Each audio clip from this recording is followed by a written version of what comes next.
Karibu. Bonjour and a very good morning to one and all here. We're extremely happy to have you here for the Global SDG7 South-South Summit 2022. This is an initiative of the Global SDG7 Hubs, SELCO Foundation and IIM Bangalore. My name is Surabhi Rajgopal. And I am Parmi Savla and we are our hosts for today. So before we start with the day, we would like to share some housekeeping announcements for you. We request everybody to please put your phones on silent throughout the sessions. In your participant kits, you will find an agenda and detail on all the speakers. In addition, the restrooms are located on either sides of the auditorium and you also have water can stations outside. And should you need any help, please reach out to the volunteers who are wearing red badges. So while we have some fantastic speakers today, we want the audience to be equally participating in all the sessions. For that, we have an online application called Slido.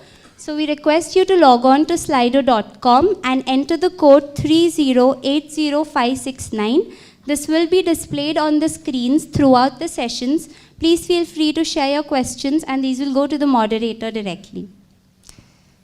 Today we're gathered here in an effort to really move the needle on the way we collaborate, on the way we share learnings, and promote a space for inclusive development.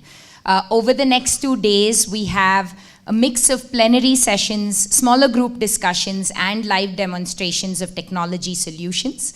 The summit itself aims to accelerate the design and implementation of impactful programs for sustainable energy solutions in livelihoods and in healthcare. We're bringing together stakeholders, including technology providers, local NGOs, financiers, philanthropies, and government representatives from across contexts and countries. We have here today colleagues and partners from over 10 countries in Sub-Saharan Africa, South Asia, and Europe. So once again, on behalf of the Global SDG7 Hubs, SELCO Foundation, and all the partners, we heartily welcome you to the summit. And let's hope we have an exciting 2 days filled of reflections and learnings from and with each other. We would now like to welcome Mr. Harish Hande, CEO, SELCO Foundation, to set the stage and open the summit.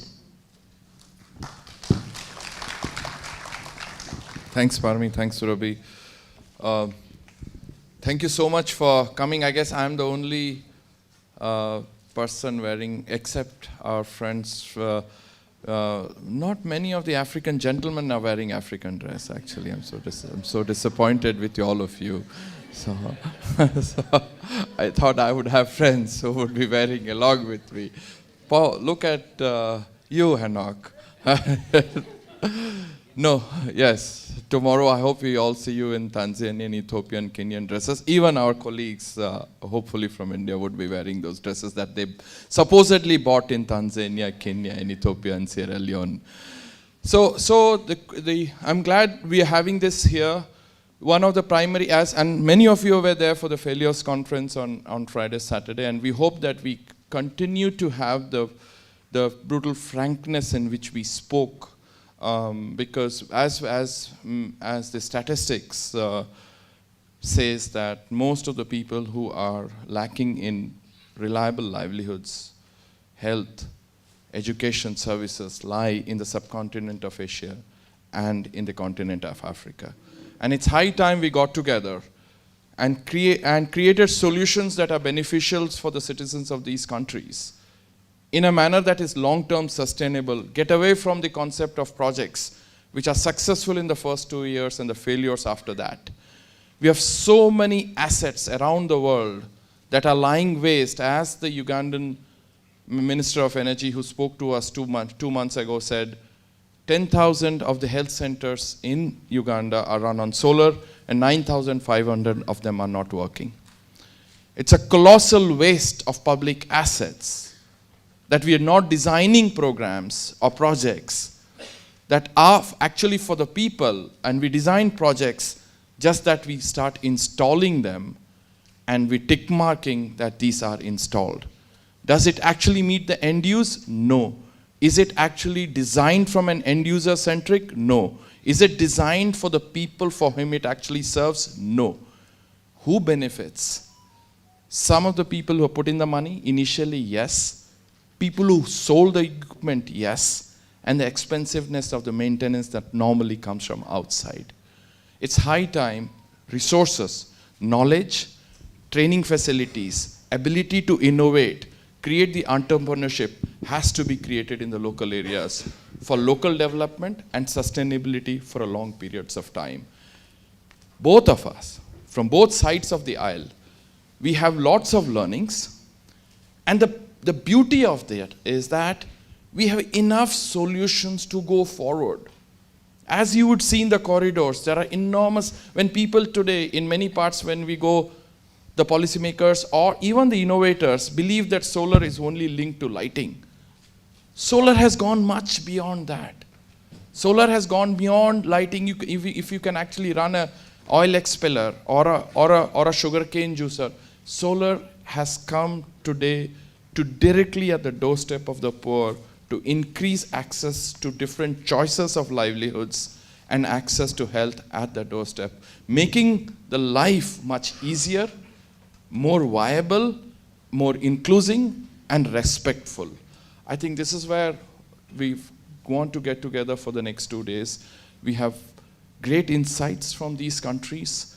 We are very fortunate to have Ajay Saab, the head of International Solar Alliance, here with us. We have Gauriji, who is the Deputy Director General of IRENA, who stands between, who ideally placed between the two, one subcontinent and continent. Ajay, whose mandate is to actually look at this partnership between the two, one the subcontinent and continent. We also will be soon joined by the Additional Chief Secretary of Karnataka, Ms. Shalini Goyal, to give her perspective of how a state like Karnataka could play a role in this. But my friends from Africa, from Europe, from other parts of the world, let's use those 2 days as to create a foundation of how we start. Learning is one, but start implementation. Because one of the biggest disappointments that we had with COP was there were a lot of policymakers, a lot of think tanks, very, very, very few doers. I think let us create a target, end of these 2 days. What is that doer ecosystem looks like, and between us we should be able to thank, as I was just mentioning, ma'am, before you just came in, that you will be joining us, Additional Chief Secretary of Karnataka, Ms. Shalini Goyal. Please give all our hand. And with that, I'll leave it back to my colleagues, but request to all of you, be a little brutal, because we won't lose anything by being diplomatic here. You and me will keep our jobs. None of us will lose anything out of this. The only people who will lose, if we are diplomatic on this stage and in our conversations, are the poor of this world. So let's keep them in mind when we have all our conversations going forward. Thank you very much, and welcome to these 2 days. Yeah.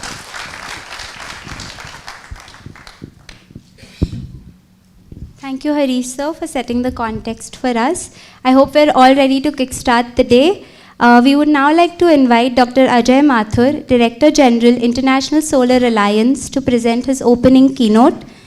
Dr. Mathur has headed the Energy and Resources Institute, TERI, the Indian Bureau of Energy Efficiency, and has also been a spokesperson at the Paris Climate Conference. Over to you. Thanks. Thank you very, very much. And thanks, Harish, both for the opportunity to be here and for setting the stage for our discussions. As I look to all of us gathered here today and to the agenda in the days ahead, I'm struck by 2 observations. The first is that we are in a very different time. And I will speak of this time and again. And we are in a very different time, particularly because today, solar-based implementation is, in most cases, cheaper than that based on fossil fuels. This is something that has happened in the past 5 years, and I think it therefore speaks of a completely different trajectory in the years to come. It would have been foolish of any of us to push more expensive solutions onto people, except with one. And that's the second point that I'm going to make. The second point is that in vast parts of the world, including parts of India, electricity reliability continues to be an issue. And because electricity reliability continues to be an issue, there is therefore the challenge of how do we provide this electricity, provide this energy through solar means rather than through long grids, lines on which the electricity is moved. I would point out that it's a very different case in places where the grid already exists and in places where the grid has yet to be built. Let me focus a little bit more on this. Today, the time has come when the vast amount of the applications that we see, and you can see them in the corridors here, the vast amount of applications that you see are cost effective. They can and should be used by all the entrepreneurs, by all the people who work in these areas. Why don't they use it? For two reasons. One, because we are unable to reach out to them.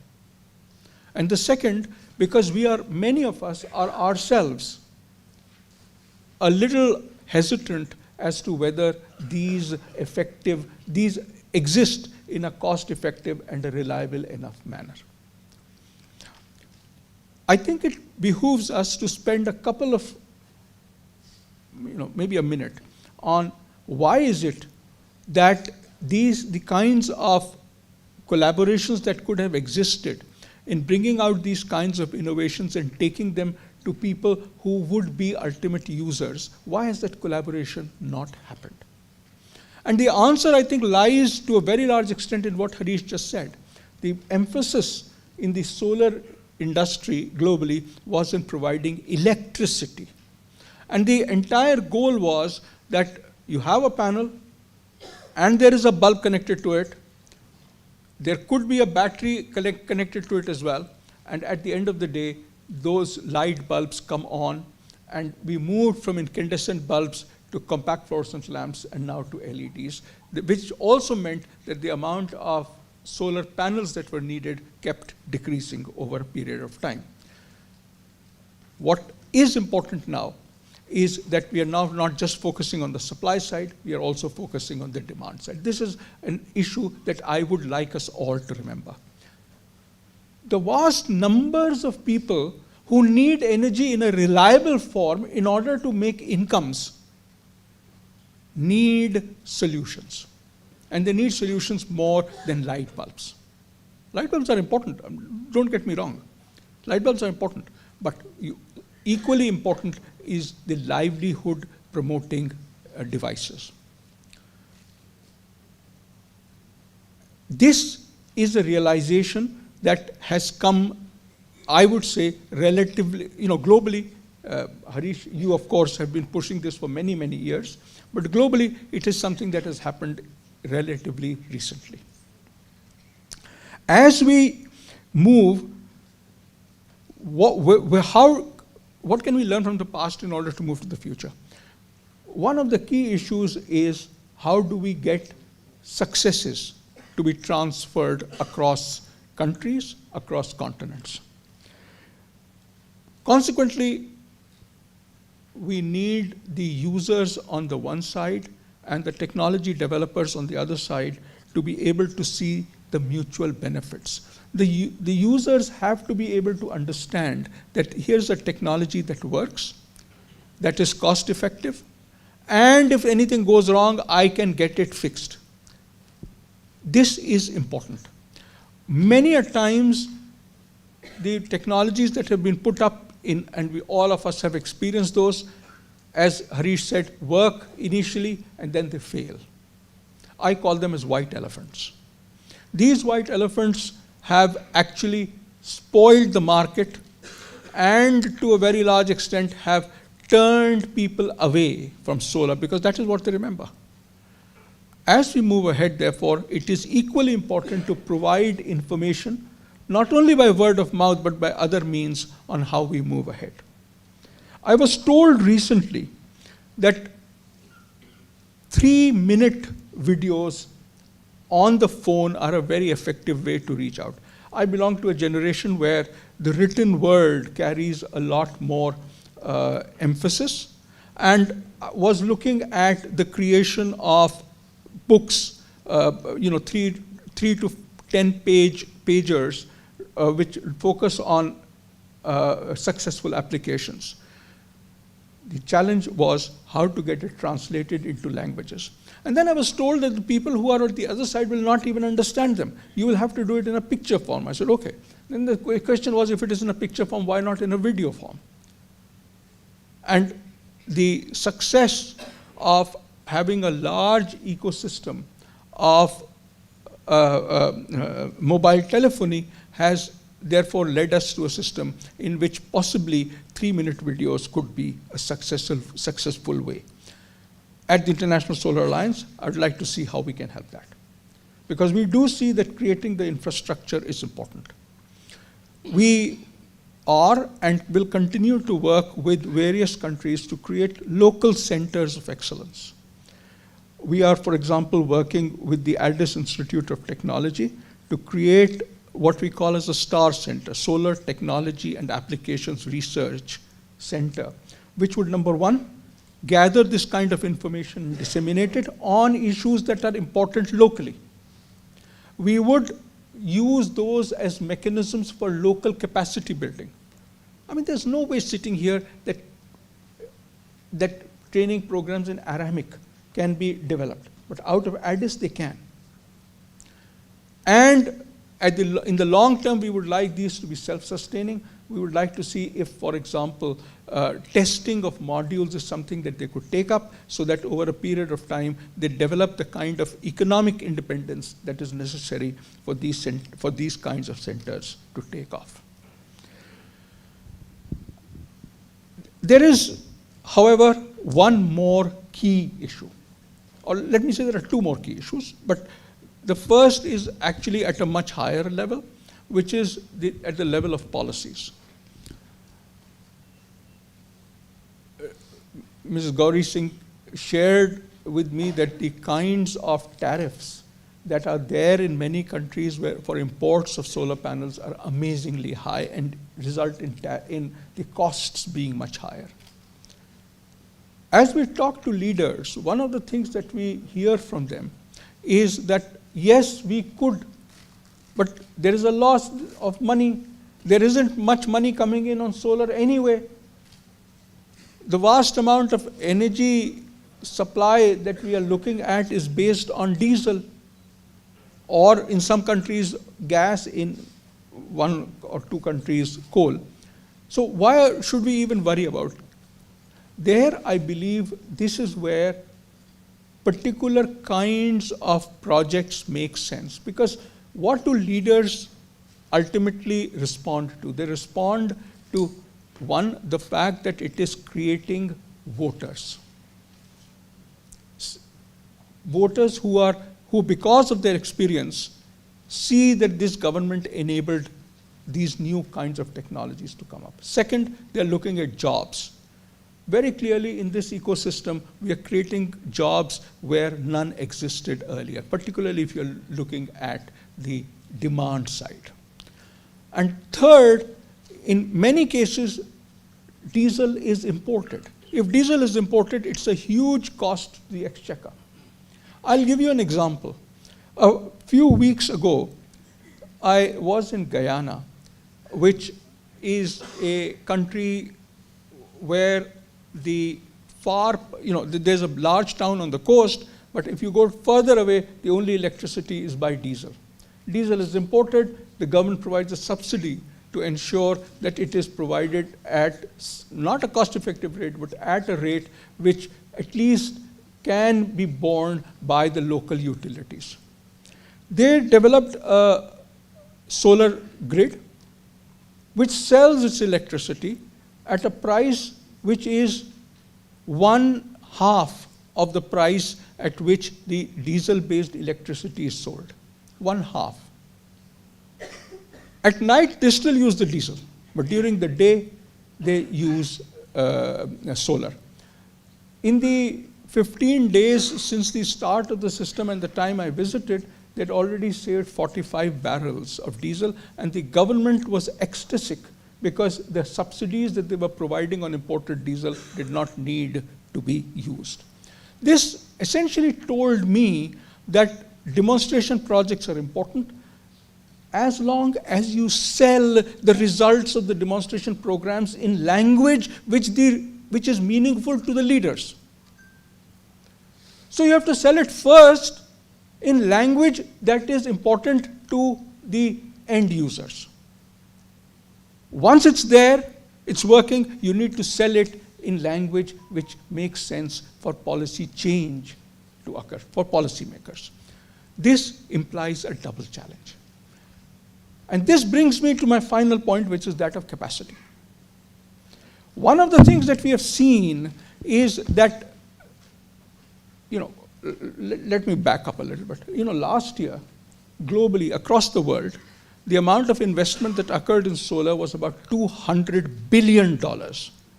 This is large money. This is about as much money as went into the electricity generation sector at the peak of the fossil fuel investments. $200 billion, except that only 5% of it went to Africa. 74% of it went to OECD and China. And as we talked to investors, and we talked to over 100 of them, the refrain we heard again and again was the perceived, and I emphasize the word perceived risk of non-payment of the investment that they make. This has led us at the International Solar Alliance to create a solar risk facility, which is for smaller projects, and into which projects can buy a payment guarantee from the project, so that there is a pair of last resort, and therefore the investors feel a greater degree of confidence in coming in. This was launched on the 18th of October last. This was approved on the 18th of October last by our assembly, and I hope that in the year from now, say till August next year, we would be able to provide the funding that goes in it as well. The second thing that the assembly approved, because the issue of course was you can get money, but where are the projects? Most investors say that the kind of ticket size items are too small for them to invest. And consequently, it is our goal that we should be able to develop intermediaries. Intermediaries, I would suggest, in the form of local development banks, which could aggregate the money coming in on the one side and then give it out to a lot of smaller projects on the other side. But then you need a lot of entrepreneurs. So on the 18th of October, we launched what is called as a Solar X Grand Challenge Program. And this is about supporting startups. So that across Africa, we are looking at 10 problem statements, and this card, at least a few of the cards would be available here. There are 10 problem statements here. We strongly encourage startups in Africa to apply. Startup, we have arbitrarily defined as an organization which has been in existence for less than 10 years. They can apply in any one of those. This is the QR code for the place where you apply. 31st March 2023 is the last date for applications. We would very much like to see as many startups come in as possible. What will we do? We will choose 2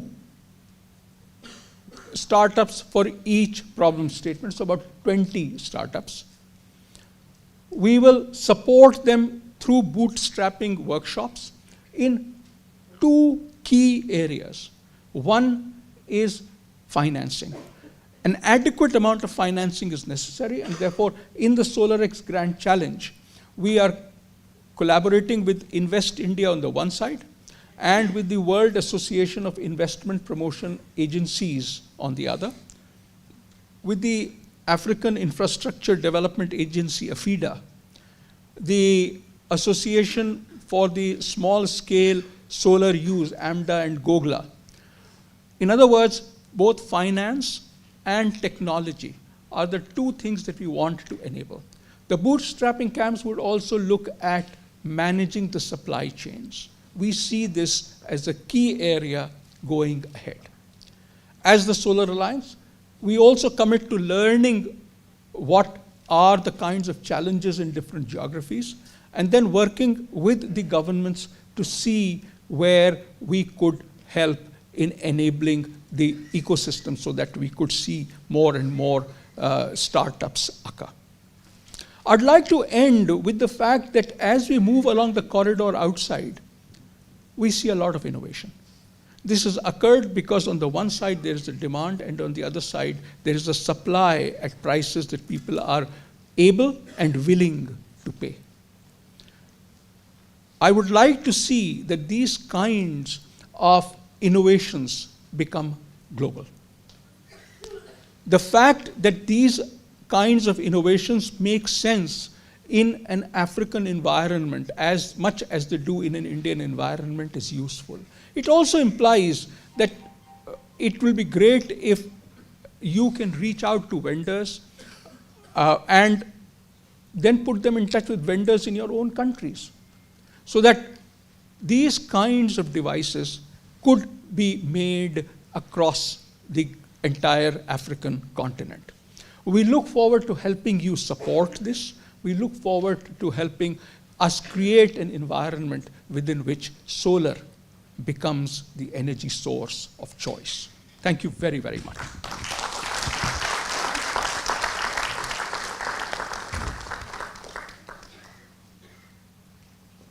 Thank you very much, Ajay sir, for those words. And please accept a small token of our appreciation.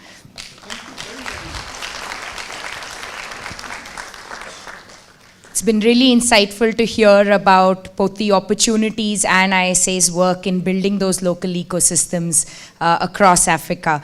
I'd like to now invite Ms. Gauri Singh, our guest of honor, and the Deputy Director General of the International Renewable Energy Agency to share her thoughts.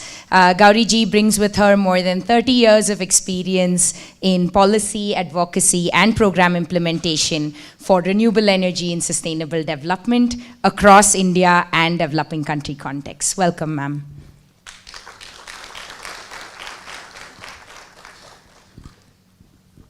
Good morning, and it's really a pleasure to be here. Thanks, Harish, for having me here. Shalini ji, Dr. Ajay Mathur, friends. I think, with Harish and Dr. Ajay Mathur having really set the stage for what this South-South Summit could be about, what I'm going to just try and do is maybe just take these very strong threads of conversation that have been started by them a little bit further. And, but before that, maybe I'll just do a quick introduction of the agency that I work with, which is the International Renewable Energy Agency. Some of you might have heard of it. This is an intergovernmental agency that has a mandate of supporting governments and members, which now we have about 168 countries as our members, to deploy more renewables. And we work with the countries to support them in their energy transition.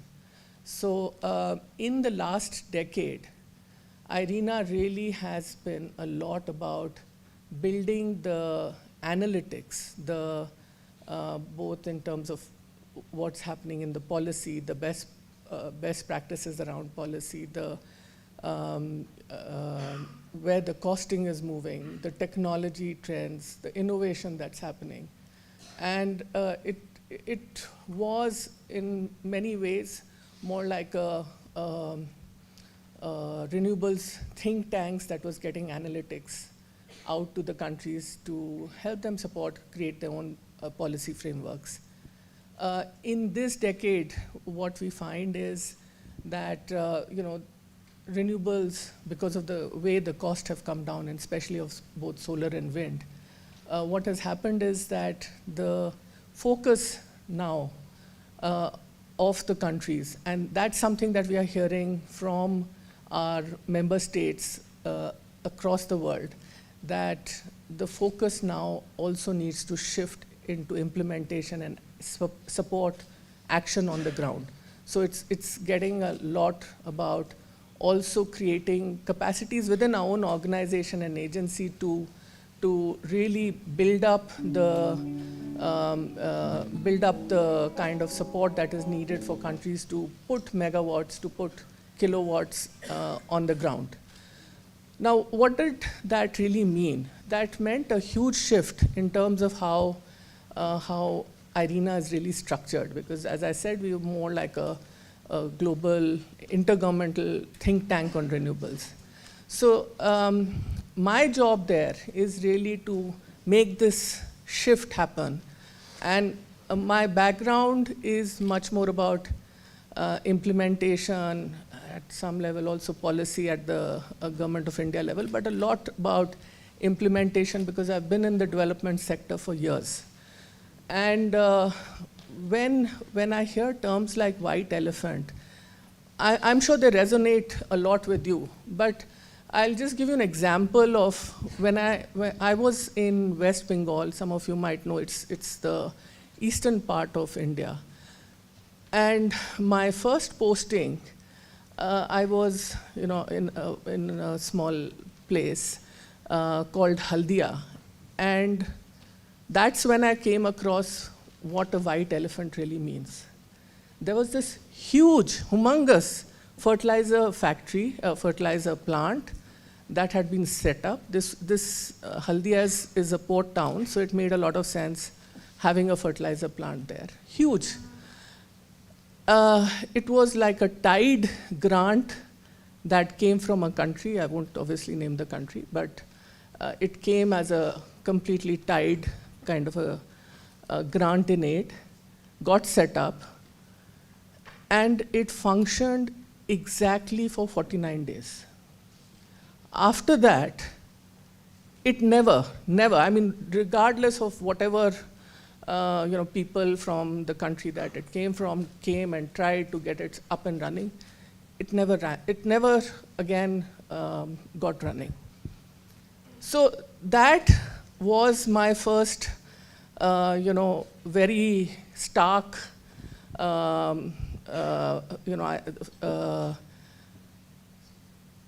it was a very stark reality of what a white elephant can look like, huge white elephant. But this is something I know that all of you sitting here, it's not new for you. I mean, I have since then seen very sophisticated equipment that's lying in maybe hospitals, maybe in some other places, which came in with the kind of promise that they would deliver very sophisticated services. But they were never used because they were really over-designed for the purpose that they came for. So I think that really is a reality that in India we've seen in so many ways, and all of us who've been in the field have seen it in some way or the other very starkly being displayed as those white elephants that we know came in but didn't really serve any purpose. So, that's the context in which I want to frame this conversation about the South-South collaboration. For many years, the South-South collaboration was, at least in the clean energy space, was just something more of, we come to a conference, talk about it, and go back. And it really didn't come to much because maybe there wasn't so much that the global South had to offer each other, except for some experiences. But now things have changed. I mean, they've changed in terms of what there is to offer, the kind of capacities that we know have been built in countries, and the kind of linkages and collaboration that can actually take place. when we talk about a collaboration, especially between countries, I think you need to also look at it at multiple levels. Obviously, there has to be a very strong political intent that has to be reiterated from time to time to actually collaborate at the level of countries. Between governments and between the departments of the, which are the relevant departments that are going to take it forward. But most importantly, I think it's a collaboration that has to happen between the industry, the entrepreneurs, and the entrepreneurs across the two or the two or more countries that are happening.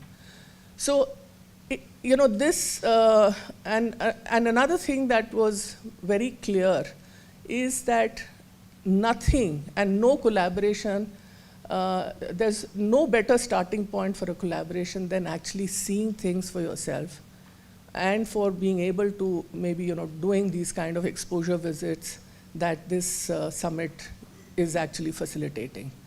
Because the people, as Dr. Mathur said and Harish also said, people who are in the corridor, who are, I would treat them not as only entrepreneurs. I mean, they're much more than entrepreneurs. They're innovators because they've customized the application or the solution according to the need of the end consumer. So, maybe when you interact with them and you see that they have probably one solution that they're offering and that may or may not be totally in sync with what solution you are looking for.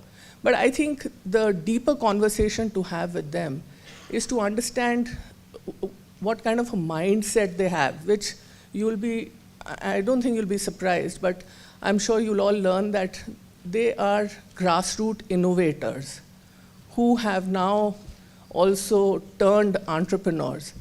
And you'll be able to, and I think this will resonate very strongly with those grassroots innovators and entrepreneurs that you have seen in your countries. And to be able to get them to make the link, I think that's really the crux of any South-South collaboration that we can hope to see. I don't think any of us would like to see over-designed projects or solutions that just add to the cost and the O&M, but don't really deliver what the end users want to. What each one of us wants to see is solutions that are a good fit, affordable, and easy to maintain in the setting and in the context that we all operate in. So I think I just want to end by saying that as in any collaboration, I think it's also the attitude that's very important, the mindset with which we actually move into this whole collaborative approach. And definitely for a South-South collaboration, I think it's an attitude of humility, because there's enough for us to learn from each other and to move ahead. And it cannot be an attitude of arrogance that, we've developed something and this is what, we're kind of making a supply-driven case for it to move ahead. But much more coming from the humility of the huge problem that we know exists, which we are all trying to resolve by taking this collaboration forward. So let me just end here. Thank you.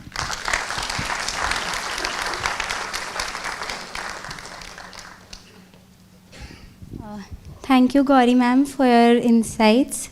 Please accept a token of appreciation from our end.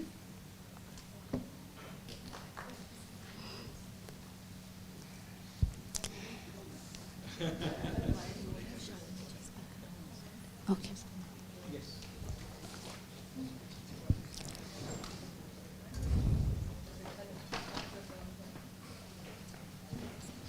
Yes, ma'am.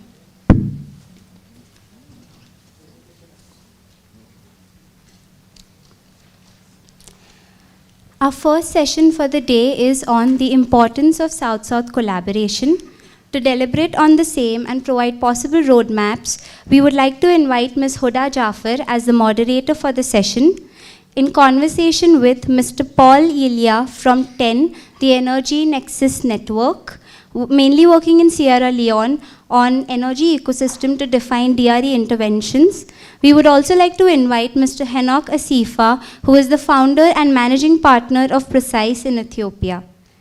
Please have a big round of applause for them.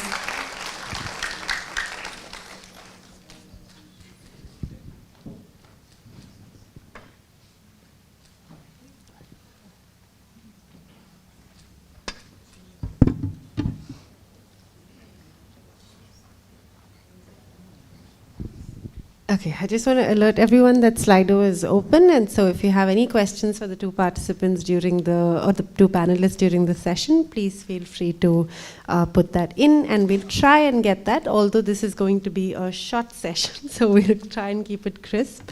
Thank you so much for being here. So we did hear from Ajay and Ajay Mathur and Gauri ji on certain pushes and certain call for actions that they made, right? So one of them was, let's not do a supply push, but let's do a demand push, right? How do you kind of transfer successes and processes and not transfer failures? And I think a lot of that, the danger of that is very imminent when we talk to most stakeholders, that failures are a danger of being transferred, whether it's water pumps, mini grids, small portable lights, those are things which India has had a lot of learnings on failing. So how do we avoid that from happening so that we can really effectively utilize resources and make sure that we're getting there faster? South-South. So this conversation is going to be about how do we strengthen South-South, what is South-South cooperation, right? And we have in the room both partners from India and partners from Africa. And there needs to be, as Gauriji was saying, there needs to be a mindset, right? There has to be willingness, readiness, there has to be openness for this partnership to actually thrive, keeping in mind end users and what is doing what is required. So with that, Paul, I want to open with your comments on this. Based on your experiences, your perspective, your thoughts on South-South cooperation. Thank you very much, Huda, and thanks to Harish and the entire SELCO Foundation team, the Global SDG7 Hub, for organizing such an important event. I would start by saying that the Energy Nexus Network is a product of South-South cooperation. My first time in India, and by the way, I like coming to India because I am obsessed with the Indian cuisine. I am lavishing myself into it so much in the last days, and that will continue, hopefully. But the first time in India was in 2019. Our CEO, who is not here now, Dr. Kande Yumkela, you probably recognize this name, was thinking of settling back home and with all the ideas around the world and saying how can he create a legacy back home that brings in all this good thinking across the globe. And so he discussed this with Harish. And Harish says, well, why don't you come to India and see some of the things that we are doing?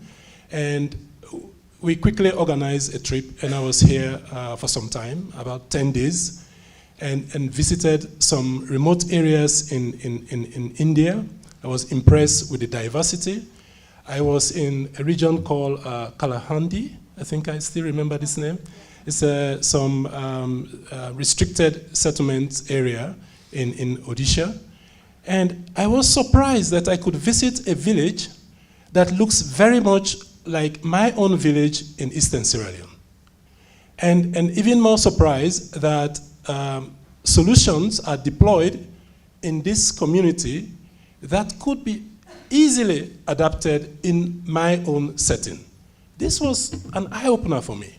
So apart from learning the processes and discussing here at the SELCO Foundation office how things are done, I was taken to where they are done, and I saw examples of, without digging too much into it, of things that can be adapted.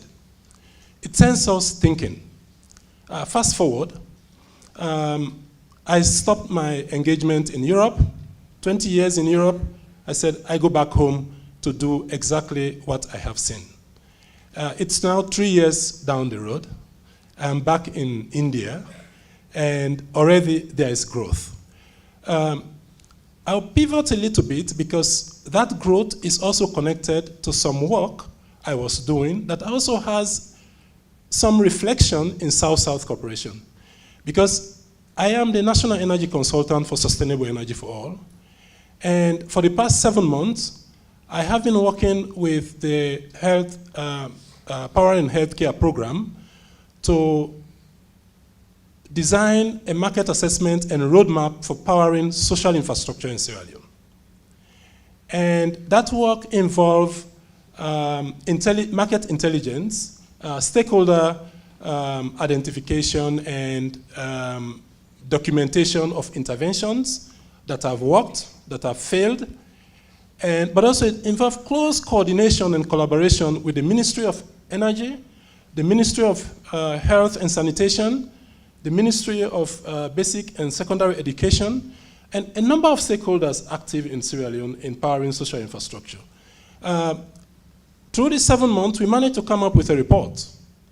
And I had the privilege to discuss that report with Harish and Kande in a short meeting. And Harish was listening keenly to the roadmap.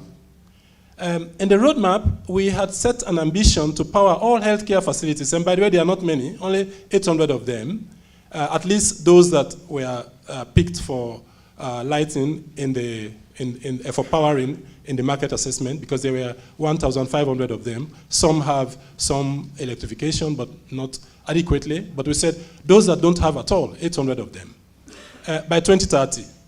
And Harish says, Paul, your ambition is not large enough. In 1 year, we did 1,800. You're talking about 800 till 2030. We can do all 800 in 2 to 3 years. Can you bring some health people to talk about it here in India? Immediately, I met the special advisor to the minister.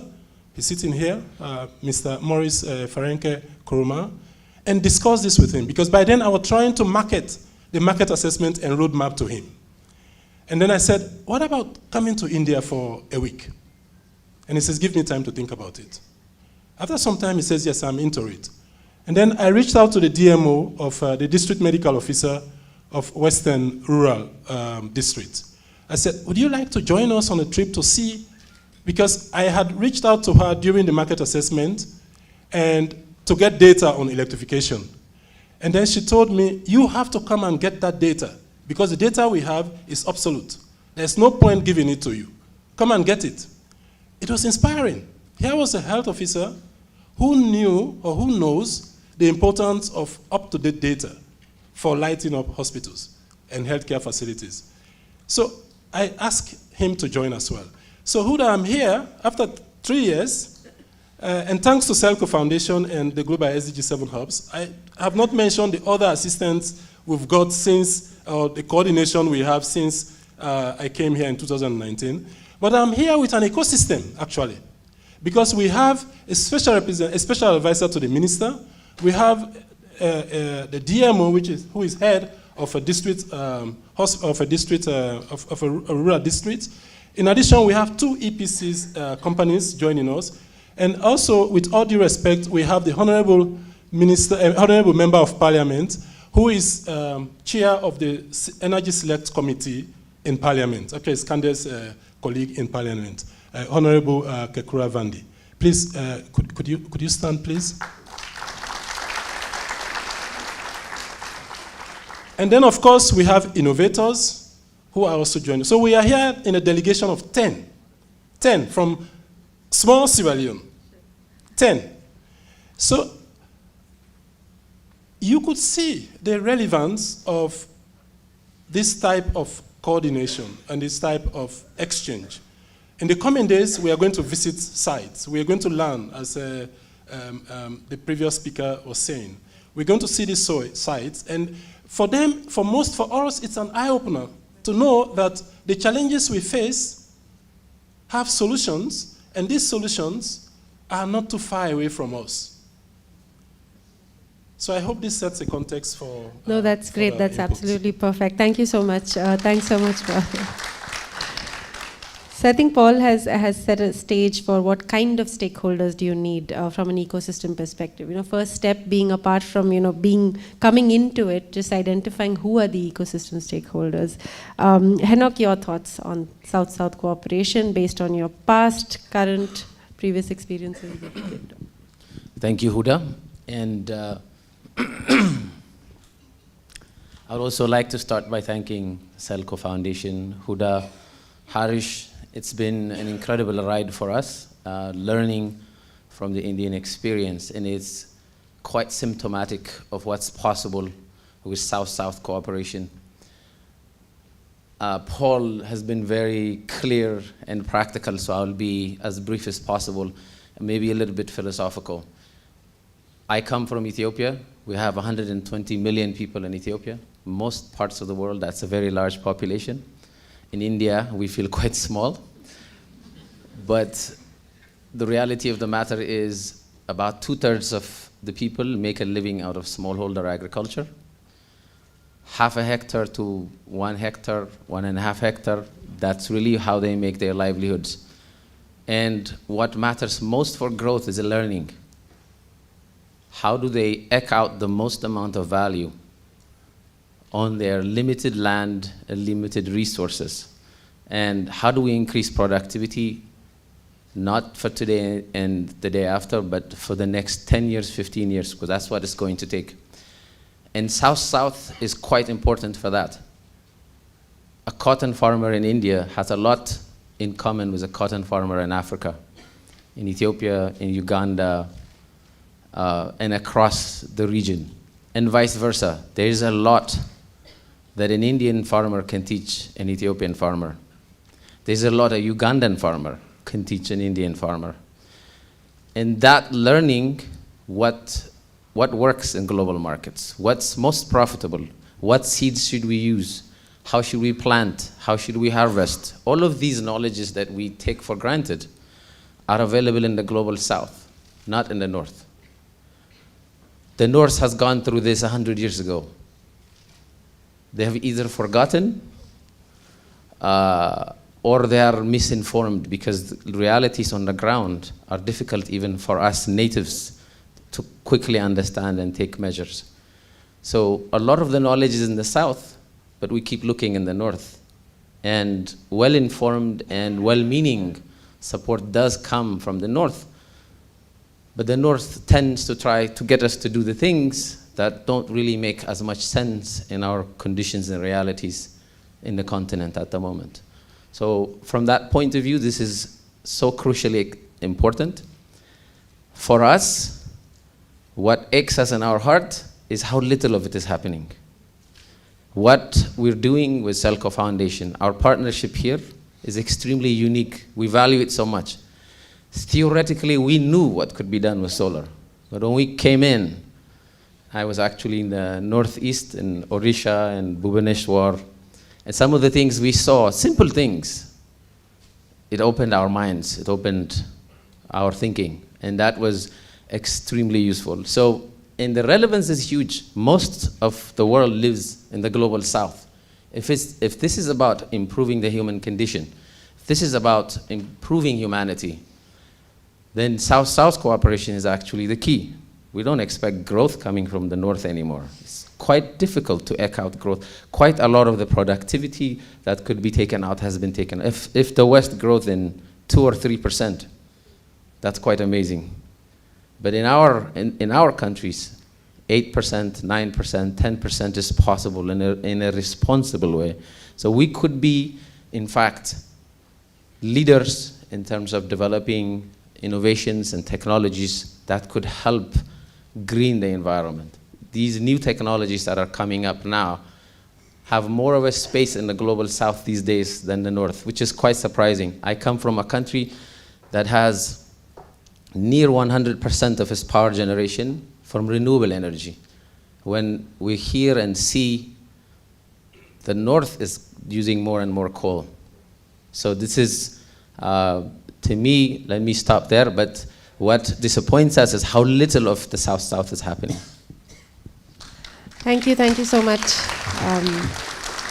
Henok, for that wonderful context setting on just what we need to focus on during the day and the gaps that exist. Paul, you mentioned you came here in 2019. And if I was on the outside, I would now look very critically and want to know, okay, how much has been done since then? We were inspired. Yes, there's a lot to take. Yes, there's a lot to share, cross-learn. But are things going at the pace at which we can be going with the South-South partnership? And what do we do to improve that? How do we strengthen that? Yeah, it's a very important question. It's a very important question. Actually, I wouldn't want to evaluate myself, but let me go into it by continuing the discussion. I think we should not be in a hurry to win ourselves off from the North. There is something called South-South, North-South triangulation or triangular cooperation, because we know that there is still a huge global divide between the North and the South when it comes to wealth. And I think you follow the discussions, or we're all following the discussions from the last COP. And somehow we need to find channels, or continue to find channels, to have wealth flowing to support the skills, the technology, the best practices, and even the failures, to learn from them, the failures that are happening in the South. It is cheaper to get that flow of capital to do this cross-learning in the South. So we should not be in a hurry to win ourselves. I bring this up because it's exactly what has slowed us down. I think we wanted to start with some trials. And we started with some pilots. For example, TEN has now a livelihood pilot project in a village or in a town called Kassiri in northwestern Sierra Leone. 10 small households, small business women, powering their shops, and at the same time, from the advice we got from the global SDG7 Hubs, that you better power the homes as well, because if you do only the shops, those women will not be able to run their business properly, because the shop will be hijacked at night. The men will want to sit in there to have their meetings, because it's the only place for electricity at night. Children will study in the shops, and the business will go underground. So we had to do the shops, the household. But that means we have to do it 3 to 4 times more the cost that would if we had done the shop. But what does it mean? It means for each household, we could have done 3 to 4 shops with the same amount of money if we had the money. So the point I'm making here is if there was resources, we could scale, even from the 6 months or 1 year of learning that we got through this process. So there is still constraint for resources. And this is why we should also not be in a hurry to win ourselves off from the North, because we need wealth to flow, or capital to flow. Another area is frequent exchange. It took me 3 years to come back to India. It takes only 12 hours or 13 hours to fly from Sierra Leone to India. Only. But it took me 3 years to be here. What is the reason? I'm sure you will not say, well, we wanted you first to ground your learning and to know how the livelihood program in Kassiri is working. It boils down to resources again. So I think we need that in the South. We need those resources to scale. And we have to put a solid point for that. We know you, SELCO Foundation, and have long experience with philanthropic organizations, with lenders of soft money that are willing to accept even failure, as long as you can learn from it. We want to piggyback on that. And I think if we piggyback on that, it will help us move faster. Another thing I would mention also is the platform for learning. I think we need to do something, especially in Africa. So we are all in Africa. I saw when I came here, I met people from Kenya, from Tanzania, from Uganda. I think we can improve on the collaboration, the South-South linkages in Africa. Well, thank you so much, Paul. If you can also briefly touch upon, you said about failures as well, right? From South-South, need not be India and African countries, maybe within Africa itself. Can you touch upon some of those failures that you see in the past in Sierra Leone, which you would want to learn from and move with?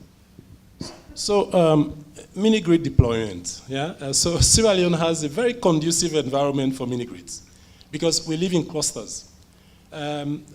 And those from Kenya and Southern Africa, we see the difference is quite huge because in Kenya, by the way, my wife comes from Kenya, and I am very familiar with that landscape. People tend to live on their farms. They call them shambas. So everybody wants to live on their piece of land. So you have the whole country dotted with residents, households, individuals living on their farmland. In Sierra Leone, we live in clusters. So you have 400, 200, 150 people. My mom's village is only a village of one family. So 13, 15 people clustered with 3 or 4 houses. In the evening, they come back home, but the rest of the day, they spend out in the open. Those clustered communities are very ideal for mini-grids. So the deployment of mini-grids in Sierra Leone actually started immediately after Ebola, or just a few years before for some test cases. But when you look at the mistakes that were done there already, and we've been discussing this on the sidelines with a few people, the focus was on lighting homes, nothing on productive uses, nothing. So you light up a home that are struggling to feed the family, and the tariff rates are high, so they are dropping out. So the infrastructure is working, but they are dropping out of it. So, I mean, Harish saw that long time ago. And when he visited Sierra Leone, he told us these things, you have to be careful with them. They don't work so easily. And I think it's important that we document these learnings, and we are able to share them. And this is why I say failure in itself is not bad, and I think we've had this many times in the last conclave. What is bad is the obsession that we have with failure, and it's not an obsession of love. It's an obsession of hatred, but the effect is the same in the sense that we don't even want to talk about it. So somebody fails, they only want to talk about their successes, including myself, what I have achieved, the good things I have done. But by talking about failure, you could actually help someone not to fail. Yeah? And so we need to document those ones as well. Thank you so much, Paul, for that. Henok, there are 3 things that Paul has brought up. One is how do we strengthen South-South is through, we do need trilateral cooperations. We do need money flowing in, not only money, but really facilitation that can help South-South. And I think the point that you were making is in terms of expertise, not expertise, but capital, I think we would agree. Frequent exchanges, platforms for learning exchange, more coordination, and of course, more effective sharing of failures, right? Beyond this, how do we strengthen South-South? What do we not do? What do we do to actually sort of make this go faster, more effective, streamline? How do we do it better? Thanks, Uda. Absolutely, I think resources are critical. I would go one beyond what Paul would have said, and it's not a question of the West giving money or the North giving money to the South. I think it's a responsibility. It is about climate justice. It is something we're not doing so well with the COP meetings as well. And the North has prospered by causing damage to our common environment. And we can't afford to do the same thing. We have to be bigger about it. But then that also means the North has the responsibility to make sure that people today are not dying in the south because of the impacts of the developmental efforts that were made to improve the lives of the north. And we're not against people in the north living better, even now. But there is a debt to be paid here. Where I come from in the Horn of Africa, right now, the lowlands are all full of drought. People are dying today and tomorrow. We don't have time to wait to COP27, 28, 29. All of these, as we negotiate and as we rancor, people are dying. People are dying tomorrow. People will die today, they will die tomorrow and the day after. So time is of the essence. So resources are extremely important to facilitate all of this learning. So the North responsibility in that sense is quite important. So I'm not arguing that we wean ourselves off the North. Even learnings, there are possible learnings. My main point here is that we're not getting enough from the South in terms of learnings, and we're not getting enough from the North in terms of resources. Looking inside ourselves, we can't sit around and wait for the North to act either. As the South, we have to act, and the first thing is to change our attitudes. I'm not sure how many of us are convinced we have a lot to learn from the Indian experience. We tend to overlook that and look for the ones that have been extremely successful, whether in Asia or in Europe or in America. I think it's vice versa. I don't know how many Indians feel there's a lot to learn from Africans. Our attitude is the first thing that must go, and then we must do a lot of work in ourselves inside. Having said that, collaborations don't just happen. They require a lot of work. Platforms are just the beginning. Humanity doesn't collaborate just by itself. There are institutions required. And I don't mean a lot of buildings. I mean people coming together, common mentality, coming together and figuring out the rules of how we should engage, how we should maximize on efforts to move us forward. And there's always negative externalities in that. How do we manage that? How do we balance our needs? This requires a lot of investment and collaboration mechanisms. All of us complain a lot. If you come to my country, Ethiopians always say, we are very good at eating together. We don't know how to work well together. I think it's the same everywhere. The hard work of investing in the institutions and in the systems that allow us to collaborate is extremely important. So that's what I would say. Thank you. Thank you so much. I think we will move towards closing remarks, and I'll try and summarize, I think, some of the questions already answered. But maybe if you can call to action. You have a lot of stakeholders sitting here. One is ecosystem stakeholders within countries, across countries, and then the South-South piece. Closing remarks, call to action, specifically on these 2 days, and hopefully, I would say that if the next 2-3 years can be like, into 10, into 100, the pace and the action that we have taken, and any other examples that you'd want to share. Please, Paul, and then. Now, I like the way you put it, right? So we're not in a hurry to win ourselves off because there's still some good there, resources, even skills, technology that works. I think going forward for South-South, I think that we have good practice already. We should build on it. Yeah. They say it takes common minds to go on a common mission. Again, the practical example between Harish and Kande. Right? These are common minds on a common mission. Organizations relate. But as I said in one of the sessions in the last conclave, it is the humans that really relate. It is the relationships between humans that represent organizations. I've met Anouk the first time. He appeals to me. So I would say, I want to come to Ethiopia and eat injera and share the food. I love food, by the way.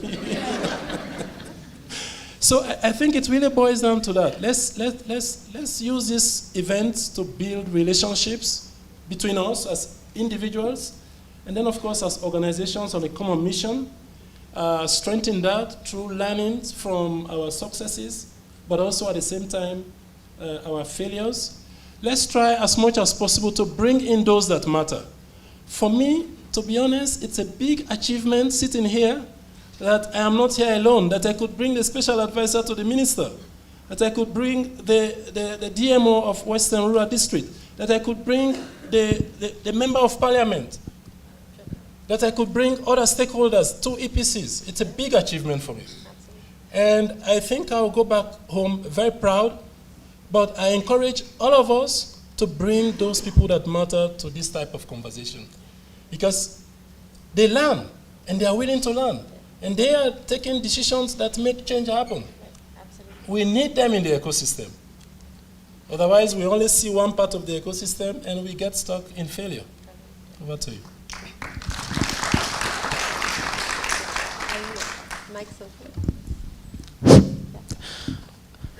I don't have much to say except the first 2 days when we arrived here were phenomenal. And one gentleman talked about not being arrogant, or the other way around, that we in the development space are quite arrogant. You know, my parting word would be, you know, despite our need to change the world, we're not alone. I think there's so much assets and energy and entrepreneurship ability in the poor themselves. When we try to do too much, either because coming out of a very good place or having sort of delusions of grandeur in a way, we make a lot of problems. Our work has to align with the incentives of entrepreneurs doing it for themselves. I think we tend to overdo things from a supply side point of view. This has been said so many times. What do we use the energy for? What is it? We don't do the energy for the sake of doing energy. We do it to power economic activity. We do it to power social services that are important for improving the lives of people. Starting there, we should come back and look at what initiatives can we do. Even then, it's not so much about us doing it. It's about helping to solve some problems so people can do it for themselves. It's not about us saving the world. It's about us helping people save themselves. That's my last word. Thank you. Great. Thank you so much. The excitement for us has been that since we have started working with 10 and with Precise, this for the first time, or rather it's very rare, very, very rare to see need-based systems on the ground, working and impacting rural entrepreneurs for agriculture and for animal husbandry. So that's the excitement. There are also, of course, Tanzania, where a lot of work has happened, and you will hear from them over the 2 days. So, you know, we are not, whether it's mini grids, whether it's small, you know, plug-and-play systems, whether it's need-based productive use and healthcare, all of it has a place, all of it has a purpose, as long as we design it in a manner that can be locally owned, run, maintained, and sustained, right? So look forward to the discussions ahead, and thank you. Thank you so much. Thank you both for making it.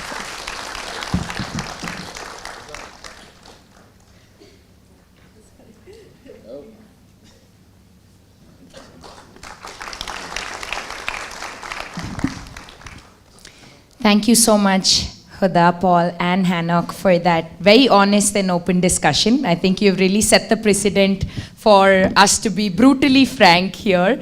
And I think as both of you have shared, this summit aims to bring together people to share learnings and failures so that we can build those systems, as Hanok put it, to be able to collaborate more effectively on the ground. The summit itself, as we mentioned, has plenary discussions, side small group discussions, as well as live demonstrations that look at energy for health and energy for livelihoods. We hope that this will help all of us build our own understandings of local ecosystems and also collaborate more effectively, bilaterally or trilaterally, as Paul put it, to really build climate resilient, SDG7 driven solutions that can address and improve livelihoods and strengthen healthcare delivery. In one such flagship initiative on Health Energy Nexus, SELCO Foundation with its partners has designed a program on solar powering public health facilities with efficient equipment for last mile communities across India. And to celebrate the milestone of enabling reliable and climate smart solutions for 1,000 public health facilities, we bring to you a video on the intent and impact of the program.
A lot of the solutions that are being deployed on the field, have been co-designed with government and local stakeholders, and hopefully can go a long way in strengthening overall health services in the public health system. ಅದರಿಂದ ತುಂಬ ಉಪಯೋಗ ಆಗಿದೆ. ಏನಕ್ಕಂದರೆ delivery ಅವರು ಒಂದು ತಿಂಗಳಿಗೆ ಒಂದು 10 ರಿಂದ 15 delivery ಆಗುತ್ತೆ. OPD ಇರ್ತಾರೆ, ನೈಟಲ್ಲಿ IPD ಇರ್ತಾರೆ, ಅವರಿಗೆ ತುಂಬ ಅನುಕೂಲ ಆಗಿದೆ. ಫ್ಯಾನು, ಲೈಟ್ಸು, ಬಿಸಿ ನೀರು ಎಲ್ಲ ಕಡೆನೂ ಬರ್ತಾ ಇದೆ. ನಮಗೆ ಡೆಲಿವರಿ ರೂಮು ಡೆಲಿವರೀಸ್ ಆಗುತ್ತೆ. ಮೇನ್ ಬಂದ್ಬಿಟ್ಟು ವ್ಯಾಕ್ಸಿನ್ ಹಾಳಾಗ್ತಾ ಇಲ್ಲ ನಮಗೆ.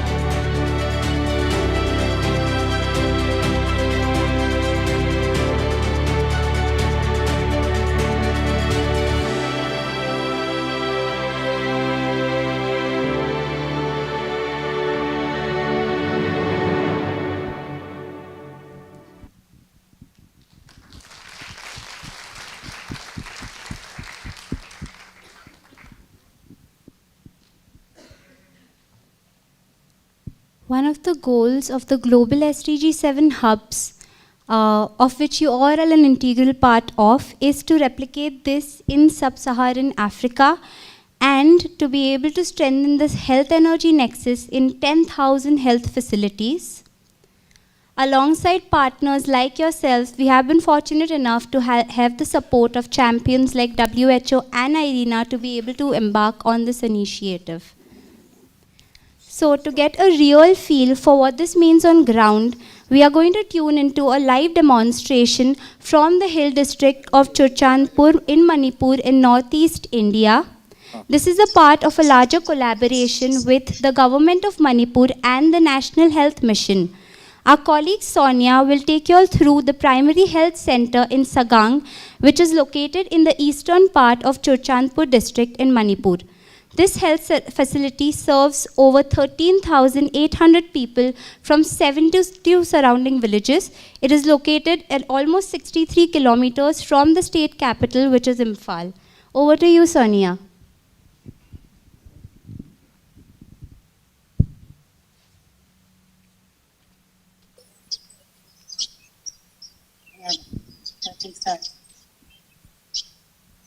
Hill district of Churchandpur in Manipur in northeast India. This is a part of the largest I think there is a lag. We'll just resume it. Wait.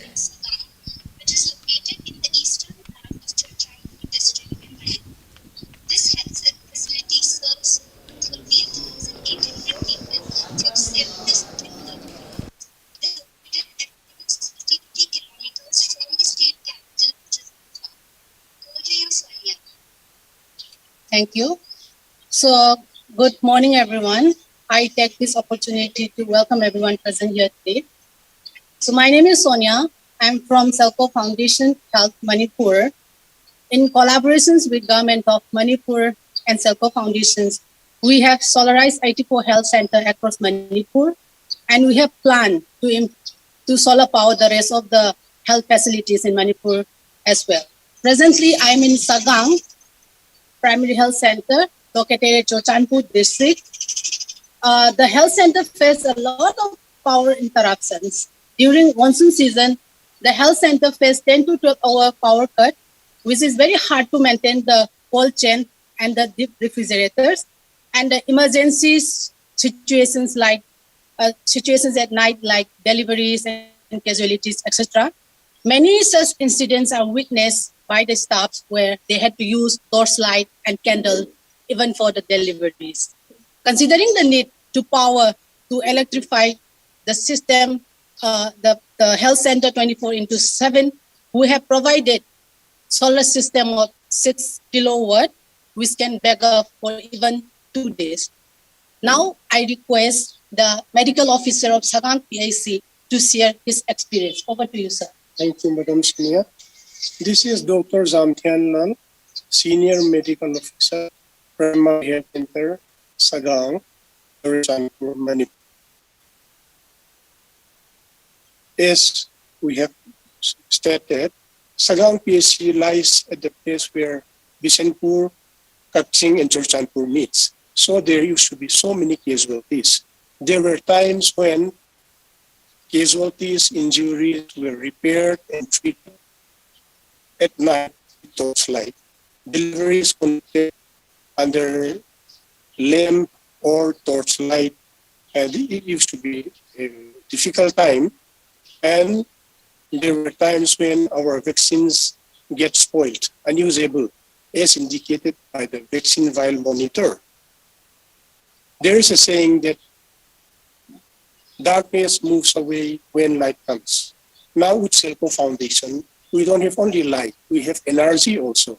With this energy, we can run our ILR where we store our vaccines 24/7. Now we don't have any more unusable vaccines.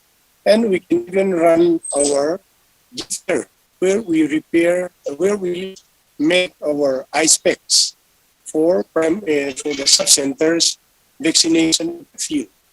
And then we can run our suction machine, baby warmer, all these in the neighborhood, which are essential in some serious babies, newborn babies. We are highly indebted to SELCO Foundation. Thank you. So let's have a look inside the center where battery, cold chains, and labyrinths are there. Please.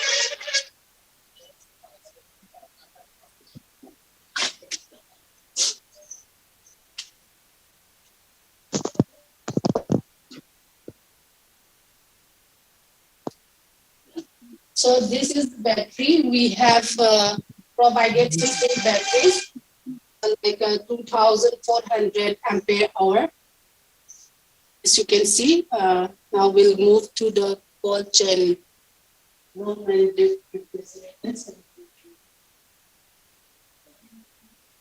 This is the deep freezer where ice packs are made. And this is ILR. So we can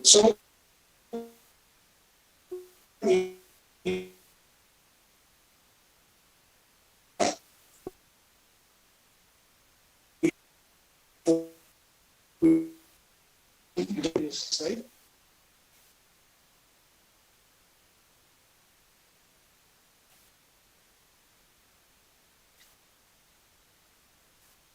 This is the living room of Primary Health Center, PSC Saga. And then this is our baby warmer. There's a suction machine. Everything is operable at any point of time, even when there is what is it? Load shedding. Yes. Thank you very much. So that's all from our side. Thank you for watching us today. Thank you.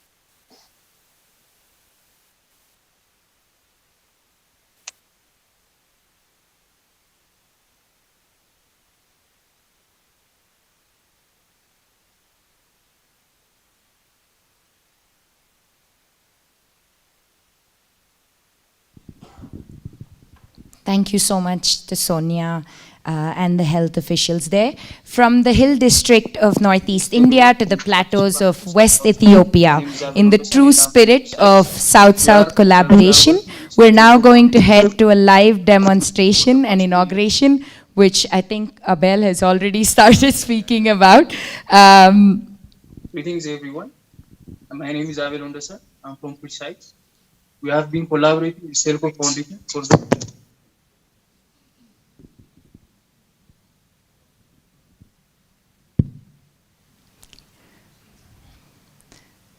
We had hoped that technology permitting, we would do this in sequence, but I'll let Abel continue.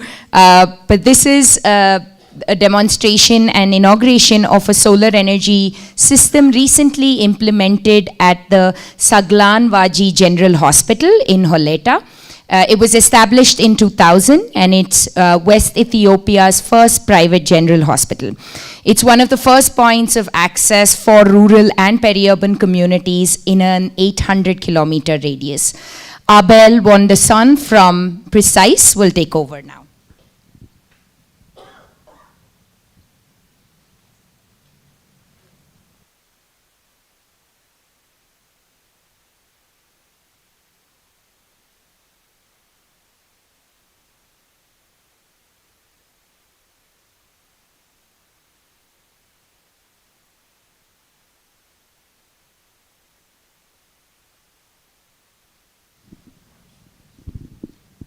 We knew we'd be taking risks, but if we don't, what's the point?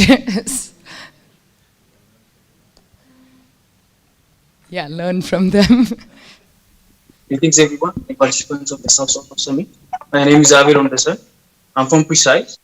We have been working with SELCO Foundation and Global SDG7 Hubs for the past 2 years, testing and implementing solutions for livelihoods and agriculture. As part of our collaboration, today we are going to inaugurate one of our pilot sites in the health sector. Here we are in Saglan Waji Hospital, and I would like to welcome Engineer Slashi, Dr. Tamuru, and Dr. Ethernet for the inauguration.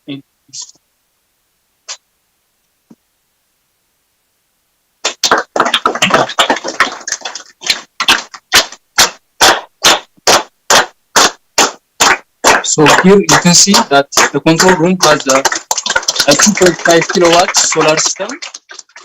And that solar system is fed from.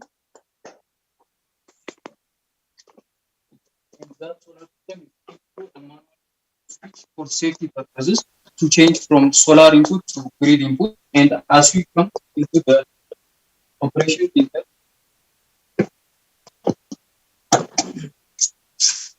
just to give you a context of the Ethiopian health sector, one of the major problems in the Ethiopian health sector is maternal age. One chance is present for there is a one for the mother that to have maternal in labor. So to mitigate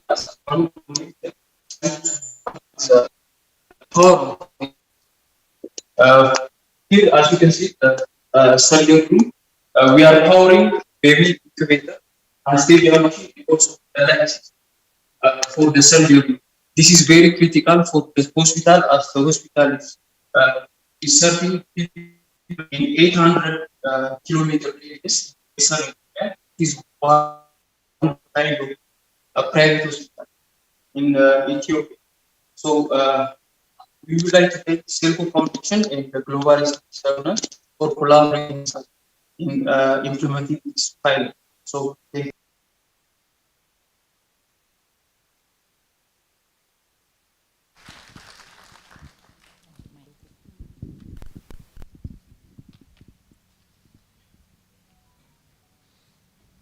Thank you so much, Abel. Capturing the learnings and the outcomes from our collaborations on climate smart health energy nexus so far, we've brought together a coffee table book and a guide on the key processes to enabling resilient healthcare using decentralized sustainable energy. We would like to invite upon stage Dr. Shalini Rajneesh, Additional Chief Secretary to the Government of Karnataka. We would also like to invite upon stage Honorable Kekura Christopher Wandi, Member of Parliament, Sierra Leone, and Madam Winnie, the Executive Secretary of the Tanzanian Association of Microfinance Institution. We'd also request our previous panelists, Mr. Paul T. Ilya from TEN, Mr. Henok Asifa from Precise, and Ms. Huda Jafar, along with Dr. Harish Hande and Mr. Thomas Pulenka, Director of SELCO India, to join us on stage for the launch.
We would request Dr. Thank you so much, everybody, all your guests. We would request Dr. Shalini Rajneesh to stay back on stage for the inaugural address. Dr. Shalini Rajneesh of the 1989 batch of the Indian Administrative Services has been actively contributed to development on ground and through policy. She has seen the development challenges that come with climate change. In her capacity as the Deputy Commissioner of the Belgaum district in North Karnataka, she deftly handled one of the worst floods of the region. She was instrumental in steering a revolutionary state legislation on guarantee of services to citizens, popularly known as the Sakala Project, which bagged the Prime Minister's Award in Excellence in Civil Services. A gold medalist in psychology with a PhD in rural development, she has contributed to the academic discourse and penned 13 books in English and Kannada covering subjects in management and women's empowerment. She is currently the Principal Secretary of the Planning Department and the Chairperson of the Tumkuru Smart City Corporation Development, and a true champion for pushing linkages across sustainable development goals, including the role of SDG7 for development. We welcome you, ma'am.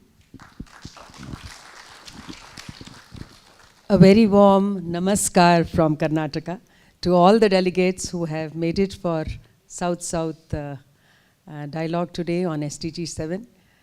We're very, very happy to receive you in Bangalore and happier to talk about clean energy. Harish Hande has been our champion and brand ambassador, and we have a long interaction with him, very, very actionable interventions in the remote areas. And as I was hearing the panelists from Ethiopia and African countries, I find a lot of commonality even today. Although Karnataka is on the topmost scores of SDG 7, we have 63% of our energy, total energy production through renewable energy. And the thermal plants are like, they're almost, being, they're weaning away. So we have probably the world's largest, if not Asia's largest certainly, solar park, very close by to Bangalore, Pavgad, where a huge area which was an agricultural wasteland was converted into a solar park, and we have almost 100% electrification across the state, and so on and so forth. However, we need to look at what are the challenges today, and challenges tell us where is the road leading to for further improvements, because there is always scope for improvements. Even with all these renewable energy efforts, today we have the challenge with respect to storage, with respect to distribution, with respect to Make in India as far as solar technologies are concerned, and of course O&M for wherever we deploy them. I know all the innovators across the world are working towards them, and we have to find solutions as soon as possible. I would like to say that some very immediate impact areas which we can take up with the available resources that the state government has could be tapped immediately. For example, we spend around 12,000 crores every year just to pay the subsidy of the water pumps, the electricity for the water pumps used for agriculture. As was being mentioned in Ethiopia, 70 lakh farmers in Karnataka are again small and marginal farmers, less than 2 hectares, most of them with 1 hectare land. And agriculture based electricity supply is free of cost. So just to subsidize that cost, we spend such a huge money. So what this state has been looking at is, why not convert the electricity-based water pumps to solar-based water pumps? I'm very happy to see that new technologies have come in, innovations have come in, reducing the costs to almost on par with that of the other conventional resources. Therefore, this phasing out is possible. The second very big opportunity that lies before us is that we've got almost 7 million hectares of barren uncultivable land. So like Paugarh, can we convert this barren land, which is not today suitable for agriculture, it is actually getting desertified, can we convert it for more and more of solar parks and generate enough energy so that remaining 40% of energy could also come from the renewable resources. Harish has been working with us on some very, very wonderful projects. I would like to mention 2-3 of them. 1 or 2 you have already seen on health, where we have 2 districts which are most backward districts in Karnataka, Yadgir and Raichur. And SELCO took upon itself to cover all the health centers with solar power so that the health well-being of the people in general and women and children in particular could have been handled. So I think we need to give a very, very big hand to Harish and his team for such a wonderful task. And now he wants to expand it to all other health centers of the state in collaboration with the Department of Health. We do read every now and then that lives are lost because even in ICU, sudden electricity disruption switched off all the vital critical equipments. So even in the city areas, you cannot take electricity for granted. And as Mr. Mathur in his opening remarks was mentioning, that the reliability of electricity supply is one area which leads us towards leaning for solar replacements. And this, I think, has also worked a wonderful in the education sector. So he has also brought in smart schools in the remote rural areas where there is no electricity and obviously no digital infrastructure available. So they've connected this to a solar powered TV screen and then beamed all the lessons. So thousands of children have been able to get onto the smart schools educational mode. So I think you put 3 SDGs, Harish, in your video. You can add SDG 4 also on education. So health is there, clean energy and climate health. Climate change is already there. The third very important area is where we are working together is livelihood. The Government of India has a project called Street Vendors Investment Program. So an amount of about 50,000 rupees is given to a street vendor so that he can upgrade or she can upgrade her infrastructure. Now the biggest problem the street vendors, particularly the fruit and vegetable sellers, were facing was that after 6:37, that is after the sunlight is over, their amount to be sold, their product to be sold was still not over, and most of them being perishable, you could find that it would just get spoiled. We had a project in Smart City Tumkur where we created a solar-based refrigerator, and all the left out things, after whatever they tried best, before going home, they would leave it in the refrigerator and go and then sell back the next day. So that itself, the small intervention, and they pooled it, not one person cannot afford, so it was pooled for many of those vegetable sellers to do that saving, and they could sell it the next day. So small interventions on livelihood, and then smart interventions. Now they've come up with some technologies where the mechanization of the usual drudgery, usual monotonous work can be made use of, again using solar technology. And the best I like is the roti making machines. And I want my boys to start making rotis on the machines with the solar powered thing, and then liberate our women to go out for work and have their own living. So it can be revolutionary indeed. It can be inclusive. So another SDG that you can include is inclusive growth. And SDGs, as we all know, there are 2 important mottos. One, leave no one behind. So we have to be inclusive. We have to see that all of us, the humanity as a whole on the planet, is brought on par, at least on basic human rights and human conditions of living. The second, very fondly I explain, are the 4 Ps. That is the prosperity, the productivity, the peace on planet. So all the 4 Ps have to be brought together, and SDG goals are actually taking the whole world to that direction, and more so for the underdeveloped countries. It's a very big opportunity, and I agree that what Harish said, 2030 is too far. We can do it much before.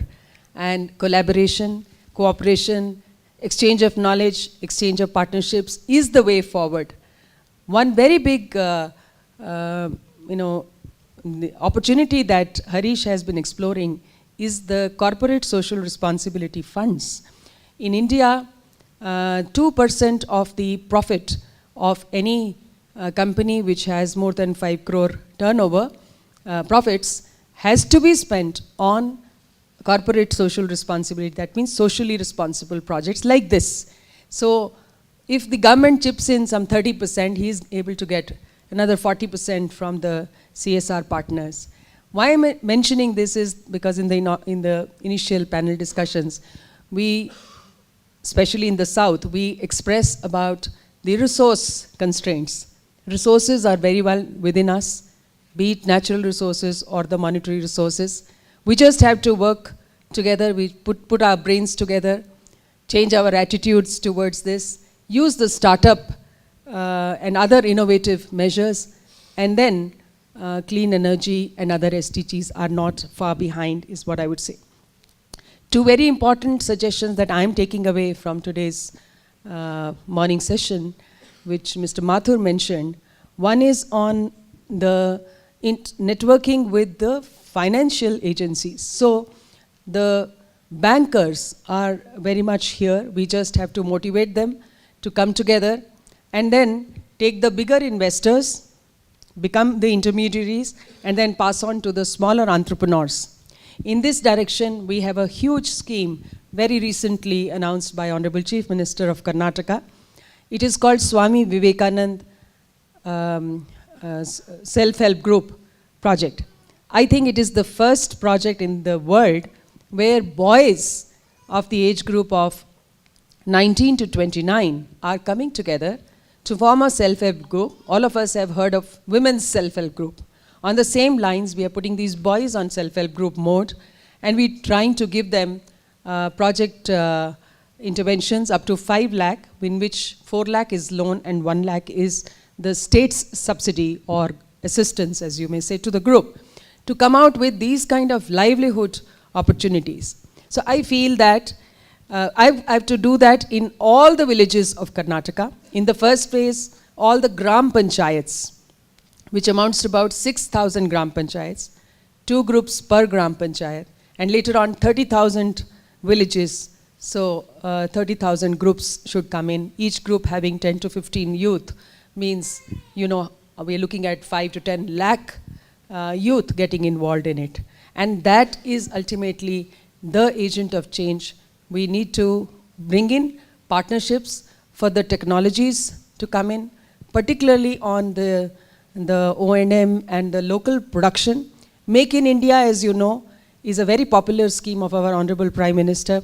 We are trying to encourage more and more units to come up where I find today many of the things we say it's not produced in India and we have to depend on import. And I remember during the COVID times when we were having severe issues of oxygen supplies, you all know, at least you would have heard of, that thousands of lives were being lost because we did not have oxygen concentrators or generators in our country. We had to import from China mainly, and China would have closed it at that time. So ultimately it is, you know, necessity is the mother of invention, as they say. We started getting, with courtesy Indian Institute of Science, Bangalore, we got the technologies, we got the components, imported, whatever we could not produce in immediate time frame, and we were able to assemble them together, and every hospital, at least in the taluka level, we were able to provide oxygen concentrators within a span of maybe a month. And I don't know the numbers of lives which have been saved because of this intervention. So this is precisely what I'm saying, that our human resources are extremely motivated, extremely talented. All we need to do is push them with the right support, with the right ecosystem, and it's already there. Let's do it. Let's make it a model. Let the West, for a change, follow us. Thank you.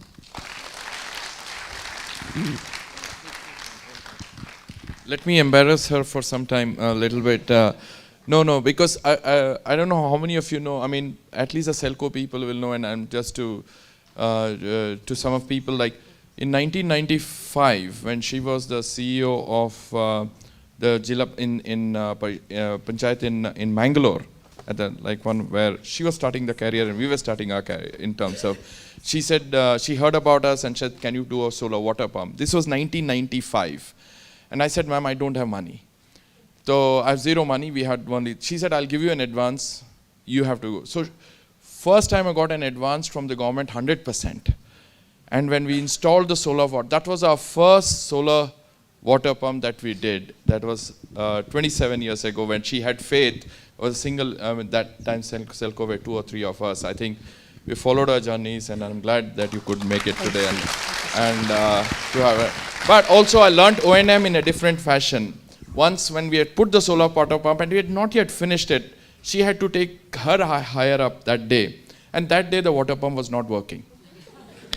And then her officer called me up and said, she has just left a note for you. And she had left, you would remember, she had written, disappointed. That still hurts. So we have learned a lot, and then where we are, and I'm so grateful that you came, ma'am, today, and it was absolutely with Kalyan. Please, so a little token of thanks from our side, ma'am, and then please, yes, thank you.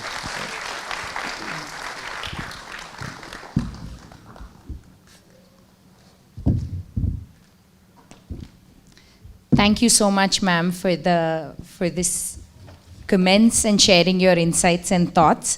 I think we've always, within SELCO, we always hear about Shalini ma'am and all of the efforts and the connects that we should be leveraging in order to move the needle on sustainable development goals. So thank you so much for being here with us and sharing your time.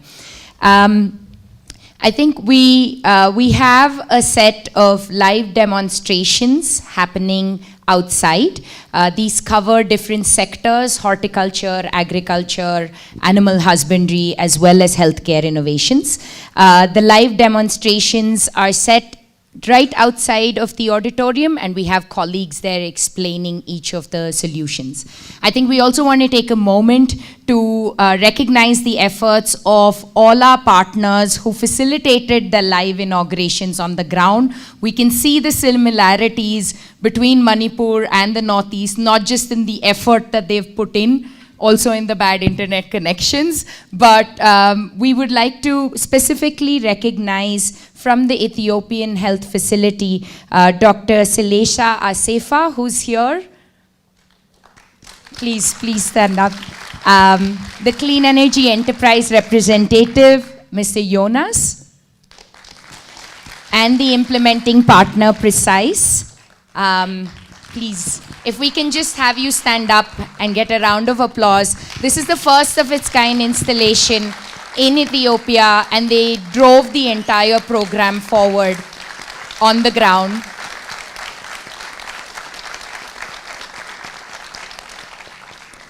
And this installation is actually going to displace 800 liters of diesel usage per month in the health facility. So I think taking note of the climate resilience angle as well.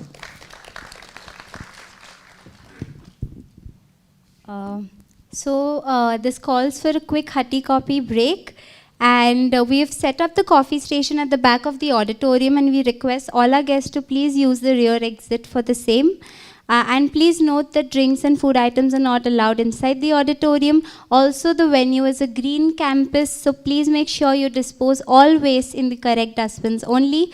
We will reconvene at 12 p.m. for our next session on local entrepreneurship for clean energy access. Thank you so much.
बात करता हूँ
We have with us, we're now going to get started on our next session, which is on local entrepreneurship for clean energy access. To moderate this session, we'd like to invite Ms. Stephanie Jones from the Good Energies Foundation. We'd also like to call upon our speakers, Ms. Arati Ramasubramaniam from OPE's LCEF Impact Fund, Emma Laswai from Tarea, Chongne Moy from AIC SELCO Foundation, and Jonas Warki from Sun Transfer Tech Place, as well as Nikita Pathak from Social Alpha.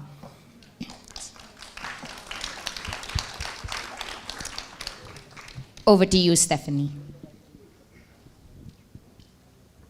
Great, thank you so much. Hi, everyone. I hope more people will trickle in. I know they're all enjoying the different machines that they can see out there. They are fascinating. Encourage you to look at those over lunchtime as well. So great, we have a good panel here. We're switching a little bit from the small panel and some of the keynote speeches we heard to getting into the weeds a little bit on what we can actually exchange in terms of learnings between India and Africa. So I will be moderating and letting our expert panel here do most of the talking. I'll ask the questions. So we're looking at supporting local entrepreneurship for clean energy access. So I was at a conference in Kigali last month where one of the most disturbing statistics was shared, which was of the $500 million that went into clean energy, sort of small-scale clean energy enterprises last year, more than 70% of that went to just 7 companies, right? So there's incredible concentration. So even though there's pretty good investment coming into the sector, it's terribly concentrated, and you can bet that those seven companies are not locally owned, locally managed companies. So why is it so important to have local entrepreneurs, locally run companies, not necessarily small, but locally connected companies? It's because they achieve more impact for the money invested in them.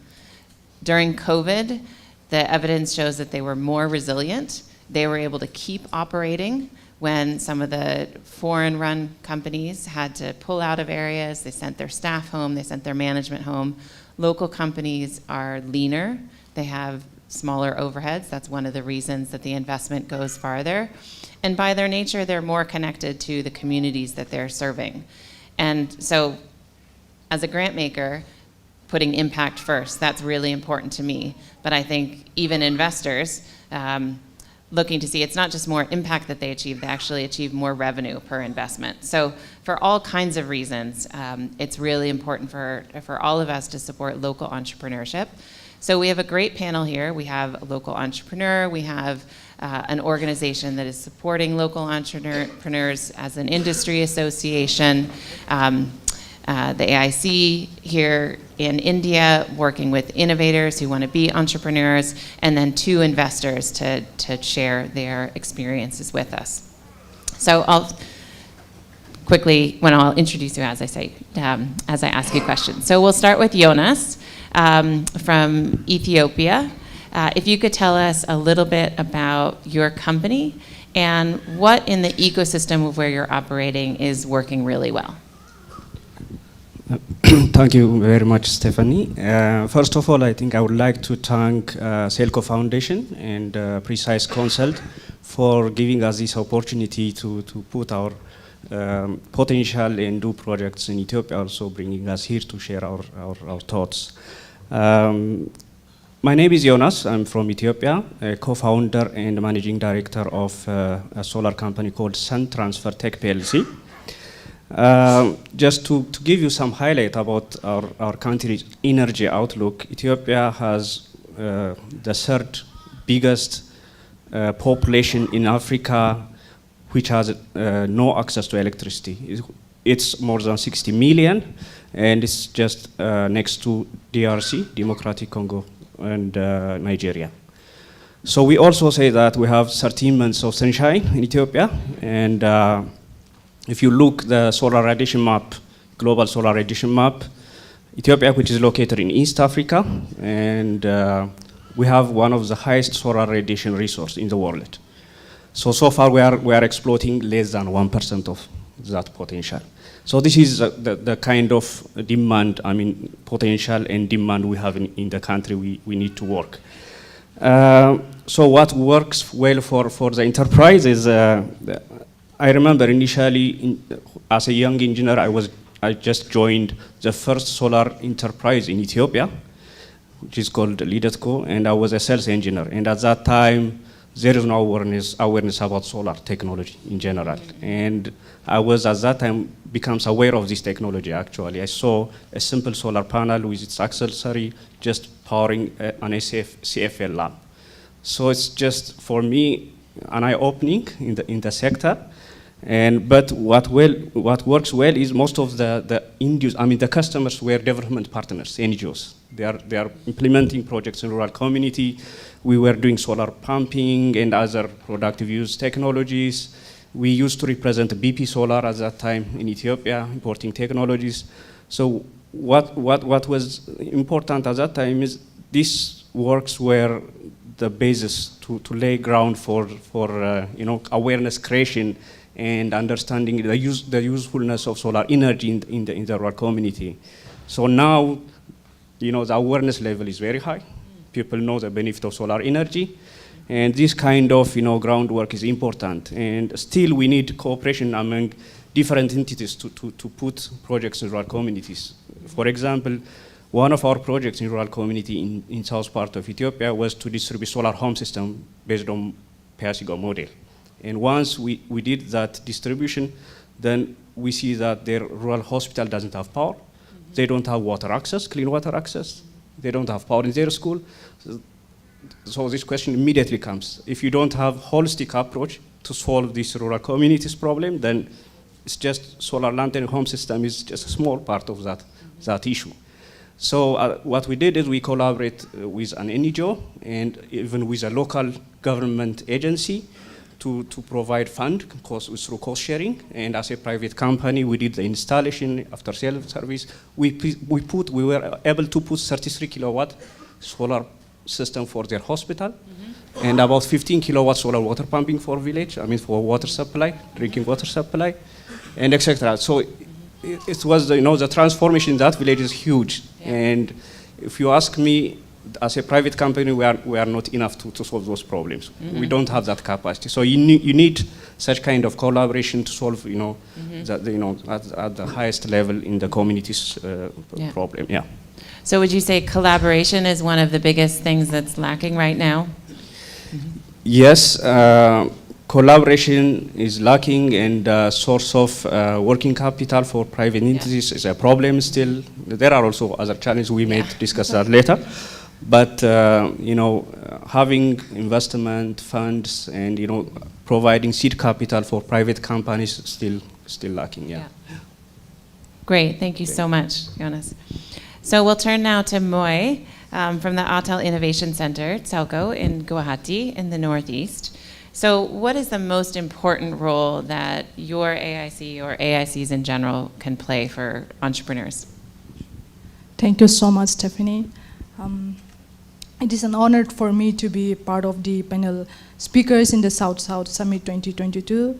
My name is Chongne Moy. I am working in, before I answer your question, I would like to briefly mention what is AIC SELCO Foundation, about where we are working, which sector are we working on. So Atal Incubation Center was set up with a vision and mission to promote and support the culture of innovations and entrepreneurship in India, using SDG7 as a catalyst, with a partnership with Atal Innovation Mission Niti Aayog, which is the government of India's flagship program to create and promote the culture of innovations across the country.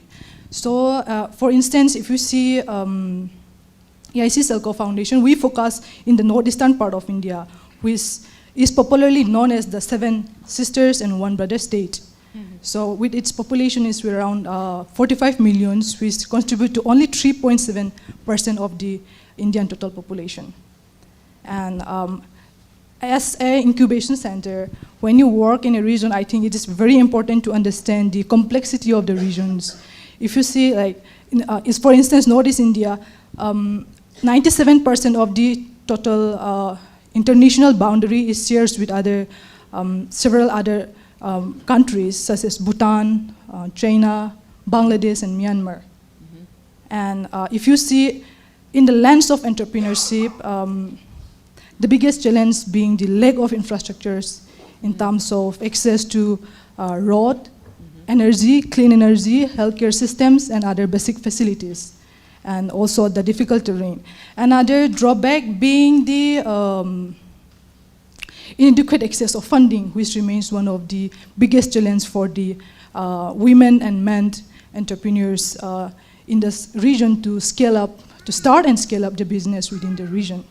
So having said that,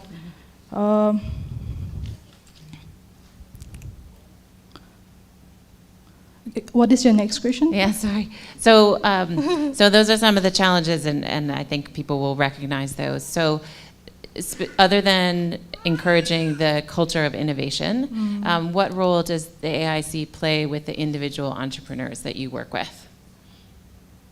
Okay, yeah. I mean, having said that, facing the difficulties of the problem, that is why where AIC Foundation play a role in, enabling the ecosystem for the types of local entrepreneurs and the grassroots innovators in the region, where since AIC SELCO Foundation been working in the platform of decentralized renewable energy through the local entrepreneurs.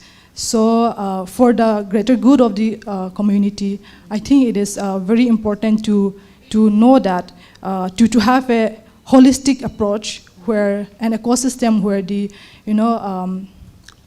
where the maximum number of benefit goes to the frontline communities, where a type of solutions which can be customized for the need of the frontline communities, and the use and ownership should be focused more on the frontline communities. That is where AIC SELCO Foundation facilitates such type of incubation programs, so that the local entrepreneurs can thrive in their business even after they graduate, after they are out of our incubation program. How do they even survive after that? That is where we are looking at. Great. It's definitely a long journey from when they first decide, excuse me, they want to start a company to continuing. So, and in a way, we're tracking the path from entrepreneur up to, different kinds of investment. So now to you, Emma, from the Tanzania Renewable Energy Association, a kind of industry association. It'd be great to hear a little bit more about what TARIA does and how your organization is most helpful to your members. Thank you, Stephanie. Actually, good afternoon, everyone, and thank you to SELCO for having us here. It's an honor also to be speaking to greater minds and also exchanging on different engagements that are happening in our area in comparison to India. Actually, my name is Emma Laswai from Tanzania Renewable Energy Association. It is a member-based organization that is non-governmental and also purely private-oriented, serving our members who are private investors, stakeholders in the renewable energy space. And for TARIA, actually, it is our broad objective that we promote a sustainable development and use of renewable energy technologies in the country without leaving behind energy efficient equipments, because they go along. And to us, we serve a number of strategies, but mainly is also managing information and knowledge dissemination, also networking the public and the private stakeholders from the renewable energy space, along with supporting the enabling environment for doing business and markets, and also institutional capacity building. When it comes to that, it brings me to what we serve our members. Actually, we have a pool of over 900 members who are a mix of both companies and individuals. We have that for a purpose, because we have professionals in the space that if you leave them out, probably they are the best consultants to these startups and also to the companies that are growing and also those that are looking to grow further in their business.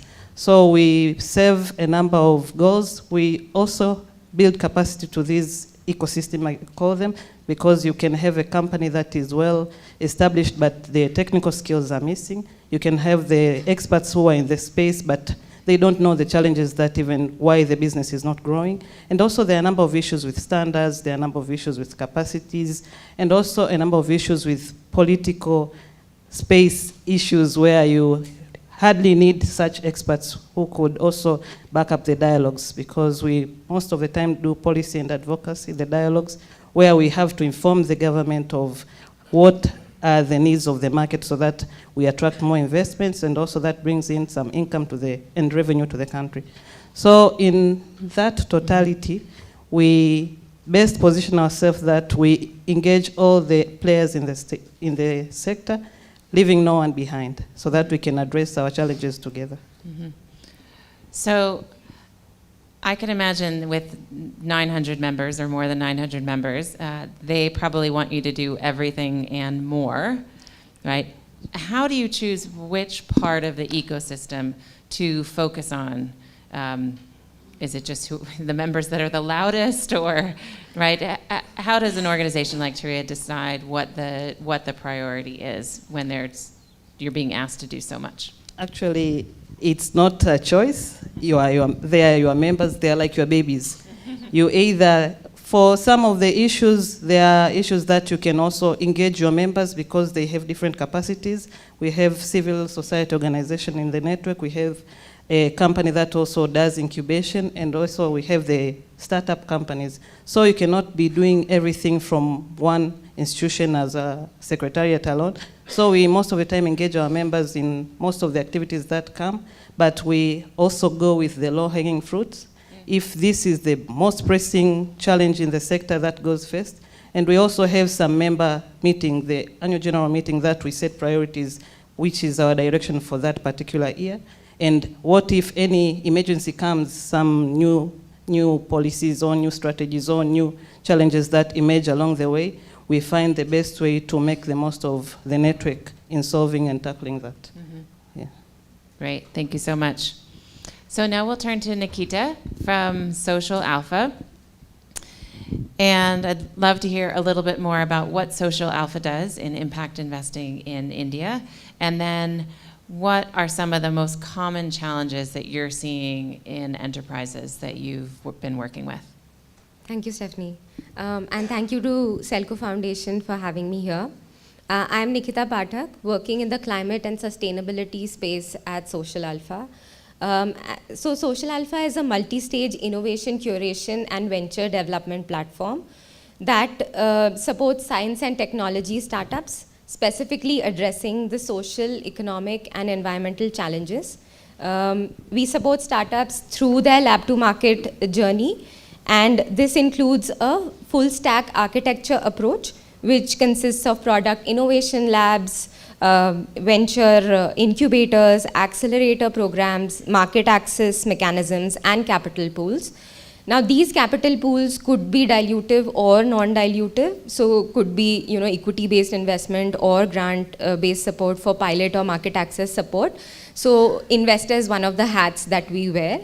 And so we've supported around 100 plus startups in the climate and sustainability space, and 30 of these startups we've invested in. We also work in the healthcare and livelihood space. I would just like to maybe highlight one more point. So Social Alpha has also co-created Sustain Plus with SELCO Foundation and CINI with the support of IKEA Foundation and Tata Trust. Now, this platform is a multi-stakeholder collaboration platform for sustainable energy access and poverty alleviation. And this supports our clean energy solutions that we support through the startups for implementation on the ground in terms of reaching the most underserved and unserved communities. Now, coming to the question that you had asked, and I would just like to highlight, so we work with three kind of stakeholders. One is the startups, which is the technology providers.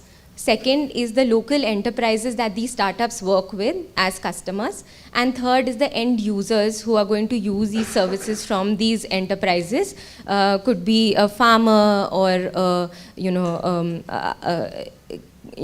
fisherman or the on-ground end users.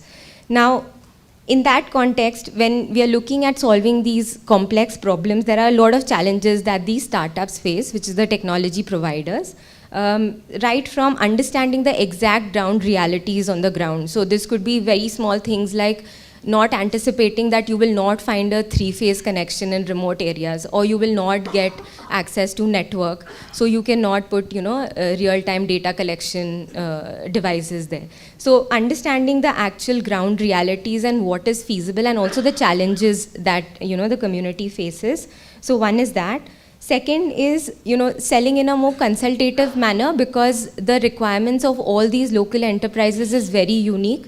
So you need to understand their specific context and then also make a cash flow for them, which ensures value creation. So that kind of hand-holding is required at each, stakeholder level.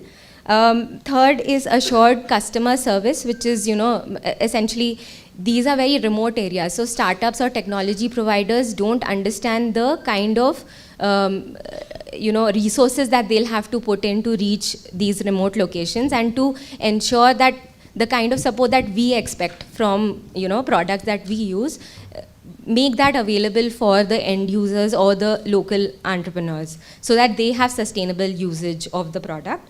And finally, managing their cash flows, right? So understanding that once their product has been demonstrated and there is an increased demand, then they'll have to have that kind of capital infusion in the form of working capital, and planning for it in advance, because that also takes time. So some challenges that startups are facing. Yeah, so both external challenges that are somewhat out of their control, and then internal ones that are a little bit easier to address, it sounds like.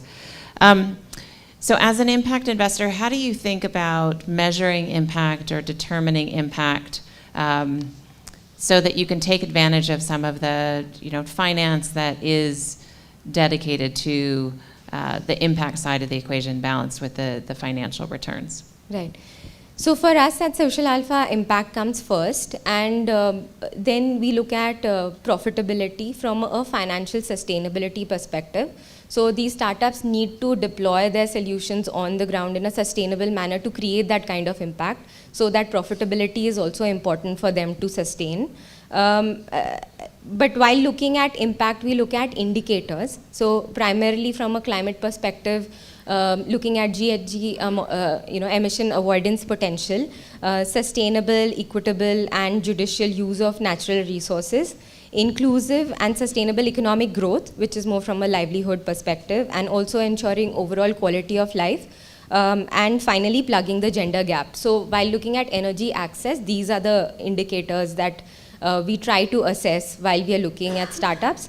And so GHG emission avoidance potential is something where we've partnered with Rise Institute of Sweden, where they have developed a framework, which is the Net Zero Compatibility Framework and Avoided Emissions Framework, where they calculate the emission avoidance potential of a startup by a certain period of time. So by 2030, depending on the market penetration that the product can have. And this helps us quantify what is the kind of emission avoidance potential for these startups, and then compare and prioritize the ones that have the highest impact. But for the kind of livelihood indicators, it's very difficult to get a sense, unless you are on the ground. So that's where our work with Sustain Plus helps us, where we understand the current baseline of the customers. We have a project that delivers a certain solution, and then at the end of it you have a endline survey to understand the kind of impact that it's creating. So that kind of assessment is possible through a project's lens, where we are trying to assess actual impact on the ground. So those are the ways in which we try to assess impact. Great. So definitely a complex process, but real potential as there is more climate finance flowing in, companies looking to offset, and we can debate offsets another time, next conference, Harish. It is a potential source when companies have talked about a lack of growth equity or working capital for their businesses. This is a potential source. So turning to Arti from OPES LCEF, another impact investor, if you could tell us a little bit about what OPES does and your fund, if is that one not working? and maybe the most important role that you play as an investor, not just with funding, but also with other kinds of mentoring and enterprise support. Thank you so much, Stephanie. I'm really honored to be part of this panel, and thank you so much for inviting me here. I'll start with a small introduction of Opus. Opus LCEF is an impact investing organization. It's dually headquartered in Italy and in UK. What we do is we provide early stage capital to impact enterprises across East Africa. And we do that across 4 key sectors. That's clean energy, sustainable agriculture, clean mobility, and education. And Opus works at that intersection of climate, gender, and impact. We understand that in solutioning towards climate change related problems, a lot of times women and the low income population are most excluded in the conversation, and we would like to bring them back in our run-up towards creating and supporting solutions. And what we do is we provide flexible capital to these early stage enterprises.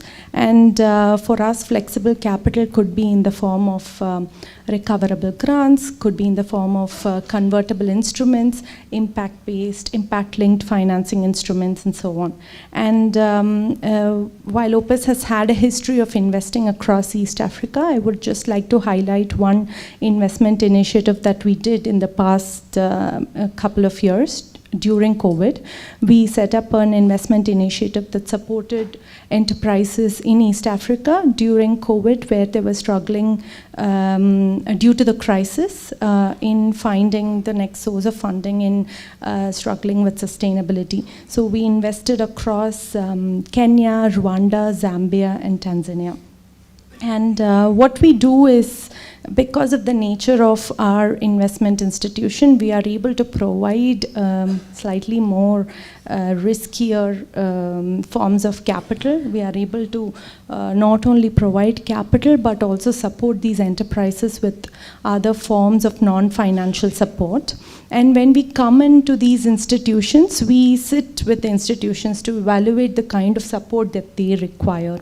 And these could be something that comes from our experience that the companies need for their next phase of growth, or the companies, the challenges that the companies see on the ground, and they expect support from us as an investor. These could be, so some typical support that we provide to these institutes include setting up governance structures, making sure there is a functioning, reliable board on the ground, formalizing frameworks, establishing data collection mechanisms. Sometimes as investors we go about asking for impact data. A lot of times these data remain on the paper as just numbers. How do we use them to design products on the ground? How do we use them for business model betterment with the companies? We help them with that. We also help put in place policies, best practices, policies and systems. We try and identify organizations within our portfolio who could be champions in some things that they do. We use that as a showcase, sort of peer learning mechanism for other companies to learn from. And for us, as important as it is for our companies to deliver impact, measure it, it is also important for them to share it with the world, with their peers, and we help them in doing that. Great, thank you so much, Arti. So maybe as a follow-up, as we're trying to, you can keep the microphone because I'm going to ask you a follow-up question. So a lot of enterprises, they start with a little bit of grant money or maybe seed funding that they're able to raise on their own, and then they might work with an Atal Innovation Center and then get an impact investment and then graduate to more commercial funding. What are some of the things that we can do to help them along that path? Sure. No, that's a great question because this is, of course, a gap that we see on the ground. A lot of companies, the typical path that we expect the companies to go through, grant, early stage risk capital and late stage capital, that doesn't often happen with companies on the ground. They either get stuck at the first stage, get a lot of grant capital, try to sustain businesses with grant capital, which doesn't happen, or they are at that phase where they have access to angel investment funding, and then it's easier to go than an institutional investor, and then that's a phase that there's a gap. Companies find it difficult to go over, and of course with late stage capital. What we do, apart from the usual things that all investors ask you to do, sort of work on your business model sustainability, how do you support sustainable scale and growth? We do all of that. But we also help the companies align expectations with their prospective investors. So sometimes it is important for the companies to understand where they are in the life cycle and what they can do with the kind of funding that comes in. So we help them align those expectations and understand what can be delivered alongside these different stakeholders, because we have seen that sometimes making the leap without the understanding the expectations, or without understanding the gaps, it becomes too expensive for the companies. I've done that in my own entrepreneurial journey. I know how costly it is for people within, and I think that is the main thing that we do, apart from the other non-financial support, in terms of connecting them with other stakeholders, providing them access to, other people who have been sitting here. This is something that we do as an important. Great, thank you so much. So, Moy, I don't know if this mic, I think this mic might be working as well. As we want to scale up the support that we give to entrepreneurs, because we need thousands of entrepreneurs and not just the few that we can serve through the different organizations that we're representing, do you see a way to sort of standardize some of the kinds of support we're giving versus how much has to be really custom designed for every company? What might you see in the work you do at AIC? Yeah, that's quite interesting. I mean, when we see the incubation support, I don't like. If there is an incubation support which is already standardized, it could have been very easy for all the incubators there, and then just use the same framework there. But if you do the ground reality, I don't think having a standardized kind of framework for incubation support would work to all the different stages of incubators. Like for instance, AIC SELCO Foundation, we are supporting the vernacular grassroots innovators, which they hardly have they hardly know how to even create email ID. So the kind of framework, the kind of incubation support that they need, and the kind of incubation support that the later stage of startup need is completely different. So in that manner, I think customized kind of incubation support as per the stages and the need of the enterprise would be an ideal form of incubation support. Great, thank you. And to Nikita, thinking also about enterprise support, what do you think is needed before the companies get to you, right? So before they can even have a conversation with Social Alpha, what is sort of the thing that companies could most benefit from, which would increase your pipeline and have more companies be able to knock on your door and be eligible for funding? So firstly, I think there is a need for, because we are focused towards deep tech innovation, there is a need to also translate the innovation in the R&D labs to startups. And we need entrepreneurs who are very mission driven in terms of actually solving the problems on the ground, because there is a very high customer acquisition cost which they will have to incur. And it is going to be challenging for them to demonstrate that kind of, essentially create the adoption in the remote locations. So that kind of entrepreneurial spirit is necessary to create, to solve these problems. And then also the validation of the product. So because it has to be good quality product that is accessible to everyone, right? So there has to be a standardization of certification as well as testing, validation support, so that once they bring certain claims, we can validate easily and then support them through their next phase of commercialization or taking their product to the market. So that's there, and also on top of this, financial support in terms of other models. So could be end user financing or just working capital loans, so that then they can increase their scale and deliver. So from that point onwards, we can then help them be commercially ready and support in that risk period. Great, thank you so much.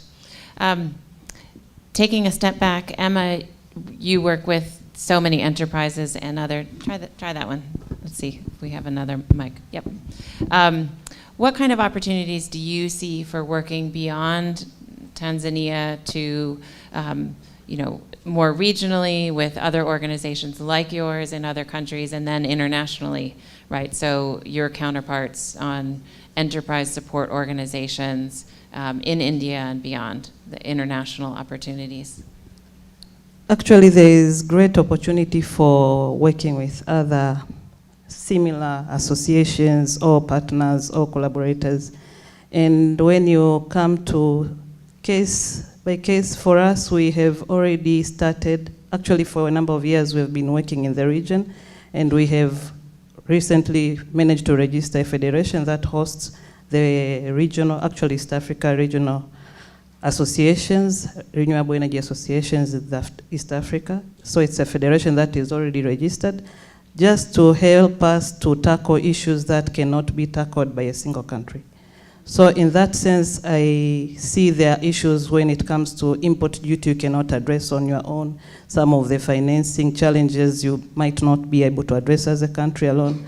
And some of the other many initiatives like standardization of the curriculums and the capacities within different countries in the East Africa, and even outside East Africa, because we see a lot of opportunities and we see a lot of investors coming from different countries, and also have a number of partnerships from other associations from other countries in North, and also some of the other from Europe. I see it's a great opportunity when you collaborate, because when you feel this challenge is only happening in your country, you just find it's a similar challenge that happens across the region, across Africa, and even abroad.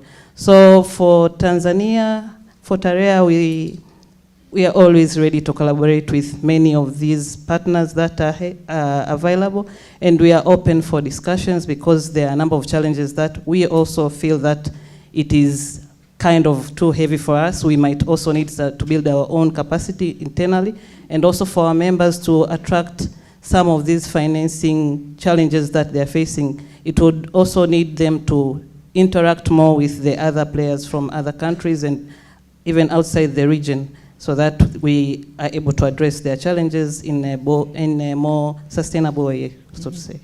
That's great. Yeah, I think we definitely have a tendency to think we are all alone in our problems. And it's conferences like this on stage where we can see that we actually have much more in common with each other.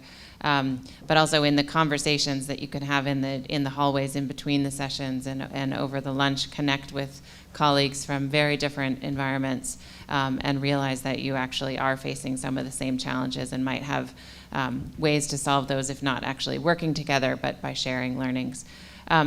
So Jonas, thinking about things you've heard over the last few days, hearing from colleagues in India and some of the opportunities that we've been talking about, what are you most excited about or see as most interesting? Some model or some opportunity that you think, oh, that could work in Ethiopia, we should try that.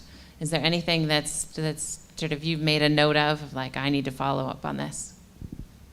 Yeah, the most important takeaway I've just when we discuss with our colleagues from, for example, Sierra Leone last Saturday, You know, in Ethiopia, one of the challenges we have is source of finance, especially foreign currency. We have the most strict foreign currency regulation maybe in Africa. So, but that was not an issue in some of East African countries. So, you know, sharing ideas from them, how come they can solve this kind of huge problem that is beyond our control actually. It's not easy for us to import products or even to assemble products locally. So, and the other point is the tariff regulation in different countries is extremely different. That's what I've learned also. For example, what I've learned is in Sierra Leone they don't have any duty, even VAT is free. So for us, of course, we have come to that. We have done with the government to free up some of the solar products to be duty free, but we are still paying VAT. But the tariff process, regulation, and implementation process is very complicated, and there is clarification of tariffs needed to clearly import products. So learning from our colleagues from East Africa and others, even from India, will give us some idea how to solve this problem, because we have also solar association in Ethiopia, and I'm also a board member in that association. And sometimes we think it's beyond our control to just solve some problems, but I found it's easy to communicate and learn from others and how to solve such issues. Yeah. Great, and maybe not just learn what the end situation is that they have, the no VAT, for example, but how did they get there, right? Yeah. What did they do if something, and usually they had to do something to make sure that that's the condition they have that makes it easier to work in business. Okay, we are going to try. Can someone wake this up? Try to switch to questions from the audience now, and see. Okay, there aren't a lot of questions here. Can the photographer please stop using the flash? Someone requested. So, Stephanie, yes. is it okay if I ask a question? Yes. Jump in. So basically what we see with a lot of the incubators, particularly from the philanthropic background, because we work in solving a lot of the issues of the society, access to clean energy is one of them. Don't you think sometimes, and this question is to the entire panel, don't you think sometimes as an incubator we burden the enterprises way too much with our expectation of solving the problems of the society, which is primarily our role, and they should have the freedom to build themselves as an enterprise and play the part of the ecosystem that they are supposed to. And if it is so, how should we differentiate in our action that they get that freedom to actually grow and establish themselves? So yeah, question. I mean, some of the challenges that enterprises are facing are very much external, and right, it's an unreasonable request, I think, to ask them to change all of that. How far do we go on that? So maybe I'll take a first shot at the question. So at Social Alpha, we believe that entrepreneurship has the ability to solve the problems through innovations, right? So you need very disruptive innovations, or some kind of entrepreneurial spirit to ensure that that impact is created on the ground and it's actually delivered through their product. So I understand that there is a pressure, but I think there is a pressure on everyone right now that we need to have an accelerated approach to solve it. And sometimes startups also need that kind of push, right? So if they go into their comfort zone, then you need someone to push them to be uncomfortable and then solve that issue. So I think it's a different sort of perspective. But if anyone wants to. Does anyone else want to take a shot?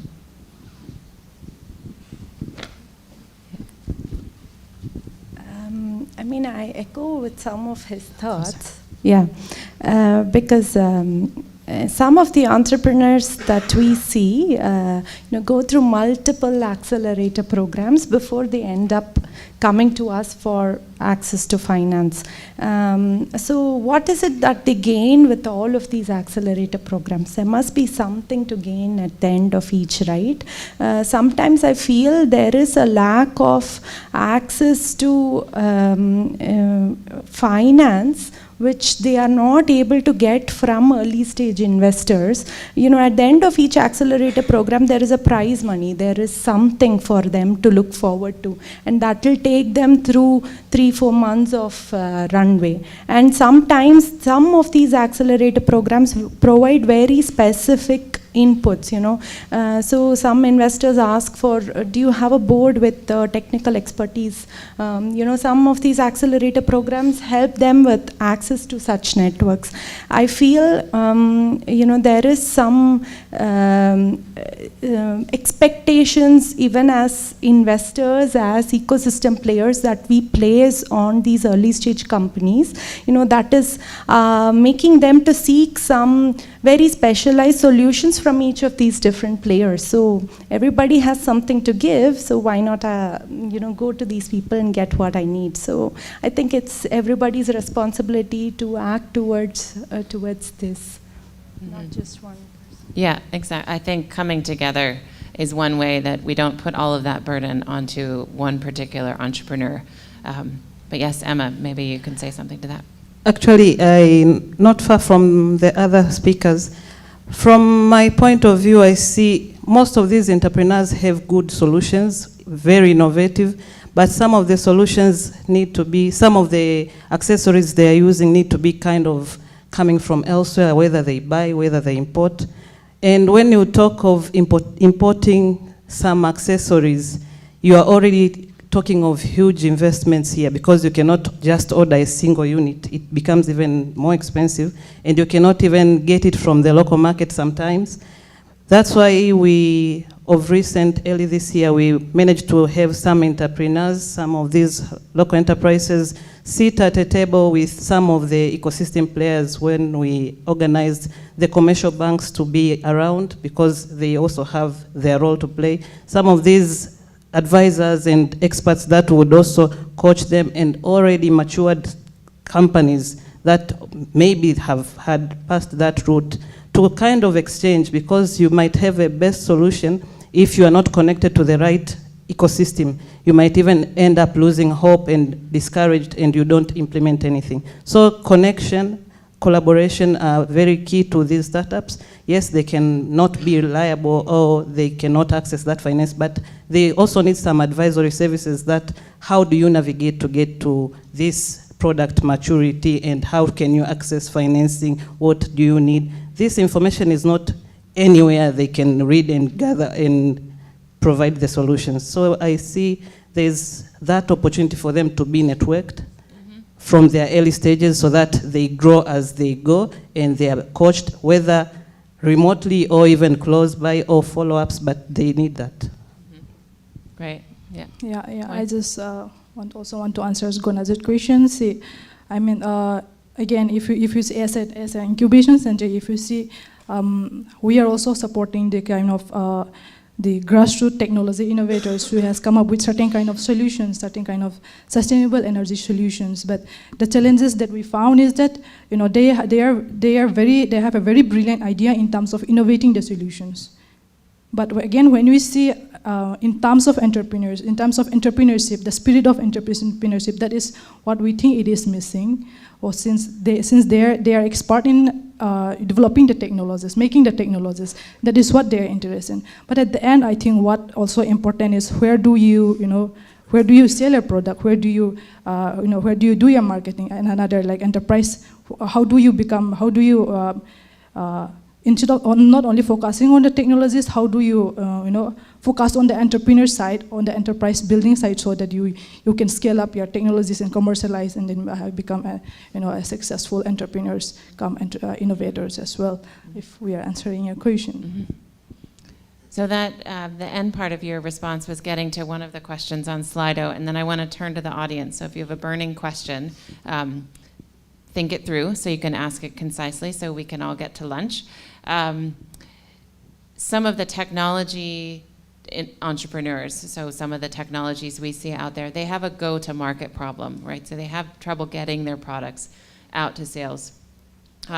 Do some of you think that, or does someone want to answer, would a sort of platform, a seller's platform, I don't know, don't want to say an Amazon for these products, right? But you know, that's like the happy Amazon, the nice one, if it exists.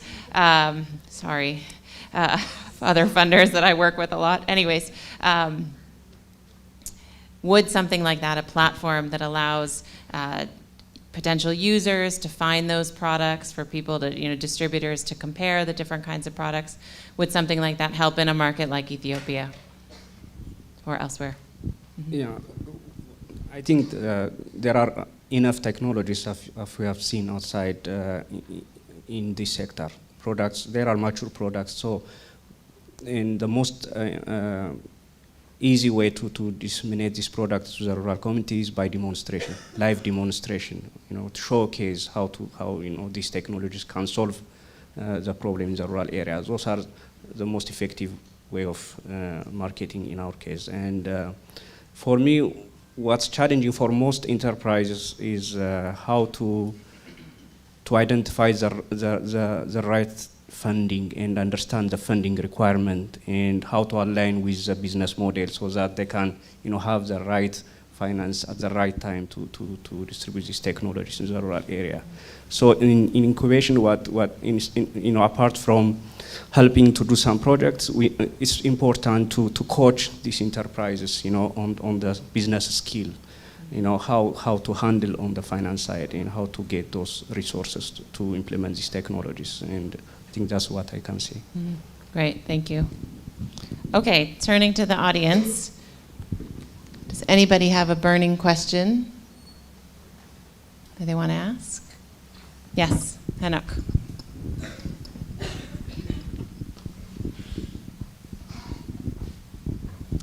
Thank you. Just a quick question. A lot of these initiatives, especially working with entrepreneurs, are meaningful when they're scaled up. A lot of us are impatient, and that's what drives us towards getting involved too much and maybe disrupting the system in the wrong way. Do you have any experiences in scaling the solutions, and what are the key lessons that we might all take in scaling them? So, you know, this experience we've seen while we are providing market access support to our startups. So once they have demonstrated their solution on the ground and, you know, had positive feedback from the customers, now they're ready to scale. But in energy access space, there's always this affordability gap, which, you know, is bridged by other kind of funding. So could be end user financing or could be subsidy from the government. So once this financial model, and this has to be done in a more consultative manner with the customer. So understanding the customer's need and where they see value, and then seeing how can we sort of, you know, bridge the affordability gap and provide the solution to them, and then templatize it and then scale it. So that's what we've been trying to do with the work we do with Sustain Plus as well. And so while doing this, what we realize is that, you know, these kind of models need to be very customized to the specific context and done in a more consultative way with the customer. Once that template is demonstrated, so you'll need a little bit of initial market access support where, let's say, you know, 50% of the capital is subsidized through grant, but then eventually the cost should come down to that point at economies of scale so that you can deliver a solution at scale. So that's some experience that we've got through a couple of startups that we've worked with. Great, thank you, Arti. Sorry, Nikita. Any other question right now? Yes, one in the back. I see a hand waving. It's hard to see out there. Stand up, please, sir.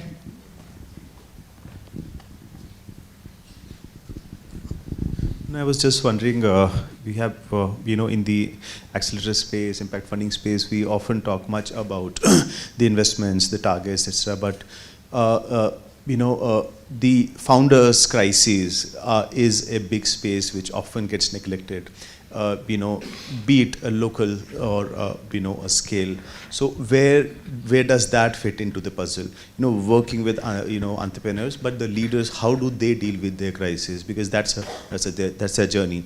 And so for example, what you're doing in Northeast, how do you work with them to really evolve? So if you could share some of your experiences, both from.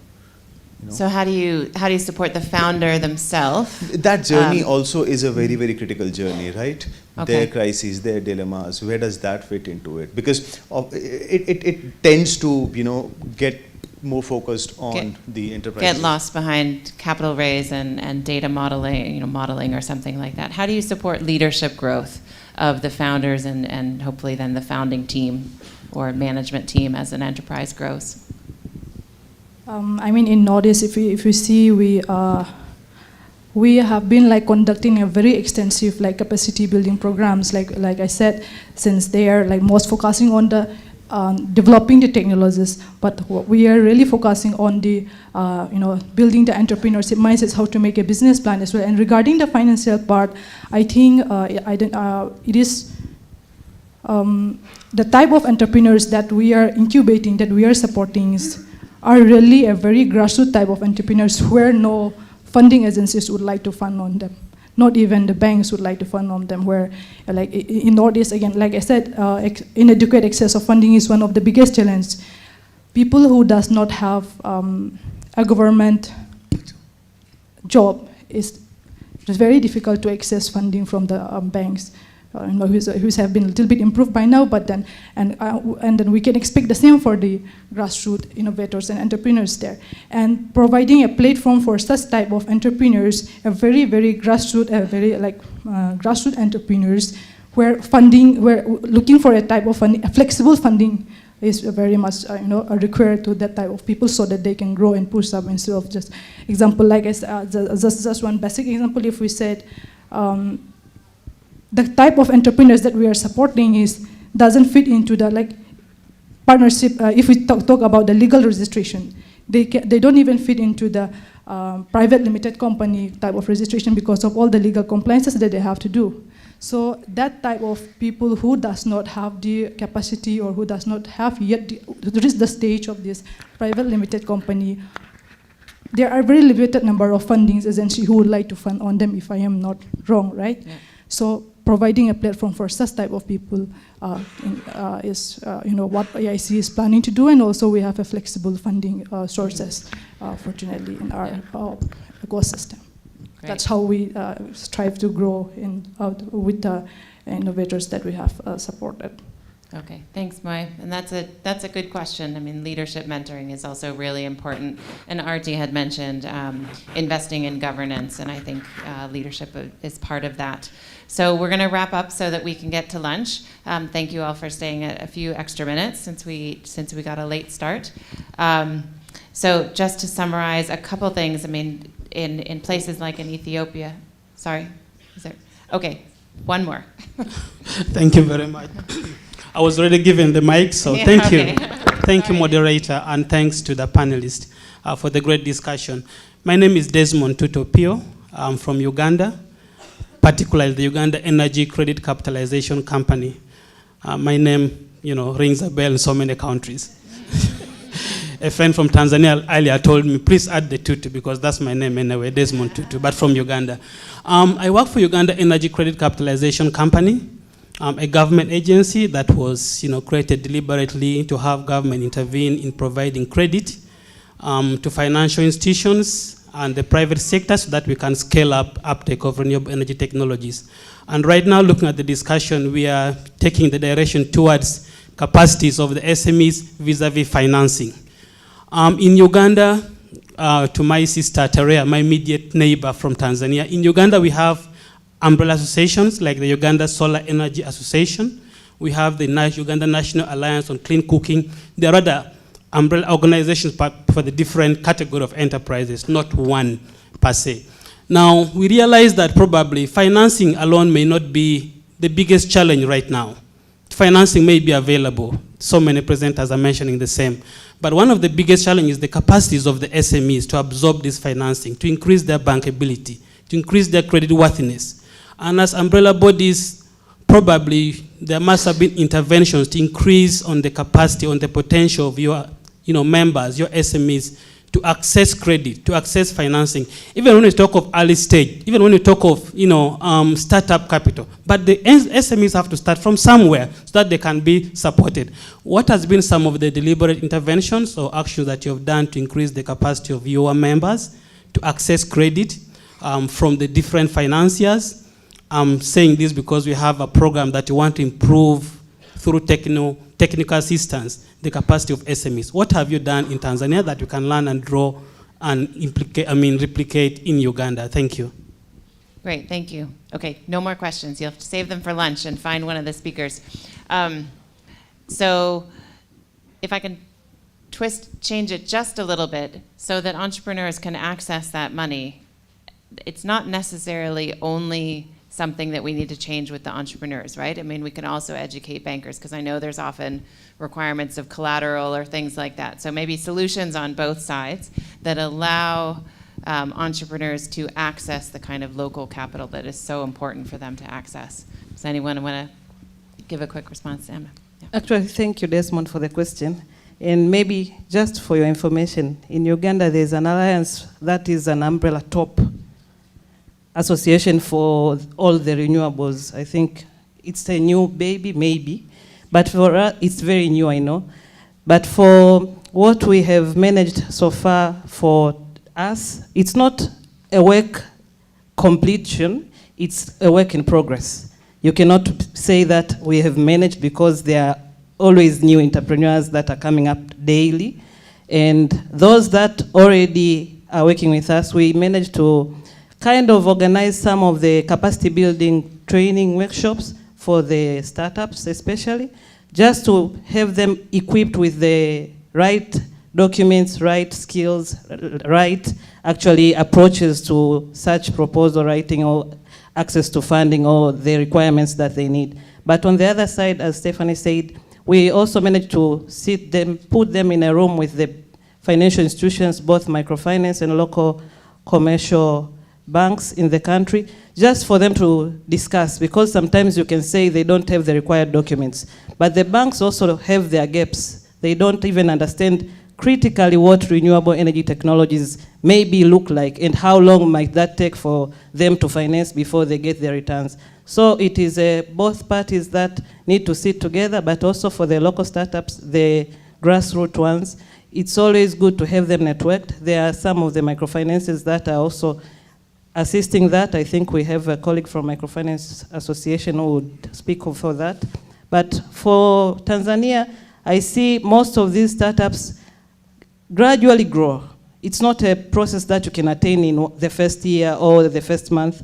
As long as you keep them into the right incubation where they are at least brought up slowly, because even if I give them a 1 week or a 1 month capacity building training, it takes them some time before they reach that stage where they're supposed to access such funding from some of these investors or the financiers. So it's a work in progress. I cannot say that we have managed completely. We are still working for that group of people. Great, and if others have good suggestions for Desmond, please find him at lunch, because I know there are others that have taken different approaches of training bankers on solar technology, on providing guarantees so that they can gradually learn that this is actually a lower risk area than they might think. Okay, now I'm going to wrap up. So in a lot of countries, Ethiopia and others, there's great awareness of solar, but there's still some missing gaps. We've heard about challenges that are external to the companies, you know, the lack of basic infrastructure, the roads that make supply chains difficult, the internet that is challenging, as well as challenges internal to companies, a lack of governance, a lack of sort of ability to do the kind of data capture or modeling that they need, or the documentation that they might need to access finance. So if we look at all of these challenges as opportunities, some of them can be addressed on an individual entrepreneur level with programs like what the investors are doing, what AIC is doing. Some need to be addressed as groups, right? And through collaboration at the country level, like with Tarea, across regionals, and then internationally, like what we're trying to do. So I would suggest that the next South-South summit should be held in Africa. Great. And maybe we can shift, flip the balance on the the attendance, and have even more colleagues from Africa here, and make sure we have key colleagues from India in the room as well, and hopefully a couple international folks will be allowed to come down from Europe. So I want to thank all of our panelists and the audience for the questions, and have a great lunch, everyone. Thanks a lot to all our speakers for highlighting all the enabling conditions for local entrepreneurship. And thank you, Stephanie, for bringing the different perspectives together. Kindly accept a token of our appreciation. And we do talk about gender parity, but thank you, Jonas, for holding the fort together here. Before we break for lunch, we have a quick announcement. So for anybody looking for currency exchange, we have a station outside at the registration desk. Also, Professor Vijay Modi is hosting a small discussion on program design at the end classroom, 5:30 onwards. So anybody who's interested, please do contact sir. I know that we are running a little late, but we request you all to reconvene at 2:15 so that we can continue our next session, which is on innovation for solar-powered productive use equipment. Thanks a lot, everybody.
Hi everybody, welcome back and hope you all enjoyed your lunch. We will now move on to our next panel discussion on innovation for productive use equipment, solar livelihoods. And to help, this is mainly to help understand more about productive use equipments for livelihoods in the global south and how we can build an ecosystem for inclusive innovation. With this, I would like to call upon stage Ms. Rachita Mishra from SELCO Foundation to moderate the discussion. We would also like to invite our speakers, Mr. Livinus Mangnana from Kakute, Ms. McKenna Ereri from Clean Energy Access Research, Ms. Edna from Andy, and Maria from Duin Foundation.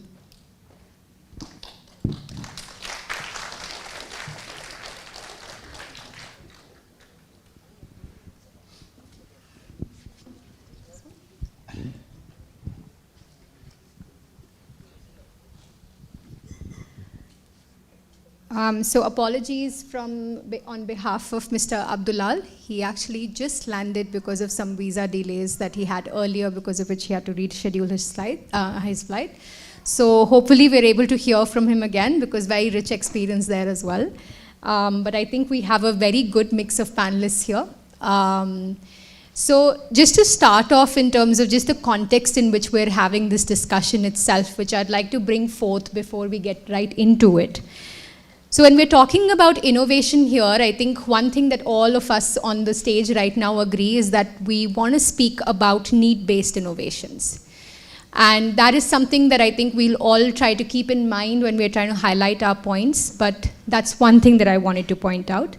The other thing is, of course, when we're talking about innovations in agriculture, in businesses, in livelihoods in general, there can be many different types of technologies. But what we are referring to here is specifically hardware-based technologies, which is energy efficient, which is need-based, of course, but can also be powered by solar if necessary. The other aspect that I would like to point out again as context setting is that when we're talking about innovations for underserved, the kind of populations or communities that we all work with, the need is there. I don't think there is anyone who would question that. But a captive market might not exist. So there is a gap in the need actually converting into a captive market, if I may use that word, which enterprises are then able to cater to.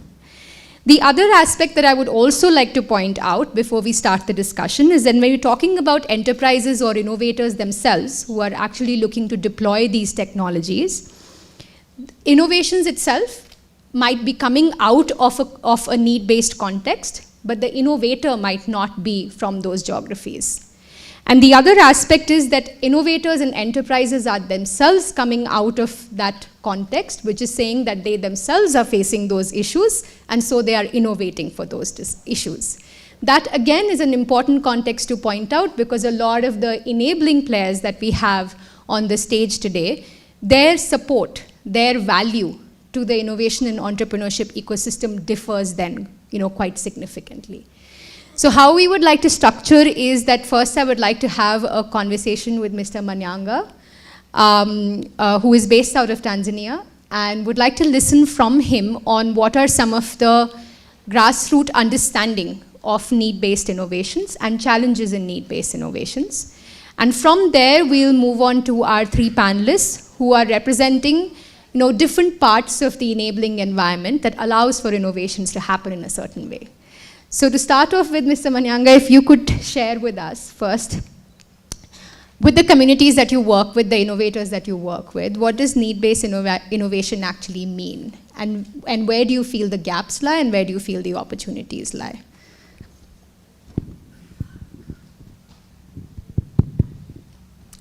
Yeah, good afternoon, everyone.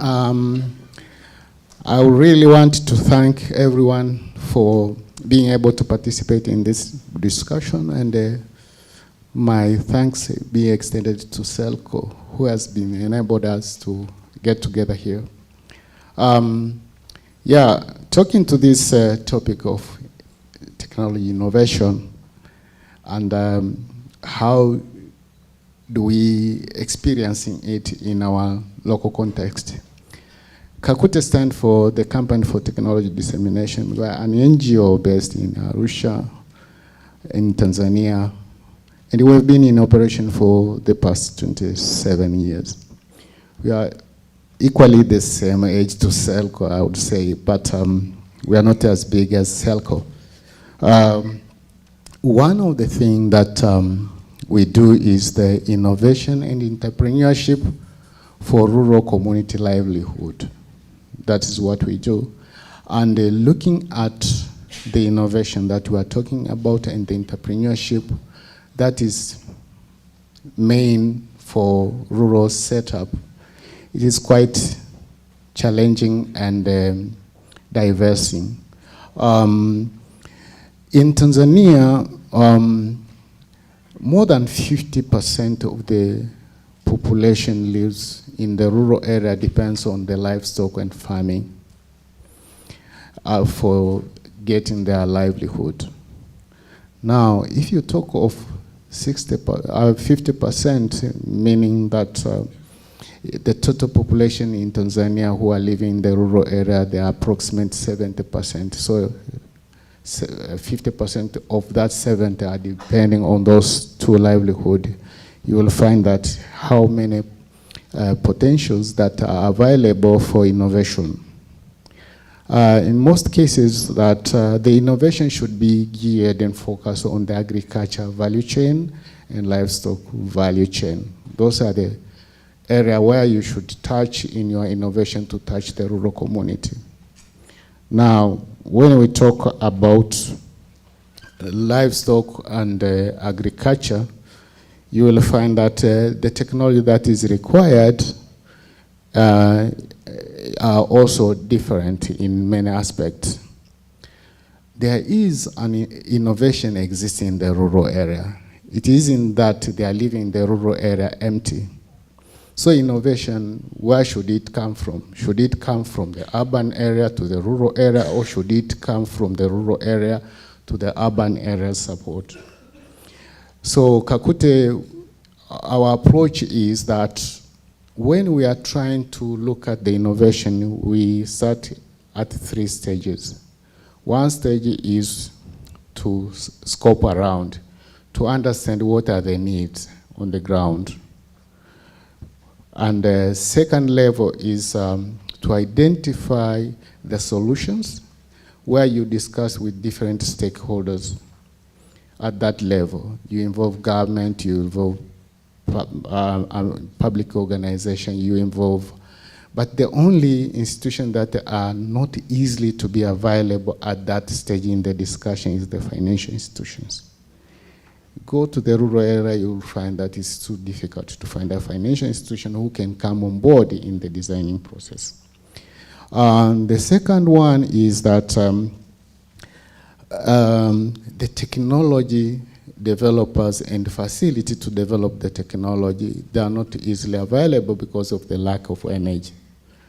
So you will find that if at all that you can find any means or renewable energy that can help in facilitating that, then you will find that the local innovators are coming on board to try to show what is required to solve their problem. But what is the main problem in the rural area? There are mainly 4. One is water. The second one is food security or food production security. The third one is energy. The fourth one is land use management. So if you look at those needs in the rural area, and you've reached a place where they say that we need water, and there's no water within our area, what kind of the innovation that is required there? If it is the question of water is available, they will come back to you and say that, okay, we have water, we have food that we have produced from the irrigation. What can we do with the additional products that we have done. So you need food security, food storage, and etc. Then after they have eaten, they want to eat. How can we cook our food? How can we lift the water? We need the energy. And then once they have this, we need somewhere to sleep. So looking at these levels, you'll find that there is a need in the rural area. But who should drive the need, innovation in that area, is the matter of going there and listen to them. The innovator and the end user should sit together and agree what kind of the innovation that is required. And that is one of the missing part. Sometimes we bring solution without an end user's involvement. Then when it comes to the level for adoption of that technology, it is a challenge. They will do it as far as that you are available. And once you are gone, and then the technology is obsolete. And also, if the technology has been introduced and become successful during the time, who is providing after-sale service? Looking at the geographical locations that we have, the distance that where you install your system. If any problem arises from the solution that has been brought, and there's no skills personnel within that area, that technology becomes obsolete. So you really look at all that is required to make that technology scale and available. So there are 3 principles that is required if you want to introduce your innovation and making sure that it's a success. One is reliability. The second level is availability and affordability. If the innovation is not available, then it is obsolete.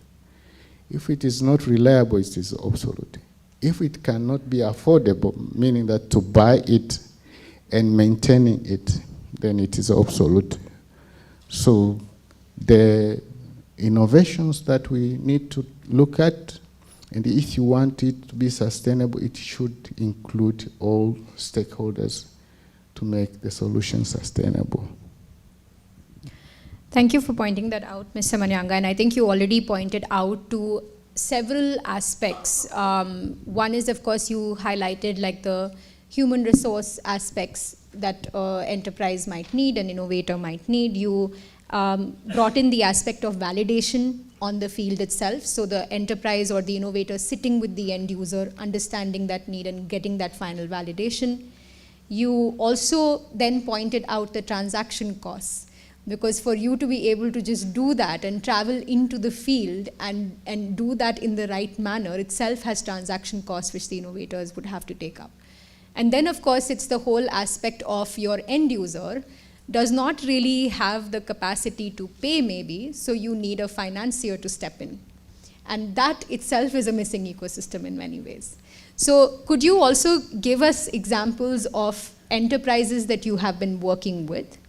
And how do you really overcome some of these challenges that you mentioned? Like what kind of support do they need? What kind of timelines do they need? What kind of resources do they need? Which stakeholders need to step up? Could you give us some examples on how that can happen?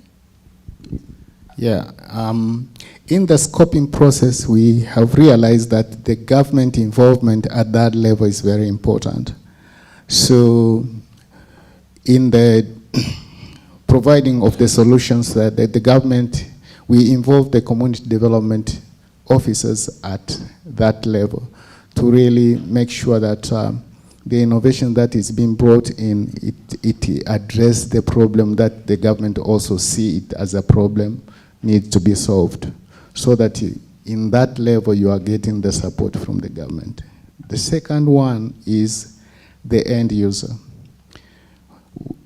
Our approach from Kakute, we take individual because we are looking at the innovator rather than looking at the group of people. We may call them innovator, but they are really one person who is driving the technology. So we look at one person who is accepted within the village to demonstrate the technology. Someone who is willing to test the technology to see that it is working and provide the data that we need to convince the rest of the others that the technology works. But also we look at what is the commercial aspect that is required for that technology innovation. Can it be turned to be a business, or can it remain to create the impact and providing service to the community? If it's so, who is continue to provide services after the technology has been installed? But if it is going to be turned into a business, then you will see the revenues coming from the product that is being produced. An example is that the water pumping. You go to somewhere and that is obvious. You introduce the water pump somewhere and then you look what are the business opportunity within that area. You find that there is a need of drilling the well, installation of the pump, construction of the water pump house, and construction of the water tank in order to do the irrigation. But the business within that is that there is animals who need water so that they can charge animal per head. Or there is a human being who need water. They will come there and collect water and pay. But there is an agriculture activity within the area also, which are all income generating. The challenge will be that if there are 3 or 4 entrepreneurs that need to pump water, will you promote 4 of them within the area? Where will be the market? The population within the area wouldn't support that. So you need really to plan them nicely in order to make their solution become sustainable. One, you will say that, okay, you will charge water for animal and for human being. The rest of the others, you can do agriculture production. Then you can introduce 4 in order to avoid the competition. Unless otherwise, if there are 4 of them, you need also to check underground water if there is enough water. Maybe the well might dry out because of suffocation of the water. So you really need to do all this together to make sure that that technology is commercial viable and can be sustainable. Unless if you introduce 4 in the same area and the well is drying, that technology is obsolete. So we don't really want to create what could fail in future. But also we need to convince the financial institutions. The financial institutions, are they looking at the technology or are they looking at the business in the rural area? So you really need to work hard to build the capacity of the end user to present the business case that is a technology which has helped the business to be commercial viable and bankable, and also looking at the technology supplier that are they reliable to provide after-sales service. So I've come to realize that the manufacturer of the technology and the distributor, they are not with the end user. Once the technology is installed, the job is done. So there is a need of developing technology installers and the entrepreneur who can provide after-sales service as an entity whereby they can charge the end user on the service that they provide to make sure that the technology is reliable and it can be provided with the services that is required. So there is a lot of the value chain of the actors that should come together to make the technology feasible, reliable in the rural area. And I think what Mr. Manyanga is also bringing out here is a kind of a broader definition of innovation, not just in the technology itself, but even in the business model, which has certain amounts of social sustainability, environmental sustainability in mind as well. So how that is being deployed, plus is it being deployed to solve a problem today versus its sustainability a few years down the line? How do we really bring that in? It of course brings in the role of several other players in the ecosystem as well. Some companies might have a structure where sales are incentivized, but how do we really kind of incentivize servicing and maintenance as well, or at least someone in the ecosystem? I'd like to go to Edna from here, from Andy, and of course representing like a broader viewpoint of the network of enterprises that you work with. I just wanted to get your early thoughts on two things. One, the challenges that Mr. Manyanga raised. Does that resonate with many of the enterprises that I feel you're representing here? And the other aspect is also Andy having its networks in many countries. I wanted you to just maybe throw some light on, is there something about the context of Africa specifically that we need to know about when we're talking about the innovation ecosystem for hardware-based technologies? Thank you so much, Rashita. And once again, thank you to the SELCO team for bringing us all here. I'm super excited to be having this discussion this afternoon. So just by way of introduction, my name is Edna Karanja, and I work for an organization known as the Aspen Network of Development Entrepreneurs, popularly known as ANDI. So from here on, I will use the term ANDI because the other name is a mouthful. But just a little bit of background to what ANDI is. ANDI is a global network membership organization, and we have over 230 members operating globally. So as a network-based organization, our members provide financial resources, capacity building, and business development support services to a group of business we call the small and growing businesses. So ANDI has or takes an ecosystem approach when it comes to supporting innovators. So we work with members who directly provide either capital support, business development, or financing. And just maybe to pick up from some of the challenges that have been highlighted and that have been mentioned is talent. I know, that is something that we really need to unpack and unearth further. Right? You've mentioned the fact that, there's innovation that happens in the rural settings, but there's also innovation in rural and urban settings. And the type of invention that exists to support the two types of entrepreneurs is totally different. And this is also probably a question that had been asked in the earlier panel, right? Can we standardize the type of support that is offered to entrepreneurs? I think that it needs to be very specific based on the entrepreneur that you're working with and the innovation that is currently in place. So yeah, just to maybe sort of tie that in and the discussion that we're having here. So talent is one of the biggest challenges that we have seen that entrepreneurs particularly face. And this takes very many broad levels, right? Talent can be from the capacity of the employees themselves or the people surrounding the entrepreneur. Let's call them his team, right? So we need to build the capacity of the entire team, not just the entrepreneur. From invention is great, but it needs to be all-inclusive. We need to have everyone on the table, from the end user to the financiers, to the innovator themselves. We all need to be speaking and working together so that this innovation can actually scale and have more impact. The other thing that, probably comes out clearly when you're also speaking is the issue of financing and capital. And I think, we've begun and we've started seeing a lot of innovation around this. There's more patient capital from a lot of donors and financiers, and I think we'll hear about some of those opportunities. There's patient capital that's provided to a lot of these innovators. There's financing also to test and see whether something is going to work or not work. So I think for me, really, the most exciting thing is the fact that there are actually institutions that are willing to put in money into innovations that need testing and that need to be further explored. And the fact that we actually have, organizations that are committing resources to that is something that we all need to applaud and continue to lobby for.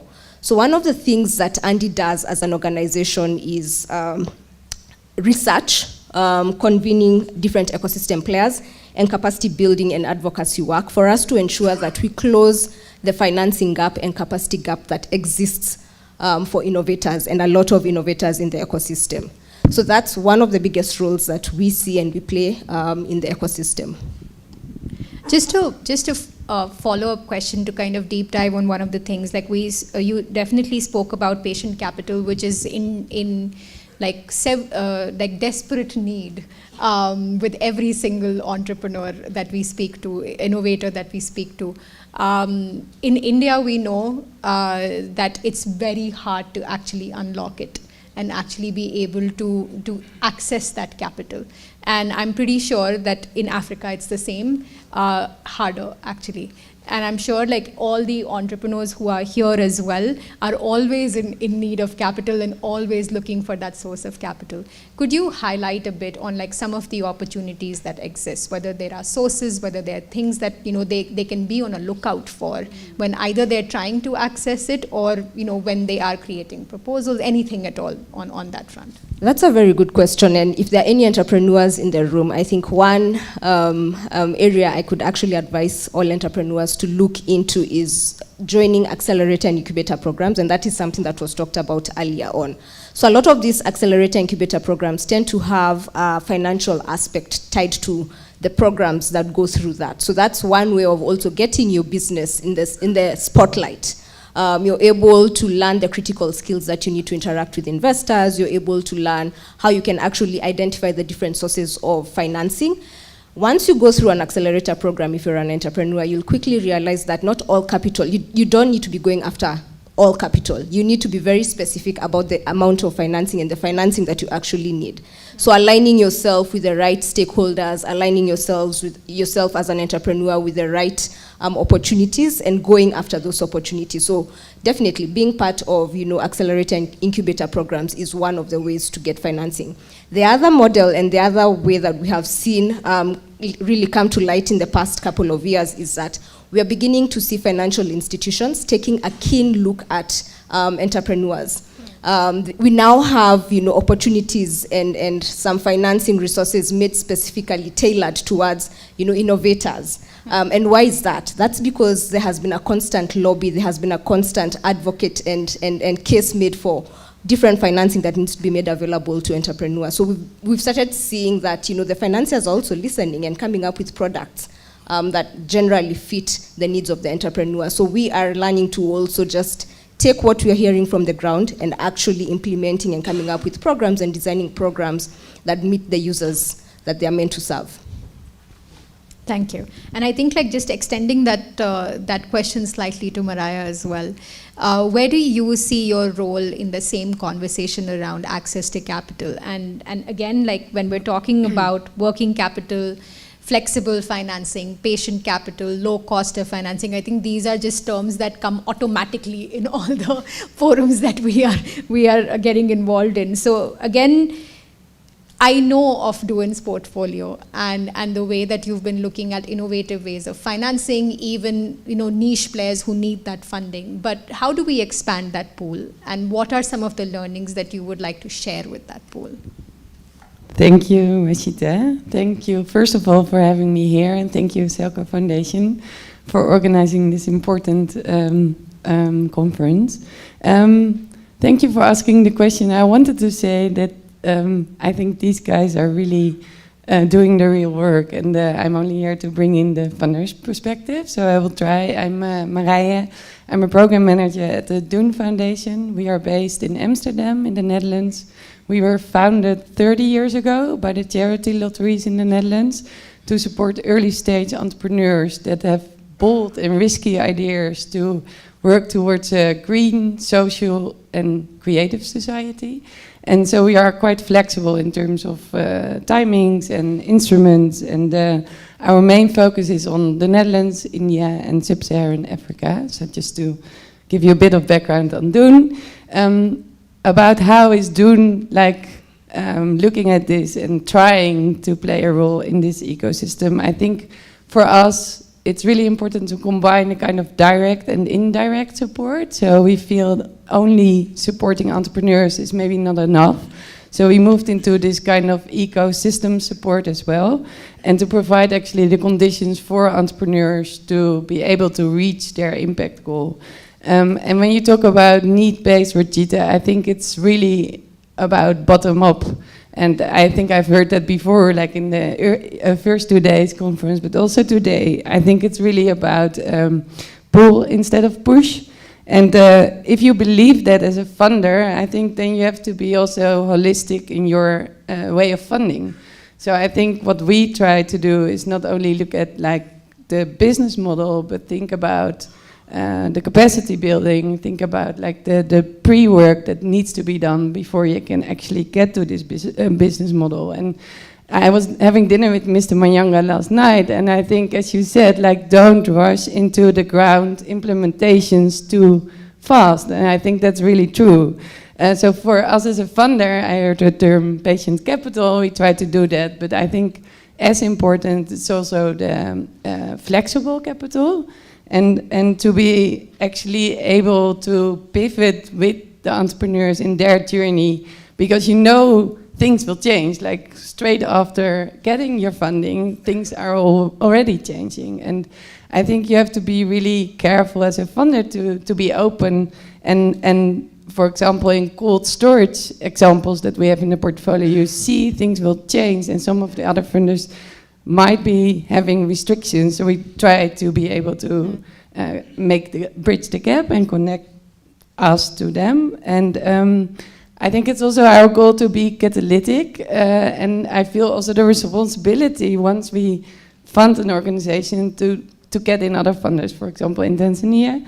And when you ask about like working capital and the needs and some examples, I think what we try to do, because I notice and I realize that these are the bottlenecks, and we do have a set of criteria at Doen that we always stepped out, I think in this case, because we felt that we have to get rid of our criteria and see what is really needed. If it's policy, if it's like providing working capital, we always said, no, we don't do working capital, but yeah, we did, because we see those are kind of the bottlenecks that the entrepreneurs are facing. And I think one of the examples is we currently try to set up, or actually the partners are trying to set up, and we support that, is a local debt facility in Nigeria in local currency. We try to make that revolving, which is kind of bold and risky, but really needed.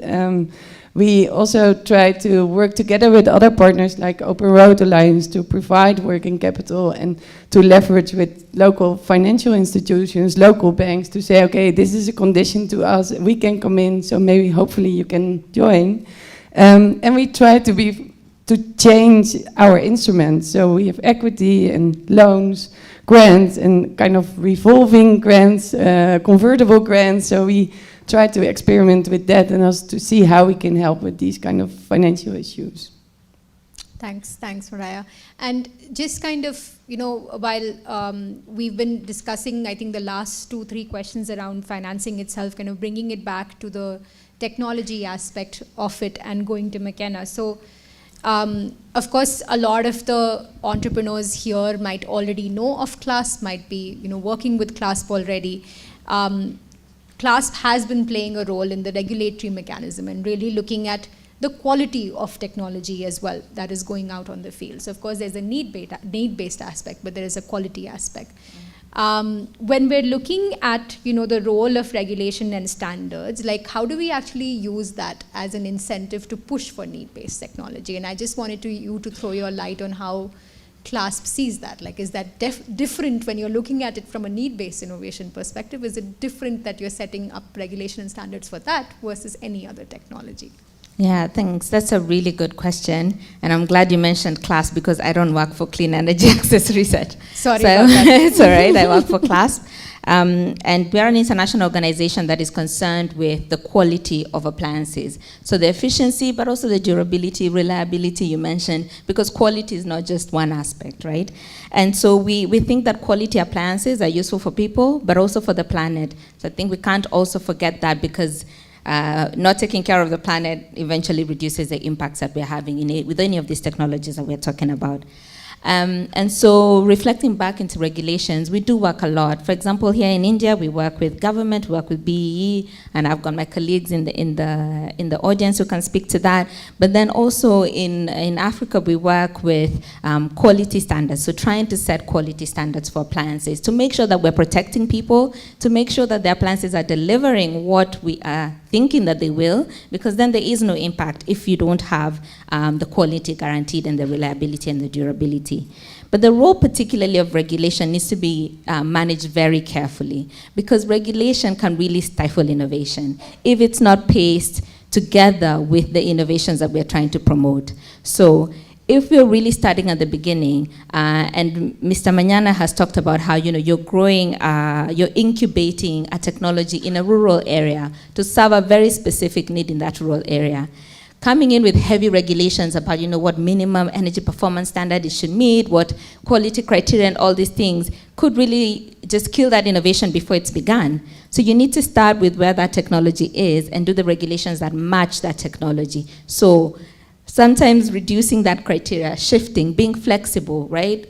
Putting criteria that are right for where the innovations are is really important. And I just want to give an example of something that we have done. Productive uses are really early in a lot of countries in Africa, much earlier than I think we find in India. So that's one lovely thing that we're learning. Every time we come here, we just see new innovations, and that's great. And we realized quickly, because a lot of funders were saying, hey, we need a quality criteria, we need standards to be able to fund the solar water pump or these mills. And when you look, there's like 2 grain mill companies. We can't set standards for 2 companies. It doesn't make sense. So we needed to go back and think, but what can we do that still gives people a sense that this is good quality, that they can benchmark one product to another, without having to go the full weight of the regulation. And so we developed a method called rapid product assessment. And here it's almost like ticking boxes. At least the minimum is met. It is safe, it is reliable, it's doing what it says on the box. And perhaps that is enough for where that technology is. And as the technology evolves, we will regulate it. As it scales, we will then come in with the much heavier international standards and work through that. Another example I think is really interesting is the work that we have done with companies like Davidea, which is an Indian-based company. I think their product is out there. And when they started with their solar refrigerator, just running an innovation competition to benchmark existing solar refrigerators, right? Without putting too heavy kind of standardization on it. We have a test method, and we use the same test method to test a bunch of refrigerators and then put that out there for everybody, the outcomes of that. And that in itself is a nice quality marker. But those test methods now, because more and more solar refrigerators are in the market, we're working to put them in the IEC, right? Because the IEC standards not always look to the off-grid sector. And so that evolution from starting where the technology was and then moving it slowly to where it needs to be, I think is how regulation should look at innovation. And that kind of comes, it kind of leads to my next question as well, which is that if we're talking about productive use equipments here, and especially if we're talking about inclusive innovations, local innovators coming up, then it also is coming up from a foundation of fabrication units being there, manufacturing generally being there, human resource, technical capacity of that, components being there, supply chain of smaller things, gears, motors, all of that. So when we're looking at Africa, how do you really, your standards of your refrigerator or your rice processing unit is also going to be dependent on the supply of that. So how do you really look at creating a market which is spurring that as well, or a regulation which is spurring that component to be supplied to the innovators who are going to take it one step forward for application development? So you're asking about, let me just make sure I'm getting this straight. How do we spur innovation at the component level to then bring it into sort of an assembly situation? That's great. Yeah, because it's true. In a lot of African countries, we are importing and assembling at best, right? And of course that needs to change, and of course we need to grow more homegrown solutions. But we also have to work with partners, and we have to work, we're not an island, we have to work with international organizations and also other countries who are manufacturing these components. So one thing we have to watch out for here is that there is a lot of the quote for Africa making of components, right? You make one component for a certain market and different quality, let's put it that way, for another market.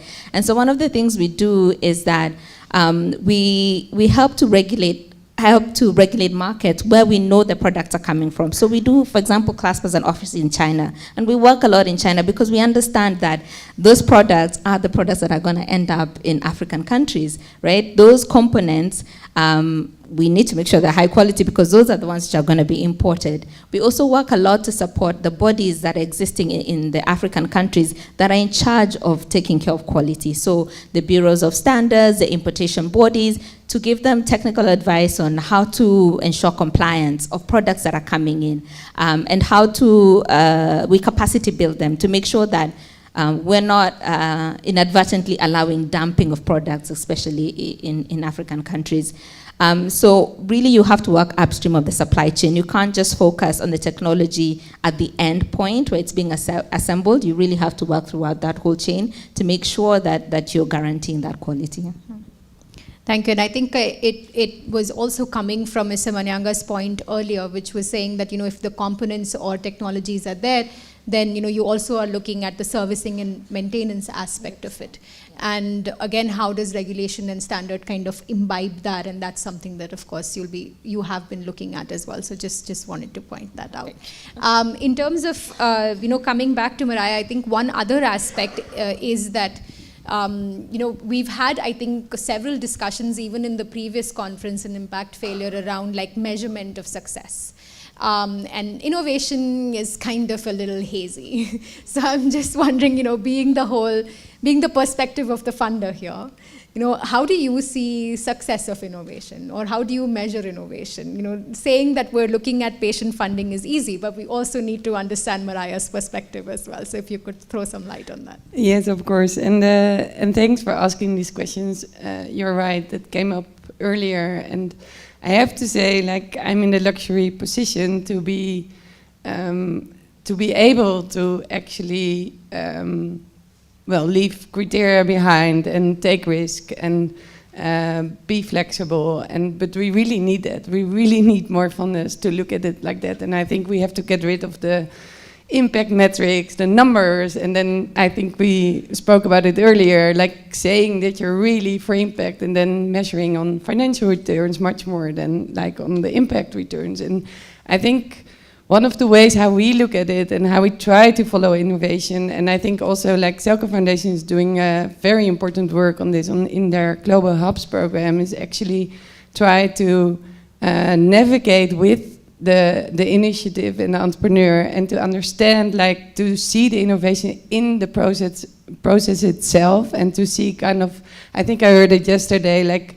the ecosystem should be the outcome in the end. So you cannot really set the goal for 2 years and then say, okay, this is what it should be. And I think for us it's a kind of more kind of learning journey together, and how to capture the learnings and to also share that with other entrepreneurs or initiatives in our portfolio, because we as a funder have this kind of overview, and every initiative is working on their own goals, right? So they don't know who's out there maybe doing kind of similar things or can work in the same value chain, or for example, connecting circular textile partners with energy access partners, and to get like new sources of funding, find that through like tailoring programs or anything like that. So that is I guess how we try to look at it, but in the end we do also have reports, and we try to keep it light, and we try to ask for significant changes instead of only the hard numbers.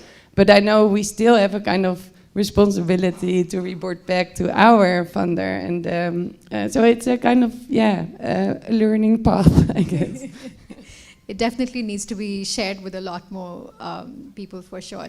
I'd like to open it up to the audience and check if there are any questions, and then go into last round.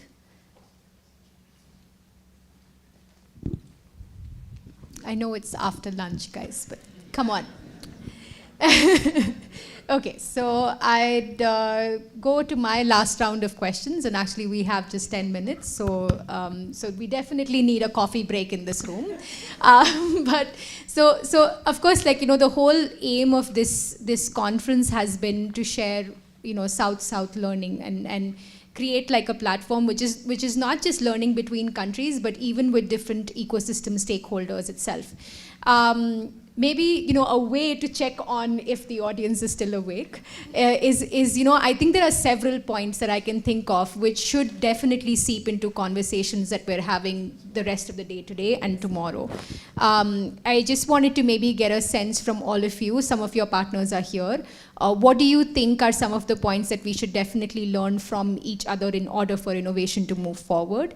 And questions that you would want to pose to some of the other panels that would be happening on financing, on agri, on looking at impact of livelihoods, innovations, you know, looking at spurring demand on the field, program design, you know, that you feel we should definitely keep in mind as questions from here that they need to look into.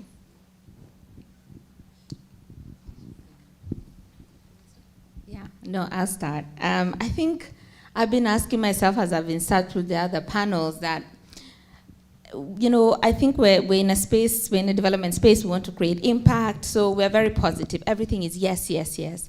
But when do we need to say no?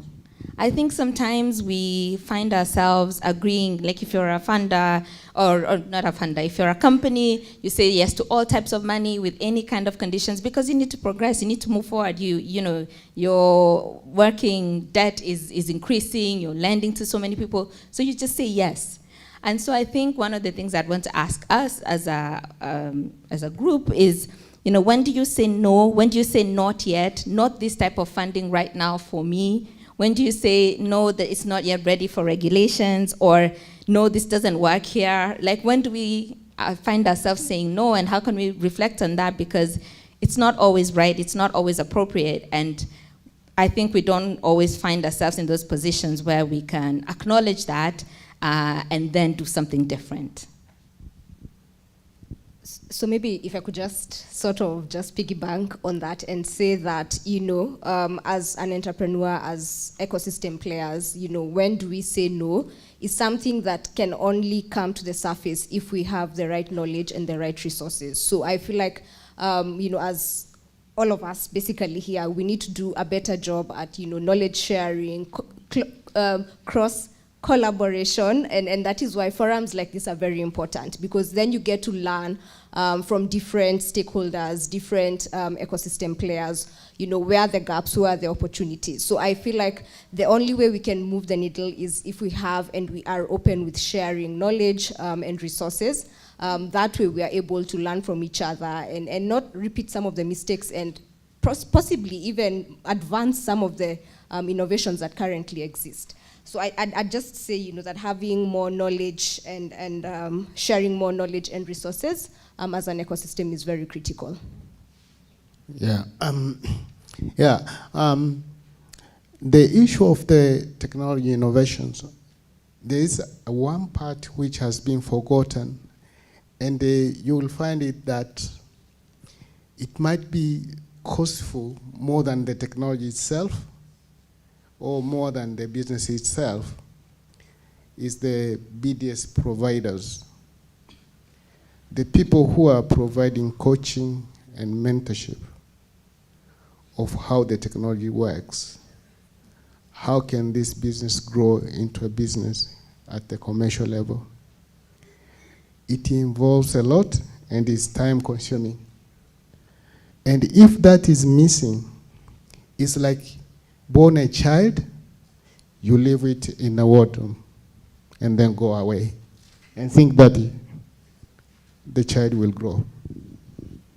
So in this forum, let us try to think, how can that be nurtured into that, so that these BDS providers, they are looking at the technology supplier and they are looking at the end user.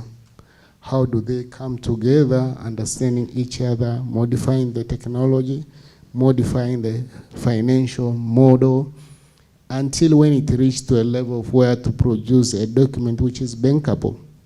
I'm sure that we cannot force the bank or financial institution to give money just only for something that is being taken off.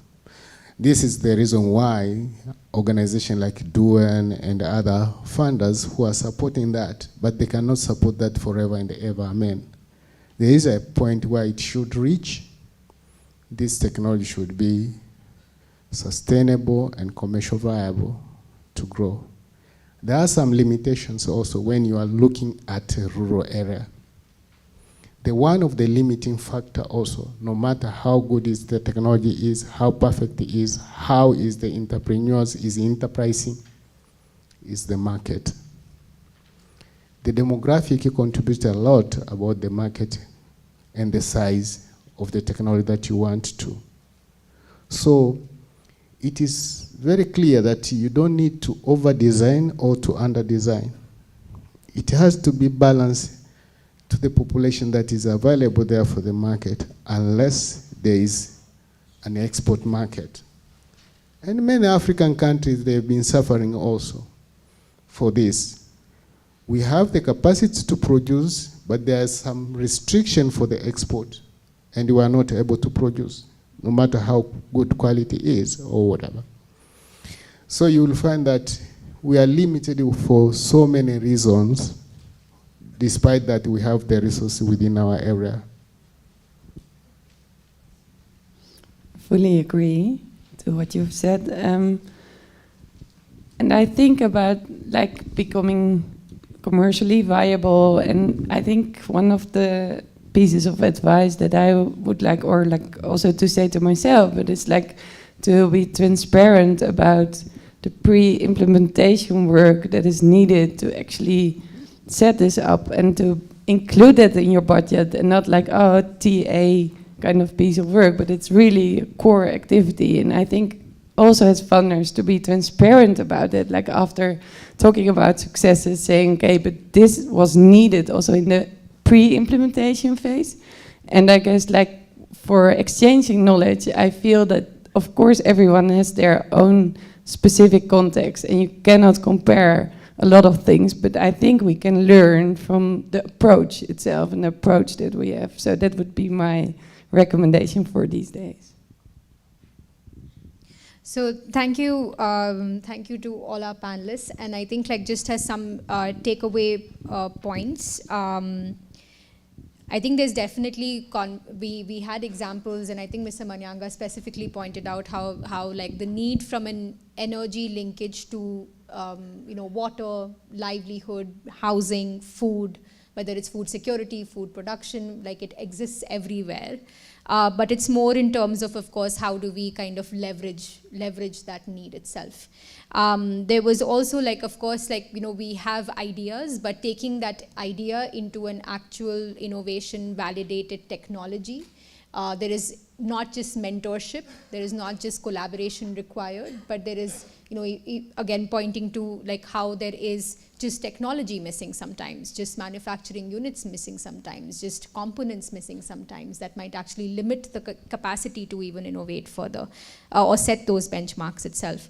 All of this requires patient financing, but patient financing in the context of the weak ecosystem that we're talking about here in these under-resourced regions, where enterprises are going to have high transaction costs in not just innovating, sourcing parts in the beginning, but even going on the field and spending time with the farmers, spending time with the micro-entrepreneurs and just validating it. We know from our experience itself that doing a project in Karnataka versus northeastern parts of India, sometimes the costs go double, if not triple. It's going to be higher here. So how do we really account for that and learn from that and share that learning amongst us itself so we understand those constraints?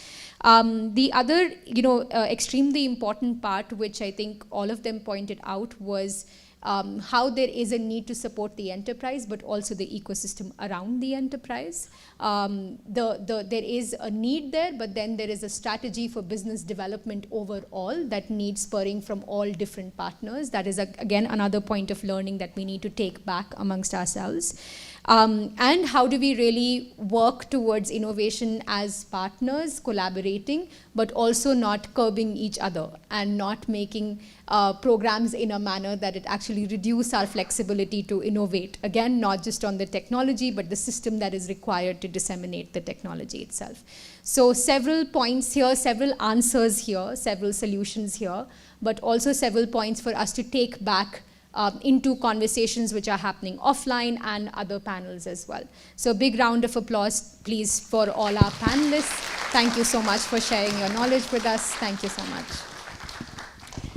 Thank you so much for the panel discussion, and we'd like you to accept a token of our appreciation.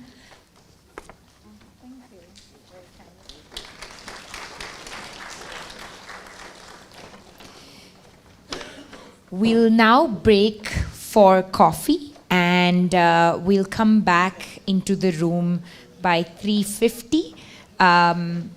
I'd also like to just highlight that Professor Vijay Modi would like to have a discussion on program design at 5:30 in the N classroom with partners, particularly partners from Africa who are around here. The N classroom is that direction. We'll have ushers show you around. We also have a map somewhere there that can, somewhere in the registration desk that can point you. That will be 5:30 onwards. Right now we will break for coffee, which is at the back, through the rear doors, please. And we will reconvene at 3:50 for the last session of the day, which is on asset-based financing for productive use appliances powered by solar. Thank you.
Welcome back, everybody.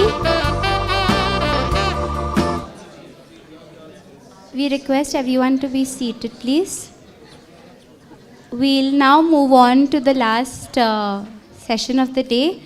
And I would like to invite Professor M.S. Sriram on stage for the masterclass on rural financing in the Indian context and looking at the opportunities and challenges to replicate the same in other contexts. Over to you, Sriram. And maybe just a quick introduction. Professor Sriram is currently a faculty and a chairperson of the Center for Public Policy at the Indian Institute of Management, Bangalore. So he's not just the masterclass speaker, but also our host for this event. He graduated from the Institute of Rural Management in Anand and is a fellow with IIMB. He has also worked as a vice president in finance at Basics and was a former faculty member at IRMA in Anand. I will hand over to Professor Sriram to take us through. Thank you.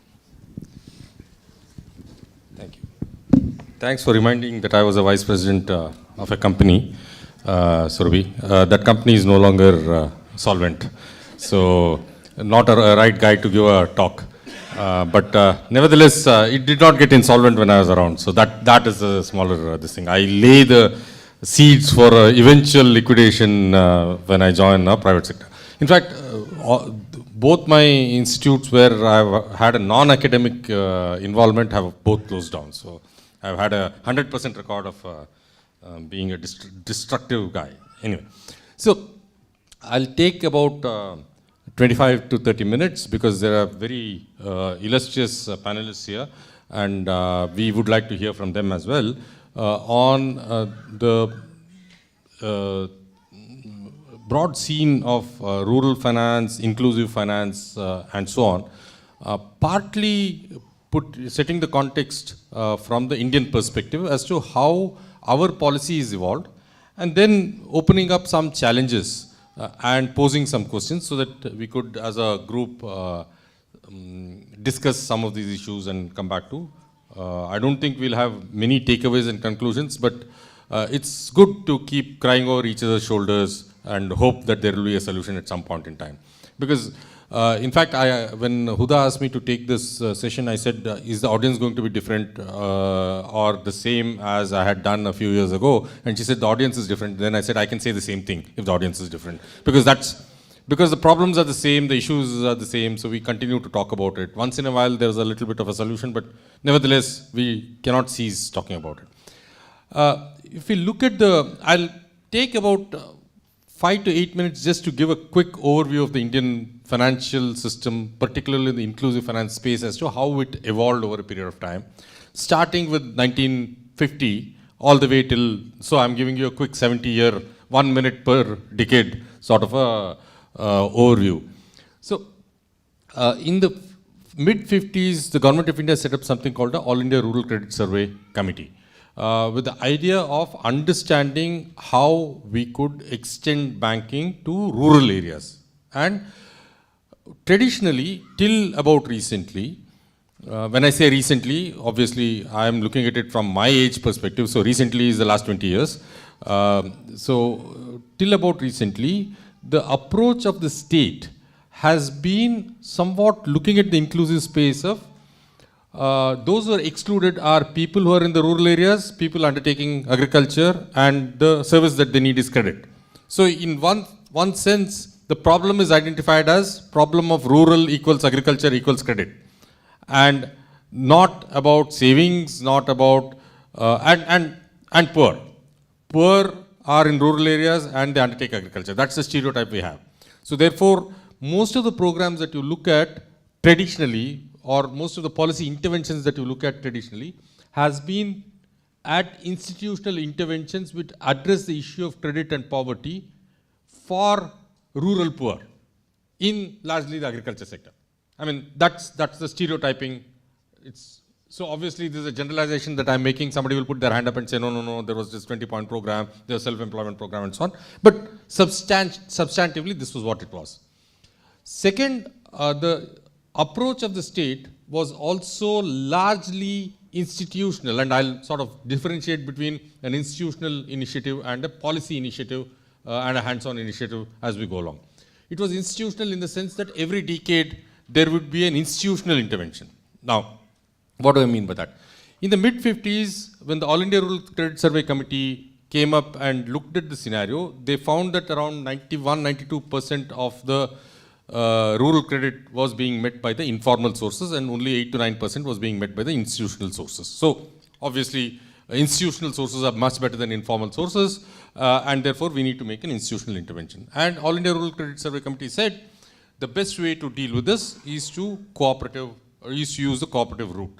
And therefore, they came up with two iconic statements that is getting repeated ad nauseum. Whenever there's a talk of cooperative, the same statement comes again. If cooperatives fail, there fails the last hope of rural India. They failed, and hopefully the last hope of rural India has not failed, but cooperatives have failed, in several instances. Second is cooperatives have failed, but cooperatives must succeed. I mean, this is a belief system. So looking at cooperatives as a religion. But what it did was, the moment they said that cooperatives is the way, then there was a policy initiative which said there will be state partnership with cooperatives, which essentially meant that while cooperatives are supposed to be people's democratic, self-governed, autonomous institutions, the policy said no, the people whom we are dealing with are vulnerable, they don't have their own resources, they don't have their own ability to organize themselves, so therefore the state will partner with the people, state partnership with cooperatives, they will put in the initial capital and try to organize people under cooperatives and then eventually withdraw. And we know that state has always an intention to withdraw but never withdraws. So, but did it help? If you look at the 1950s to 1960s, because so on, up till 1969, I mean mid-50s up till 1969, cooperatives were the main instrumentality that the state used. And at its peak, we had near about 100,000 cooperatives in the country. If you're talking about 600,000 villages, that's a great amount of penetration. You know, it's one cooperative for every 6 villages. It's a deep penetration. Not only is it a deep penetration, it is each one of these cooperatives is an autonomous institution, which means if it fails or if it succeeds, it doesn't have a contagion effect. It doesn't bring the entire edifice down. You could have a localized failure and still rest of the institutions could work. 100,000 touch points is something that we have still not achieved through the banking system in the rural areas. Neither have we achieved through the postal system. I mean, even though the postal system says that there were 155,000 touch points or outlets, around 30,000 are real postal outlets which are managed by the postal department. Rest of the outlets are what they call as postal touch points, which is serviced by what the postal department calls as Gramin Dak Sevaks. These are people, individuals who could be a school teacher, who could be a bank employee or priest or somebody operating bare minimum postal services from their residence or a small makeshift office. They are not departmental post offices. So that's one network which is spread wide, but postal department has only one service apart from the delivery of mail, that it can accept savings, it can't do credit business. So it's, even if it's there, it can accept savings and it can accept something called rural postal life insurance product. So institutionally, we had these decentralized cooperatives spread across the length and breadth of the country. So that's by 1969, I think about 30% of the credit was from institutional sources and largely through cooperatives, and rest of it from informal. So let's look at it from this perspective. From 91% institutional credit to 70% is a phenomenal success, phenomenal progress. We tend to constantly crib about the residual, we never count the cumulative. What we have done and what we have achieved, we usually don't celebrate. I mean, we say it is a failure because the cumulative has not been, or the residual has not been achieved. In 1969, we did something which there has been a lot of criticism of late, about the 1969 move, which was nationalization of the largest banks of the country. It was done in two installments, once in 1969 and once again in 1980, I think. 14 of the largest private sector banks were nationalized in 1969. 6 more, as soon as they became big enough, they were nationalized. It's a great incentive for somebody to grow, right? I mean, if you grow and you are a good boy, I'll nationalize you. But in hindsight, there are market fundamentalists who say it was a bad idea, it was a terrible idea, the government should not have done it, this was the socialist regime taking on, and there are a whole lot of people like me who argue that possibly it was, even though it was not done for the purposes which it achieved, it was done for a very ulterior political motive. But nevertheless, sometimes when you do a wrong thing and it turns out to be a right, this thing you, in retrospect, say, oh, okay, possibly it was quite okay to do that. Now, what did nationalization do? Nationalization brought in the institution under the control of the government. So, can the government influence a private sector entity to do inclusive business or not so lucrative business? That is a question that we need to ask. And the answer is yes, but to an extent. Now, when the state owns it, what happens is it not only is able to get these institutions to go to the areas where it desires it to go, not only strategically but also on an operational detail purpose. So therefore what happens when the state owns it is the state can not only exercise control through the board, but it can exercise control through the management as well, which essentially means that it can directly give targets. I require you to go to this particular village and open a branch, which in a private sector setting, it's a little difficult to do that, right? So, was nationalization useful? Did it have, side effects which are not desirable? Obviously, I mean, anything that you do which has excessive state will have side effects which are not desirable. But if you look at the statistics which moved from 70s to 80s, you would see that the formal sector share in credit had moved all the way up to 60 to 65%. And by 90s, it moved to 70%, and it's got stuck there. And in 90s is when we liberalized and, privatized the banking sector and brought in the private sector. So in one sense, you can say that, it's stuck there, but we also changed the policy tack of the state involvement, and, markets actually are possibly not going deep enough. But anyway, I'll park it there. If somebody has a question, we'll pick it up later and look at it, right? So what did this do?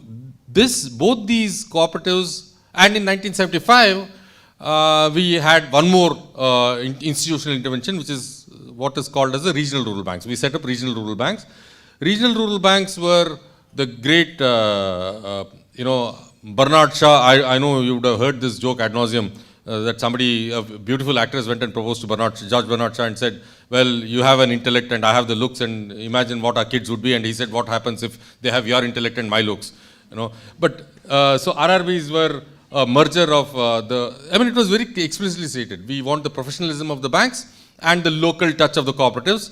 So what is the local touch of the cooperative? It's the same cooperative guy, but where will he sit? He'll sit, instead of a table across, he'll sit in a cage as a cashier and put a larger counter and look like a bank. The customers wanted to see the RRBs like cooperatives, neighborhood institutions. The employees saw themselves as bank employees, and it created its own issues in terms of wage parity, in terms of costs of operations, etc., etc. But nevertheless, these were institutions which had a limited area of operation, 3 districts, 4 districts. So you could, if you have to grow, you have to grow within that area that is allocated to, which means the growth will only come from penetration deeper. It's as a public policy initiative, it's a very interesting initiative. As a market-based initiative, it's a bad initiative because it leads to unviability or it leads to lower profitability, because one, the more you're going with more and more vulnerable clients. So as it's a good public policy initiative, but bad commercial initiative. Second is, since you have a limited area of operation under you, there is what you call in banking as concentration risks. You are dealing with the same such type of customers in the same type of, agroclimatic region with the same risks. So if one fails, it's most likely 60% of your customers will fail, which essentially means that your balance sheet will be at risk. So that is the risk that the regional rural banks face, right? But what did it do to the overall statistics in terms of access to banking. Those significantly improved. Between RRBs and the nationalized banks, the rural branches significantly went up. When the banks were nationalized, there were totally about 8,000, 9,000 branches in the country and about 1,000, 1,500 branches in the rural areas. But as of now, we have around 50,000 branches in the rural areas and semi-urban areas, which represent the mainstream commercial banks and the regional rural banks. Right? Was it a good thing or a bad thing? One big endorsement has come from a paper by Rohini Pandey and Robin Burgess. Rohini Pandey used to be at one point in time in Harvard Kennedy School. Right now she's in Yale. She's an Infosys fellow. She's a very market-oriented scholar. So is Burgess. And therefore, if they say that this was a good idea, then we can say even the market-looking people have endorsed it. What did they say in their paper? If I were to sort of stylize their paper, they said, look, when you force somebody to go and open a branch in a rural area, and you have given the target to give agriculture, and you think that agriculture lending is risky and could be unprofitable and would have a higher amount of default, but nevertheless you're holding the manager responsible for overall performance of the bank, the profitability of the bank branch, then that particular branch manager will look for opportunities to reduce the risk and lend elsewhere. And if you're lending elsewhere, you lend possibly to non-farm sector, off-farm sector, which essentially means that you increase the cash circulation, frequency of cash circulation in the area, and that reduces vulnerability and therefore, and it diversifies away from agriculture, your portfolio, and therefore it had a positive impact on poverty. So it's a fairly interesting roundabout argument.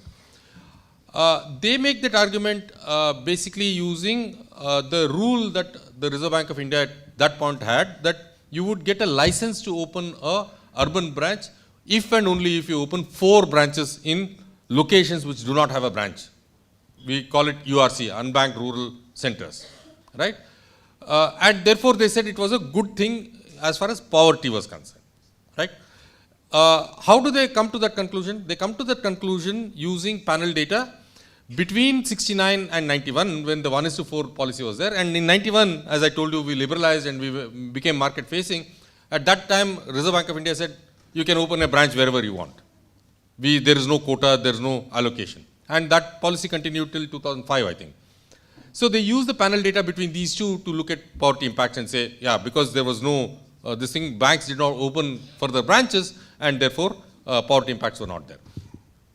From 2005 onwards, the Reserve Bank of India came back and said, look, this is not working because we said you're all mature banks, you can open wherever, but you're not going to rural areas, you're not going to difficult areas, and therefore we are putting back a quota, but now the quota is much lesser, which is 25% of your branches should be in unbanked rural locations. Not 75% as it was, right? So that's the policy intervention that we made. So if you look at this, the first 4 or 5 decades, we looked at institutional interventions. We will come and set up cooperatives, we'll come and set up regional rural banks, we'll nationalize the banks, all under the complete control of the government. In 91, we said, okay, now we have possibly developed this market good enough. There is a scope for the institutions to do it on their own. So we don't need any institutional intervention. Post 91 or post 85, when 84 or 85, when NABARD was set up, after setting up of NABARD, we have not had a significant institutional intervention. All the interventions have been policy-led. Policy-led is bank licensing, giving new types of, setting up new types of banks in the private sector,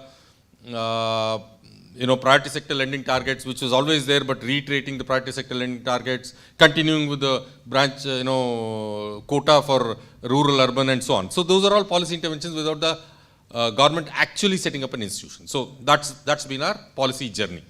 Has it been good? As I told you, till about 1991, our formal sector share in the overall credit pie kept increasing. After 91, there were 2 other interventions that have happened. 92 is when we formalized the self-help group bank linkage program, and around 97, the microfinance, the Grameen type of microfinance programs started coming up. Both these were not in the government sector, they were in the civil society sector and eventually formalized. The self-help group movement, because it was democratic, it was women-oriented, people-oriented, these are institutions where women were getting empowered, was promoted by, as decentralized institutions was promoted by NGOs, it somehow took the fancy of the state and the state cooperated. So the current National Rural Livelihood program has completely eaten away the civil society-led self-help group movement. On the other hand, the Grameen type of microfinance which started in 1997 was completely taken up by the market because it was very profitable, private equity came in. So that's been the policy journey of this thing. Two other things which I'd like to highlight before I sort of close the policy bit. One is that we've always had something called a priority sector lending targets. As of now, 40% of the bank credit has to go to, in case of large banks, has to go to what is termed as priority sector. You have to compulsorily lend to agriculture, medium and small scale industries, women, weaker sections as defined under the law, etc., etc. So that list keeps changing. That's a revolving door list. You can add a few things. At one time, software was also a part of the priority sector.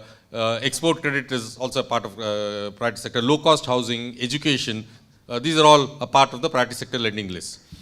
Now, 40%, I mean, the idea of putting it in the priority sector is that you're not naturally going and lending to this, so therefore I'll sort of highlight these sectors and I know the policy requires the banks to go and lend to these this thing.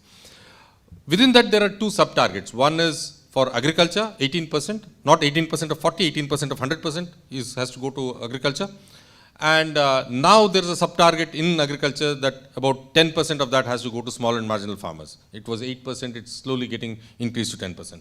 Similarly, on the rest of the portfolio, a certain percentage, I think 8 to 10, that's also moving towards a higher percentage, has to go to micro industries. So in the MSME segment. The rest of it is a free target. You can achieve it either doing housing or a mix of these activities. And if you don't achieve the targets, you're penalized. You're not penalized in terms of a fine, but whatever you have not achieved, you need to put it in bonds, where the interest rate keeps going down, the interest rate the bank gets keeps going down, depending on how less you have achieved. If you have achieved nearer, your interest rate is higher, but it's a sliding interest rate, RIDF bonds and SIDB bonds. So broadly, this is the second policy initiative that encourages the banks to look at the portfolio. No other interference from the state of identifying a customer, etc., etc. But basically saying you find your own portfolio, you look at your own safety, where you want to do it. Now they have nuanced it also by putting a geographical weightage. If you are in a very challenged district, left-hand extreme, the hilly area, difficult district, then yeah. Is it a signal for me to stop? I mean, yeah.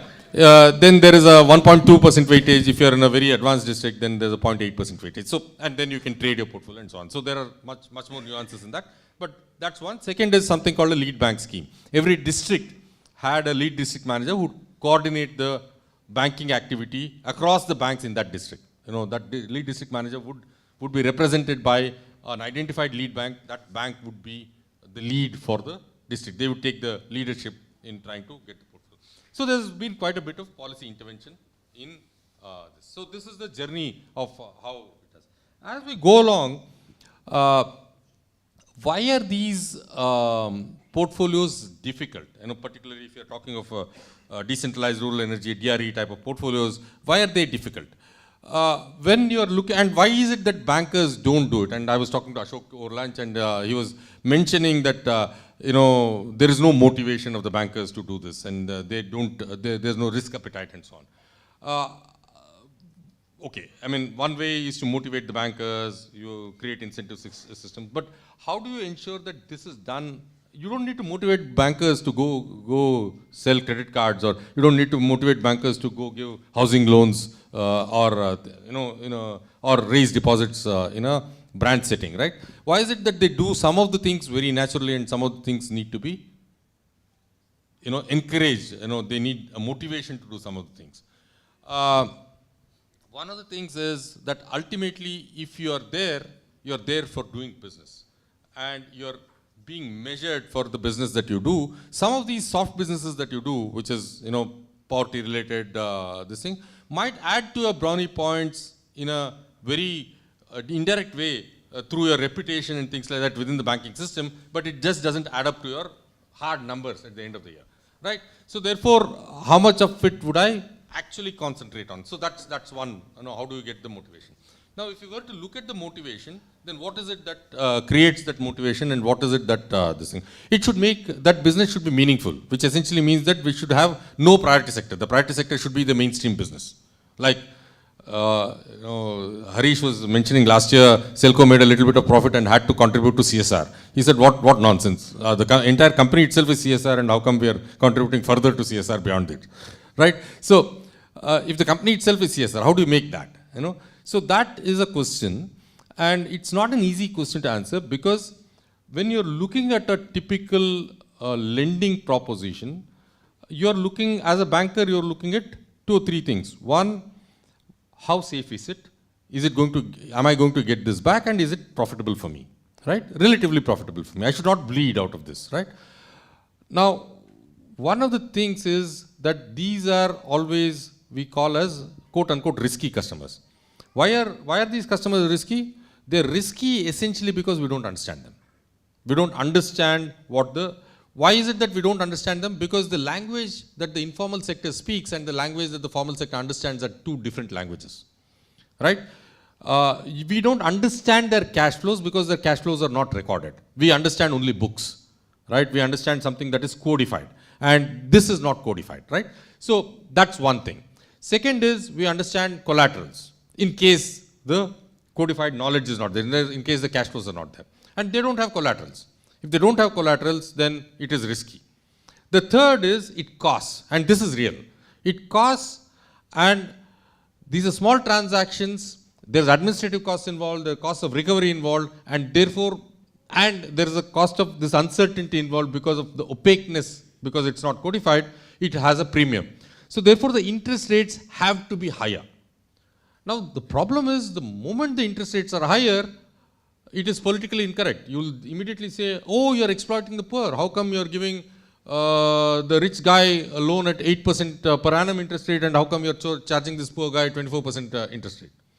Please look at it. I mean, we need to look at this interest rate a little dispassionately, because 24% per annum interest rate on a 1-year loan is quite different from 8% interest rate on a 15-year loan. 24% interest rate on a vegetable vendor's loan is quite different from a 15 or 12% interest rate on a housing or an industrial unit loan. Why? Because one, it has a different tenor, it has a different cash flow pattern, it's a completely different product. It's like comparing, a dinner in mainland China with a dhaba next to the IMB campus. I mean, you can say both are dinners, so what's the big deal? A fine dine dinner is completely different, the overheads there are completely different, and the overheads in a dhaba are completely different, and roadside eatery, if you're standing and eating, that's completely different, because there are a whole lot of overheads that are not there. It's not the same business. That's one. Second is, this is the only sector where the price you pay for availing of a service turns out to be a proxy of your profit. Why do I say that? When you buy a shampoo, you don't know what is the margin or the markup based on the raw material price. You might be actually paying a 60% markup. You don't know. All that you're looking at is, at the price at which I'm buying the shampoo, is it making sense for me? Right? And I buy it, and for example, we buy a Parle-G biscuit at 6 rupees a packet. We don't know what the markup there is. We say, at 6 rupees, it's a decent price for me to buy a Parle-G this thing, so I'll buy it. Whereas in case of a loan, when you say 24%, you know that that's the markup on the 100 rupees that they're giving you. That's one. Second is, we always refer to these margins on an annualized percentage basis. Because you're annualizing it, a daily loan product is not the same as a analyze, and a 15-year loan product and a 1-year loan product. But the moment you analyze it, you are making two uncomparable products comparable, and then therefore you look at, how fair is it and how unfair is it. So therefore this market has failed essentially because it is unable to discover what a fair price for a product is. What microfinance did was it said high interest rates are legit, they are okay. Why did it happen? It essentially happened because the entire microfinance fraternity, both SDG fraternity as well as the MFI fraternity, came from a not-for-profit background. They came from a civil society background. Because they said it, and they were not-for-profits, and they said we are not doing it because of profits, but we are doing it because access is the problem, not interest the problem. Then second thing is we need to go back and look at what are the alternatives. Suppose you say you mandate me to lend to a poor at 8%. If I don't lend, what are the alternatives? If the alternative is 36% or 48%, then 24% is a good enough alternative. It need not be 8%. 8% is desirable, but if 8% is not viable, 24% is a good enough alternative for an alternative which is 42% per annum, right? So that's something that we need to look at. In fact, the only thing that the microfinance did, and I'll stop, microfinance and SDG thing did it concentrated predominantly in women, which is a great thing. Particularly the SDG thing broke 7 or 8 myths. One myth was only men are bankable, so it broke that myth and made women bankable. SDG said credit first was the attitude. They said savings first. The third myth that they broke was collaterals have to be physical. They said social collateral will work. Fourth myth that they broke was that banking happens in a premises, bank premises. SDGs broke that myth and said, it can happen outside the bank premises. Fifth myth was every transaction in a banking outfit is a walk-in transaction. You can walk in whenever you feel like. They said, no, we can plan it and have a meeting on a specified day. So multiple myths were broken. I mean, even SDGs also said that consumption loan is fine. You need not have a... So what microfinance and MFIs have done is they've broken a whole lot of myths that for centuries the banking system had, including that of interest rates. Right? Now the question is, how do we use this mechanism to take this to the next level? Now the problem with the SDG MFI model is it intermediated between the formal and the informal system in a beautiful manner. How did it intermediate? We are a set of 10 women coming together. You don't know us. You don't know our transactions. Our transactions are not codified, but we know each other because we are living in a community. So we'll give a round-robin guarantee. So therefore, you are saying, instead of a physical collateral, we'll give a social collateral, which means if one person defaults, all the 10 will be responsible. Right? So, because we know something which is not written in the books, we know that she has a daughter, her husband is a drunkard, this person has a weakness for gambling and so on. So we will choose who would be in the group, and we will guarantee those who are safe. So which means non-codified information was used in a codified transaction.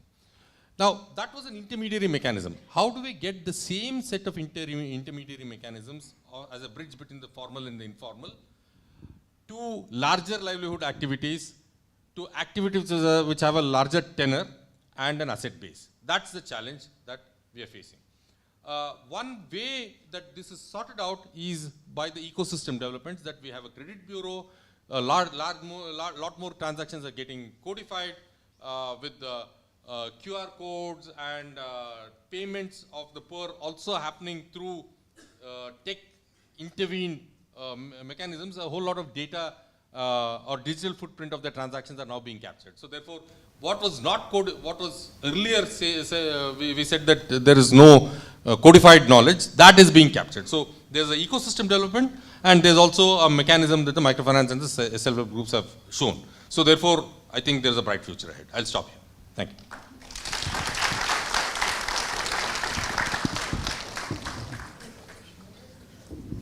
Thank you so much, Professor. I'd like to now invite on stage our co-panelists for the second part of this session. If I can please invite Mr. Ashok Reddy, who is the former General Manager of Syndicate Bank, one of the nationalized banks in India, and also the former chairman of the Karnataka Vikas Grameen Bank, which is one of the regional rural banks that Professor Sriram alluded to. I'd also like to invite Mr. Hailo Kibiki from the CRDB Bank in Tanzania, And our last panelist, Mr. Sandeep Bhattacharya from GIZ.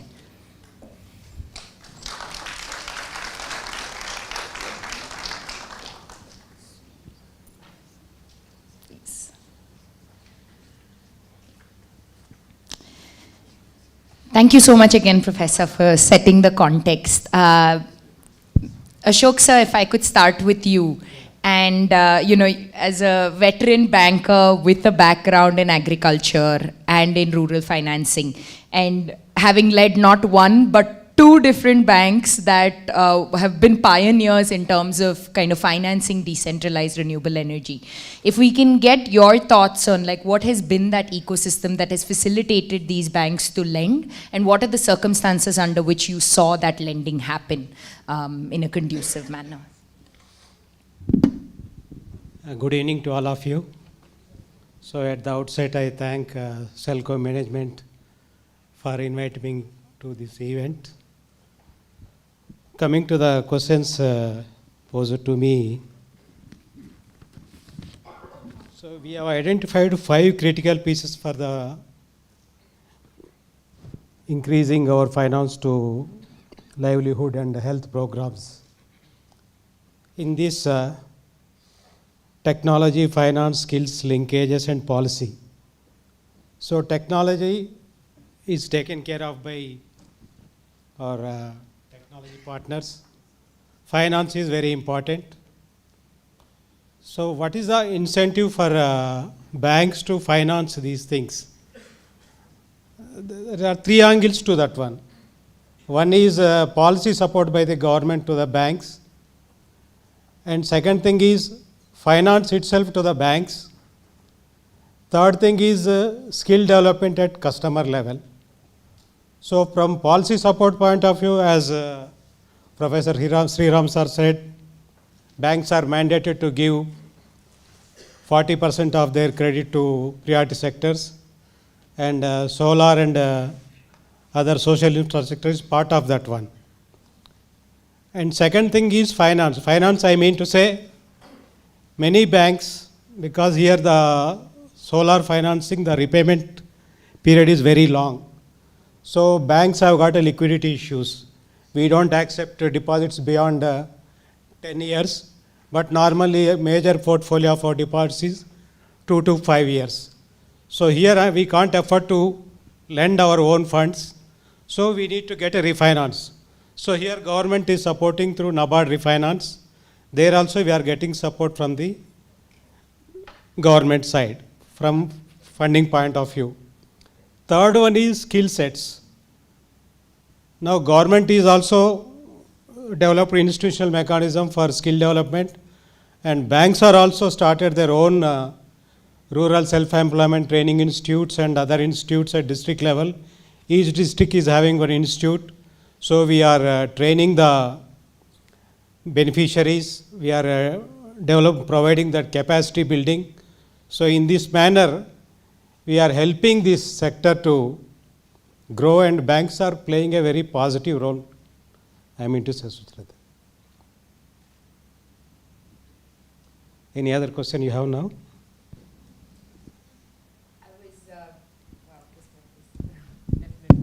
Thank you. Yeah, I was actually going to also just ask you about, you know, Professor Sriram alluded to microfinance, self-help groups, and now we have a whole wave of farmer-producer organizations being set up. What does this mean in terms of, you know, looking at cooperative, looking at group lending models? Do the same principles apply? What are we going to see in terms of going forward? There are a lot of decentralized energy assets that are sometimes large and owned by groups, whether those are milling units, processing units, cold storage units. You often find that they're owned as part of a farmer-producer group or as part of a self-help group. And when we start to look at financing around these kind of larger assets, what does that mean for the bank? Is that a more secure asset? What are the kind of requirements you're looking at from group lending? Because that will also be relevant when we talk about informal savings group in the context of other African countries. So before answering that question, just I wanted to harp on one question raised by Professor Sriram on why banks are shying away for lending to these sectors, clean energy or poverty alleviation. The issue is bankers are tuned to certain set of functioning. We are well versed in finance, we are accustomed to financing, particularly if you take poverty alleviation schemes in rural areas, we are always without any this thing. These are all time tested schemes. Financing to buffaloes, financing bullock and cart, financing pump sets, or financing small business, or those things. But when we wanted to go for a new technology driven or these new inventions or clean energy point of view, we lack confidence because that acceptability, or we are a bit change resistant. So that acceptability is not there. We are not confident about these schemes, how income generative or how viable, economically viable these schemes are, whether they are technically feasible. So certain misconceptions are there. So these things have to be solved because nowadays you find in rural branches, majority of the youngsters are there. Hardly 20, 25, they don't know the local language. That is a different issue again. And they are all BTech, 90% people, they are BTech graduates. For lack of employment in their respective fields, they have chosen this as a stopgap arrangement. So there are certain bottlenecks are there. That's why they are a bit change resistant, or they are not much interested in this innovative financing, what we call. And second thing, coming to these financing to the self-help groups and joint liability groups or farmer producers organization, because in all these schemes, normally this asset-based financing, we don't insist for. Even our central bank also put a clause that we should not ask for collateral security. We cannot take that as this thing. So what is alternative? Up to certain limit, we are getting guarantee from the central government. Credit Guarantee Trust Fund is there. They are providing guarantee to us for the banks for these all poverty alleviation schemes. So beyond a point, if you want to finance higher amounts, so these group structure is a peer security that is providing, giving a comfort to the banks, and we can, large projects like more than 10 lakhs, 20 lakhs schemes can be taken up under these schemes. And farmer producers organizations nowadays, they are forming a company structure. Now they are doing on a corporate level, they are taking up certain schemes. So that is more comforting, giving comfort to the banks to lend to these self-help groups or farmer producers organizations. That is giving social security point of view. It is a social stigma. The Professor Sriram sir said, if one defaulter, one person defaults, that total group is given a stigma will be there. They will not be financed. That will spoil their credit history. So that way it is helping us to finance these self-help groups and farmer producers organizations. Thank you. If I could just move on to Mr. Hilo and just ask, in the context of kind of policy structures and supportive structures that enable financing to happen, we know that CRDB is now an accredited partner under the Green Climate Fund. So it would be great to hear a little bit about your experience in terms of what that has meant for climate smart energy access solutions on the ground. Thank you very much, Sulap. And we thank you, SELCO, for letting us be here. And also thank you, Professor Shilam, for a very good introduction on financing, and it was very impressive. And I thank you all, and ladies and gentlemen, a good evening, a good afternoon. Okay. So I'll go by making a very brief on the CRDB Bank and how we come about in very brief. My name is Hairo Kibeke. I'm one of the I'm working in the sustainable finance unit of the CRDB Bank based in Tanzania, East Africa. So our story behind us on this SDG7, it's on the management commitment on being the corporate citizen, being one of the responsible to make a sustainability action to most of the SDGs, including SDGs number 7. So, but in short, CRDB is one of the largest bank in Tanzania, and we are located in even in Burundi, and we are soon going to Congo, and we have a multiple distribution channel across the whole country in every district through digital, physical, and through the judges. So this helps us to increase the financial inclusion and helping different size of our beneficiary customer, from very micro can define but to the corporate or the large ones. So saying this, also as you said, on the commitment of sustainability, first the CRDB Bank provided dedicated department for the sustainability, so sustainable finance unit. And this is it led to have maybe unique in the commercial bank, and we have been the first in 2019 to be as a commercial in East Africa and in Tanzania. And as of now, is the only direct access for in the GCF accreditation entities. But when you ask us on how the policies and how it is favorable now to come up to support this SDG7, SRDB have been supporting this from different level on how we are allowed.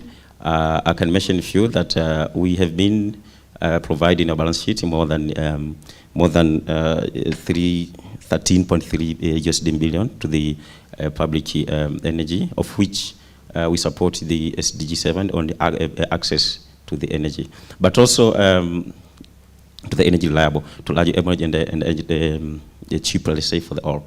But also we have been working as a fund manager to the very good plan of rural energy, the plan which has been implemented by the government and support from the north since 2019, of which we've benefited more than 75,000 households for the access.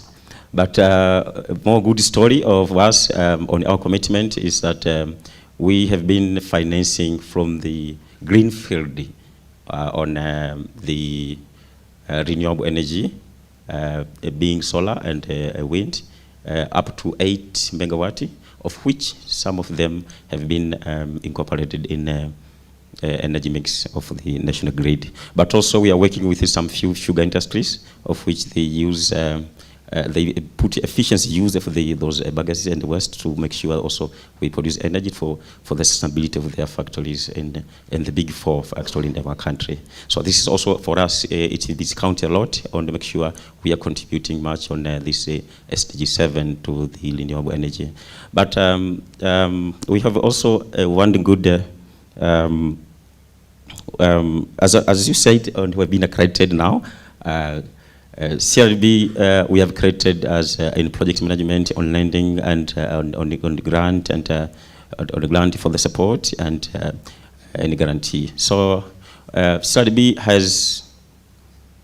is commanding more than 45% of the agriculture portfolio in our country, and seeing that we've been accredited for mitigation, adaptation with the close SDGs, so we've sit down and think that let's start with the agriculture, of which more than 60 million of Tanzanians, 75% of which are living in Lolo, and the livelihood depend on the nature and on if they use biomass and in agriculture. So taking agriculture, and our program is, it is publicly, you can see in the GCF website, even the CRDB website, FP's 179, Climate Smart Agriculture, it's Tanzania Climate Adaptation Deployment Program.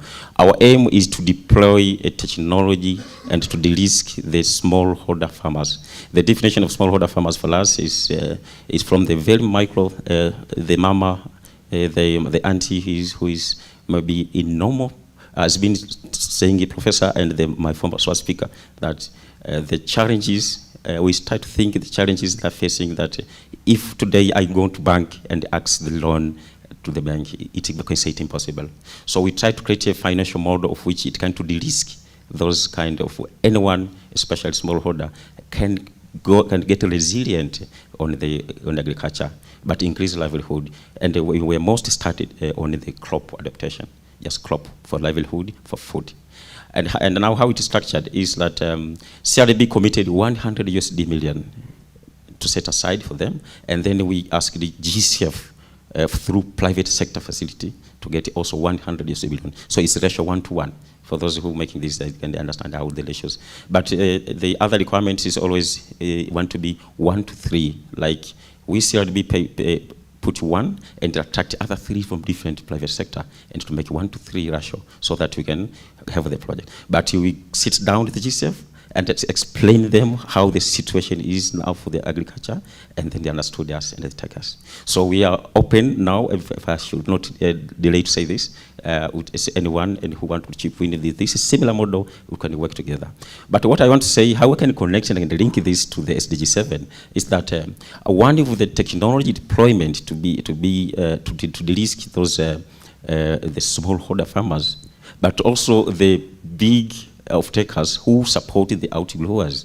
We can support both, depend with the GCF criteria and our sustainability framework and the policy and the procedures, is that we are going to replace and deploy technology in irrigation, smart irrigation. We're going to deploy in the solar irrigation and in the pre and the post-harvest processing, and most of the technologies depending on how the area, depending on the agroecological zone, and also depending on the type of crop, mostly in horticulture and the food crops. So we think and we believe we're going to impact more than 6 million people within 5 years, and in fact that indirectly and indirectly. And we're going to work with a lot. We're going to work with different partners who can support us to how to go about it. But one more important is that we use the model of, as been explained here. Currently, CRDB in agriculture.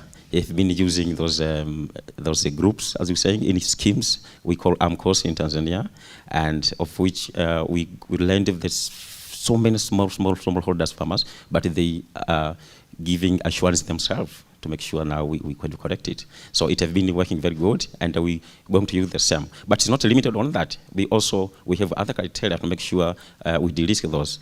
Our program has been structured in a way that we are going also to have maybe first of its kind of the parametric insurance, kind of crop insurance within it, of which is in the pilot, and we still, I can say here, we still attract or call upon or those who are good in this area, and we can work together to make it mature. But we are good in guarantee. We also provide guarantee for those. But also in lending, I should not delay to say that in giving those support to those smallholder farmers, we're going to, it is not even normal to have a single-digit kind of lending.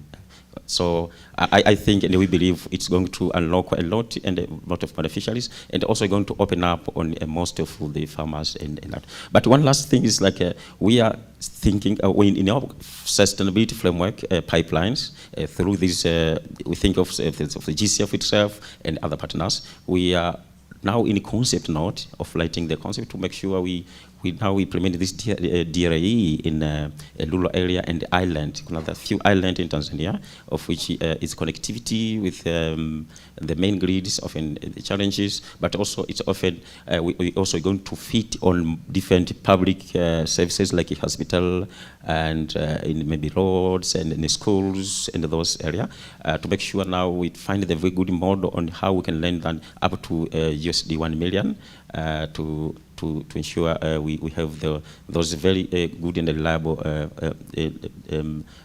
decentralized renewable energy program, mostly be solar.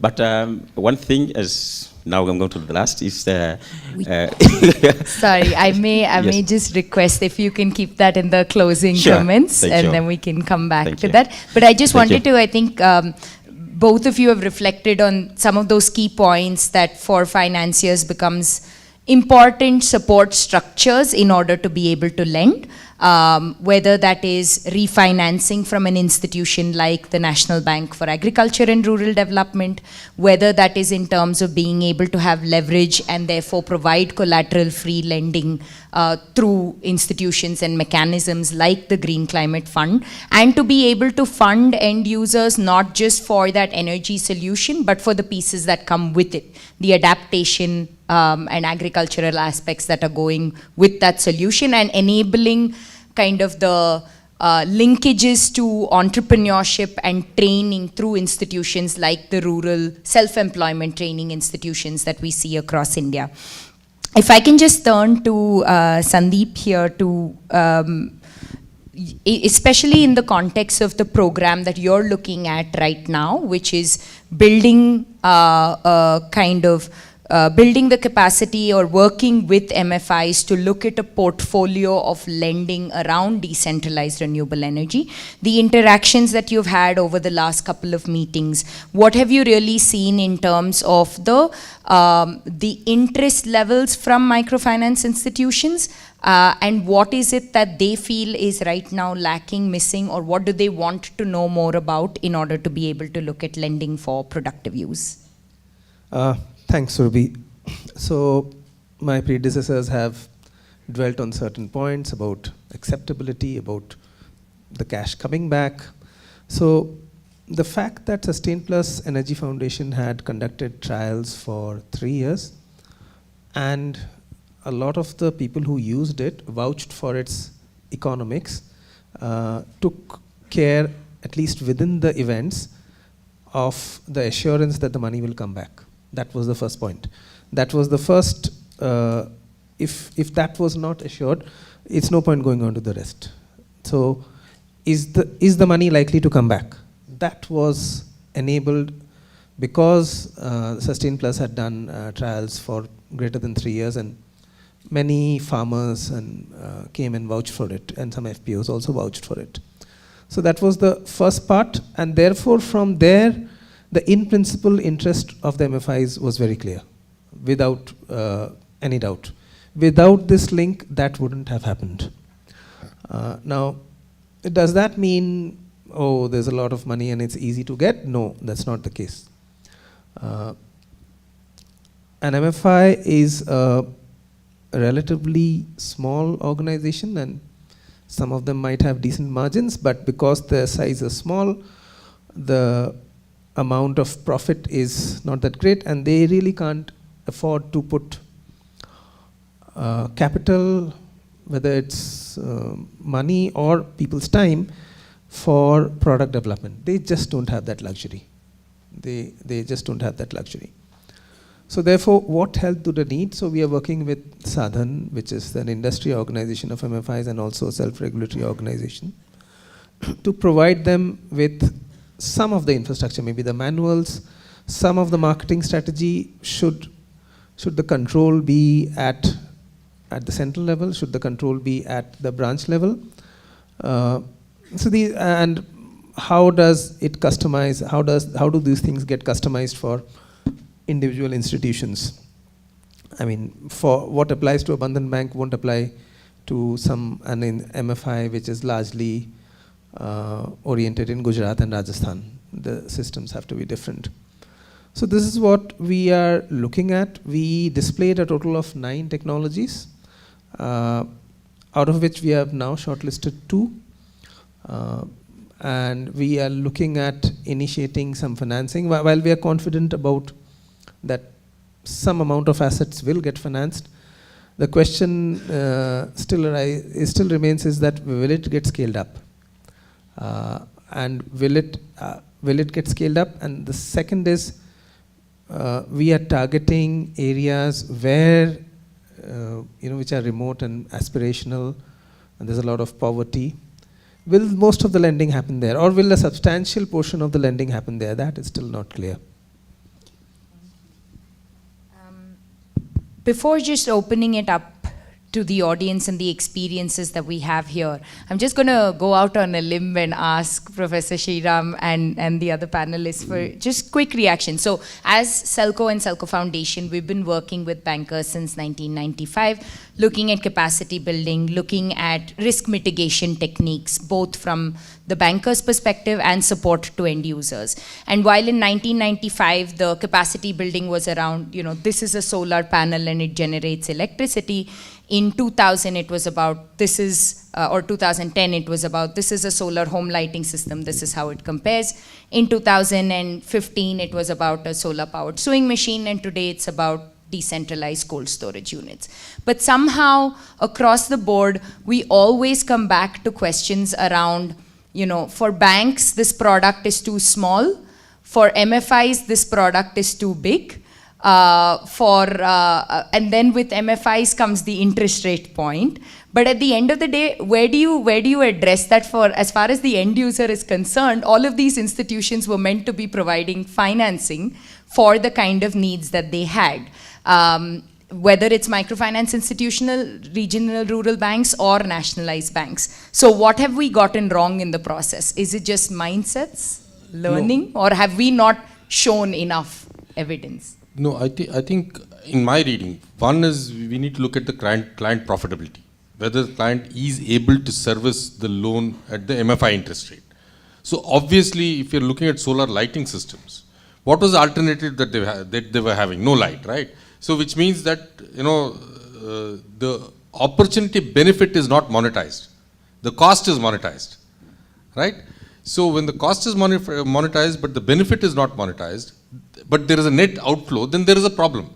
It is unviable for them in a normal course. It improves the quality of life, it is better, it improves their livelihoods over a long period of time and so on.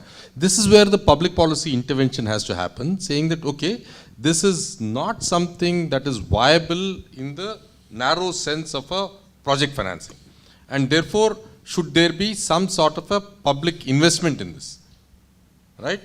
Please understand, when I am hooking up to a grid, the investment, public investment, is that asking me to shut up? No. Okay. The public investment is made by the state in setting up the transcos, the gencos, and then so you're only hooking up and you're getting only a variable cost, right? Whereas here, you're using the entire capital cost on a very vulnerable set of customers. So that is one thing. So the basic economics don't work out, and therefore, it is not the fault of the customer, it's not the fault of the banker. It is the question of what could we have as a interesting public policy intervention, and what sort of a smart subsidy. Do we do a capital subsidy? Do we need to do it back-ended, front-ended? Those are matters of detail, but that's where the problem is. So you go and cry in front of the bankers will come back and cry in front of you, right? And Sarkar is something that is seen, but will never hear you and never do anything which is very precision based. So it's what in public policy we call as a wicked problem. Just to compliment Professor Sriram, one thing is we have to create more awareness about these products, popularize them, right from top level bankers to field staff level. Second thing, government agencies also, because day in, day out we are financing so many schemes for poverty alleviation. But these type of new things are not being encouraged for various things. So we have to popularize them, and that push has to come from government level also. And second thing, what Sir said is that some interest concession has to be given, because now we are getting subsidy for solar pump sets, even your income tax benefit for electrified cars. So like that, interest concession has to come, because other than these two products, we are not getting benefit from any incentive to the end users, beneficiaries to go for these things, because social impact or climate impact, people are not bothered about that one, particularly if you take rural India. And third thing is that at village level, what we are financing is all small schemes only. Only thing is that the branch managers are not aware of these things, or they are not convinced about the economic and technical viability of these things. So that there comes the role of SELCO or other organizations to educate the bankers or coordinate with the various stakeholders, and more particularly creating demand from the customers. Because when few customers come and ask bankers to finance these things, if I don't finance, they will go to somebody else. So I am losing a business opportunity. So that way, that push has to come from customer side also. For that, we need to do a lot of spade work by various organizations, including government. Thank you so much, sir. I think we've managed to have success with specific banks with specific champions where, you know, target oriented or program designs that include targets, and a lot of this kind of support has facilitated that to move forward, and we can only hope that we have more of those replicated. If I can just open up to the audience. Wow, we already have a lot of questions. Just before we take audience questions, I just wanted to check, because I know we have representatives from banks in Rwanda and Uganda with us. If you could identify yourselves. And Ethiopia, sorry. And Ethiopia. If we can just get your initial comments as well, since we've had financiers speaking, to just get your thoughts in, and then we will go into questions. Can we get a mic? Broadly around your experiences around decentralized renewable energy financing, any interest, any successes that you've seen, and any challenges. Thank you very much, moderator, for the opportunity once again. Of course, after I've asked representatives that are actually intervening in the same. Desmond Tutu Piek once again from Uganda. Picking up from the very last speaker, Mr. Ashok, I come from a government agency. Under the Ministry of Energy and Mineral Development in Uganda, we have a framework where Uganda Energy Credit Capitalization Company was formed way back in 2010. We are 10 years old now. And it's a deliberate effort to ensure that government entrusts the private sector to participate in financing of renewable energy. And I think it's one of the recommendations you've just hinted on right now. In the last 10 years, probably we have not hit the desired results for so many reasons, but I think we're taking the right trend. We have been mobilizing resources from development partners. Our biggest funder is the World Bank and the government of Uganda to avail to commercial microfinance and SELCOs, the credit and cooperative organizations, to actually on-lend to the end users, including households, institutions, commercial enterprises, and also at the same time the SMEs that are in the renewable energy space. And one thing that we realize is what Professor has alluded to much earlier. We started working with the commercial banks. And indeed, if you look at their target, they have different client segments. The commercial banks will probably want SMEs that are at a certain level already. But when you go to the MFIs and the SELCOs, they're at the grassroots level. And they're looking at the groups model that we are talking about, that we're encouraging right now. And I have to say, in Uganda, it's not only that it has worked, but it's rather working. At the moment, if you look at our electrification rate, it's about 57%. Of the 57%, 19 is on-grid, 38 is off-grid.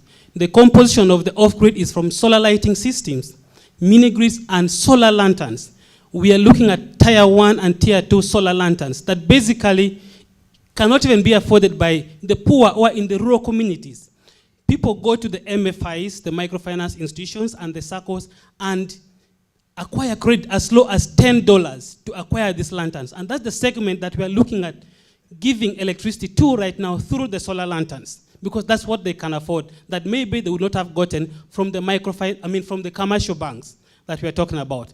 Then last but not least, my friend Humphrey, I think CRDB is doing a great initiative in Tanzania. You mentioned that there's a commitment, there's a management commitment to work with us, the SDG7 talk that we're discussing today. And one of the challenges we have identified is that once there's no buy-in from the management of the commercial banks, then obviously, even down, they will not own land for renewable energy, unless when there's buy-in by the management. At the end of the day, a typical loans officer from a branch level in the district has got a target, to achieve at the end of the month. If selling renewable energy products is rather a hard, product for him, he will go for the easier one to sell. But once there's buy-in from the senior management, the target will trickle down. Out of the maybe 30 loans you are selling in a month, 10 or 5 is allocated that you must deliver a renewable energy loan. And that will, at the end of the day, come, into fulfillment. We learned this from our, one of the biggest commercial banks in East Africa, the Equity Bank, which is headquartered or originates from Kenya. And in Uganda, we didn't have this. When we learned that there's commitment of the Equity Bank group, one of their directors is energy and environment. And they're doing already a lot in Kenya. We had to, interest the Kenyan management to prevail over Ugandan management to take up this initiative. And we are grateful. Earlier this year, in June, we'll actually launch what we call Equi Green Loan in Uganda. And Equity Bank is now doing a great job. They are in East African region. I would still encourage CRDB, much as you mentioned other countries, also look at Uganda as the next destination. There is government willingness to support. Thank you very much.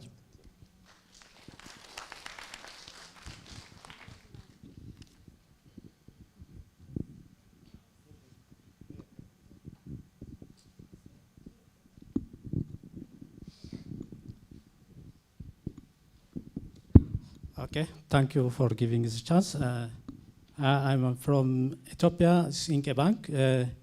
We are working on the financing of the whole. We are providing the microfinances and the banking service. And now on this area, I need to have some few questions on for the panelists also on the idea for giving this.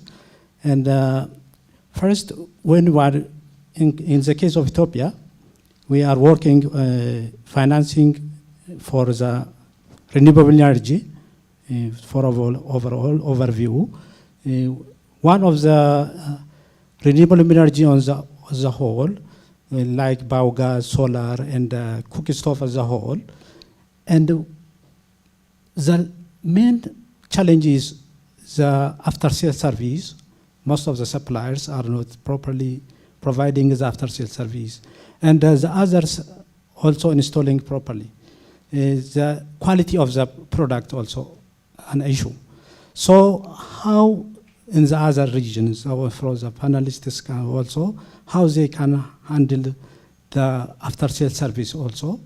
In the case of our financing, we mostly providing for the small loan, like for home system. Mostly, we face some of the farmers complaining the quality, and then they are not willing to repay the loan. Because they are always the quality issue, and the government is also not checking the certification and the qualification. There is a checking system, but there are some the so-called is illegally coming and sold on the market. And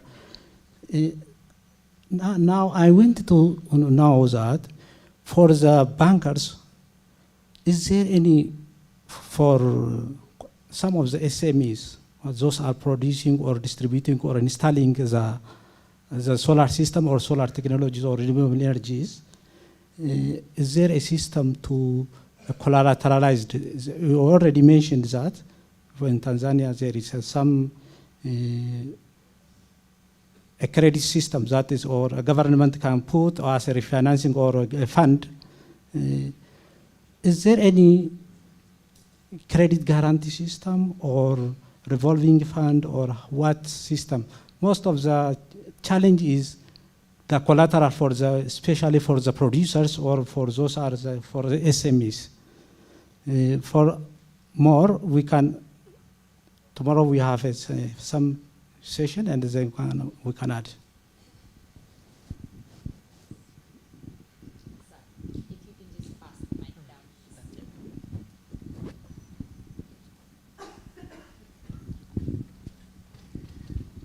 Thank you very much. My name is Alida Ikozwe. I'm from Rwanda. And maybe I'll try to provide some feedback on some of the question based on the experience and what we've been doing in Rwanda. So specifically, we have this project that is called the Renewable Energy Fund that is aimed on electrifying Rwanda, the household in the off-grid areas. And the way we designed the project is in the way that it will able to cater for the affordability issue that we encountered when we were implementing the project. And the way this was resolved was by introducing subsidies on end users so that they can be able to afford the price of the solar system or the solar panel. And then maybe in terms of maybe de-risking the transaction, we were able to collaborate with the Swedish International Development Agency, which was able to provide with us a guarantee, a sort of guarantee that would guarantee the end user or the supplier of the system to a certain percentage, which then will give a comfort to either us as a bank or any other commercial bank to lend or on-lend when it comes to those projects. Yeah. Thank you.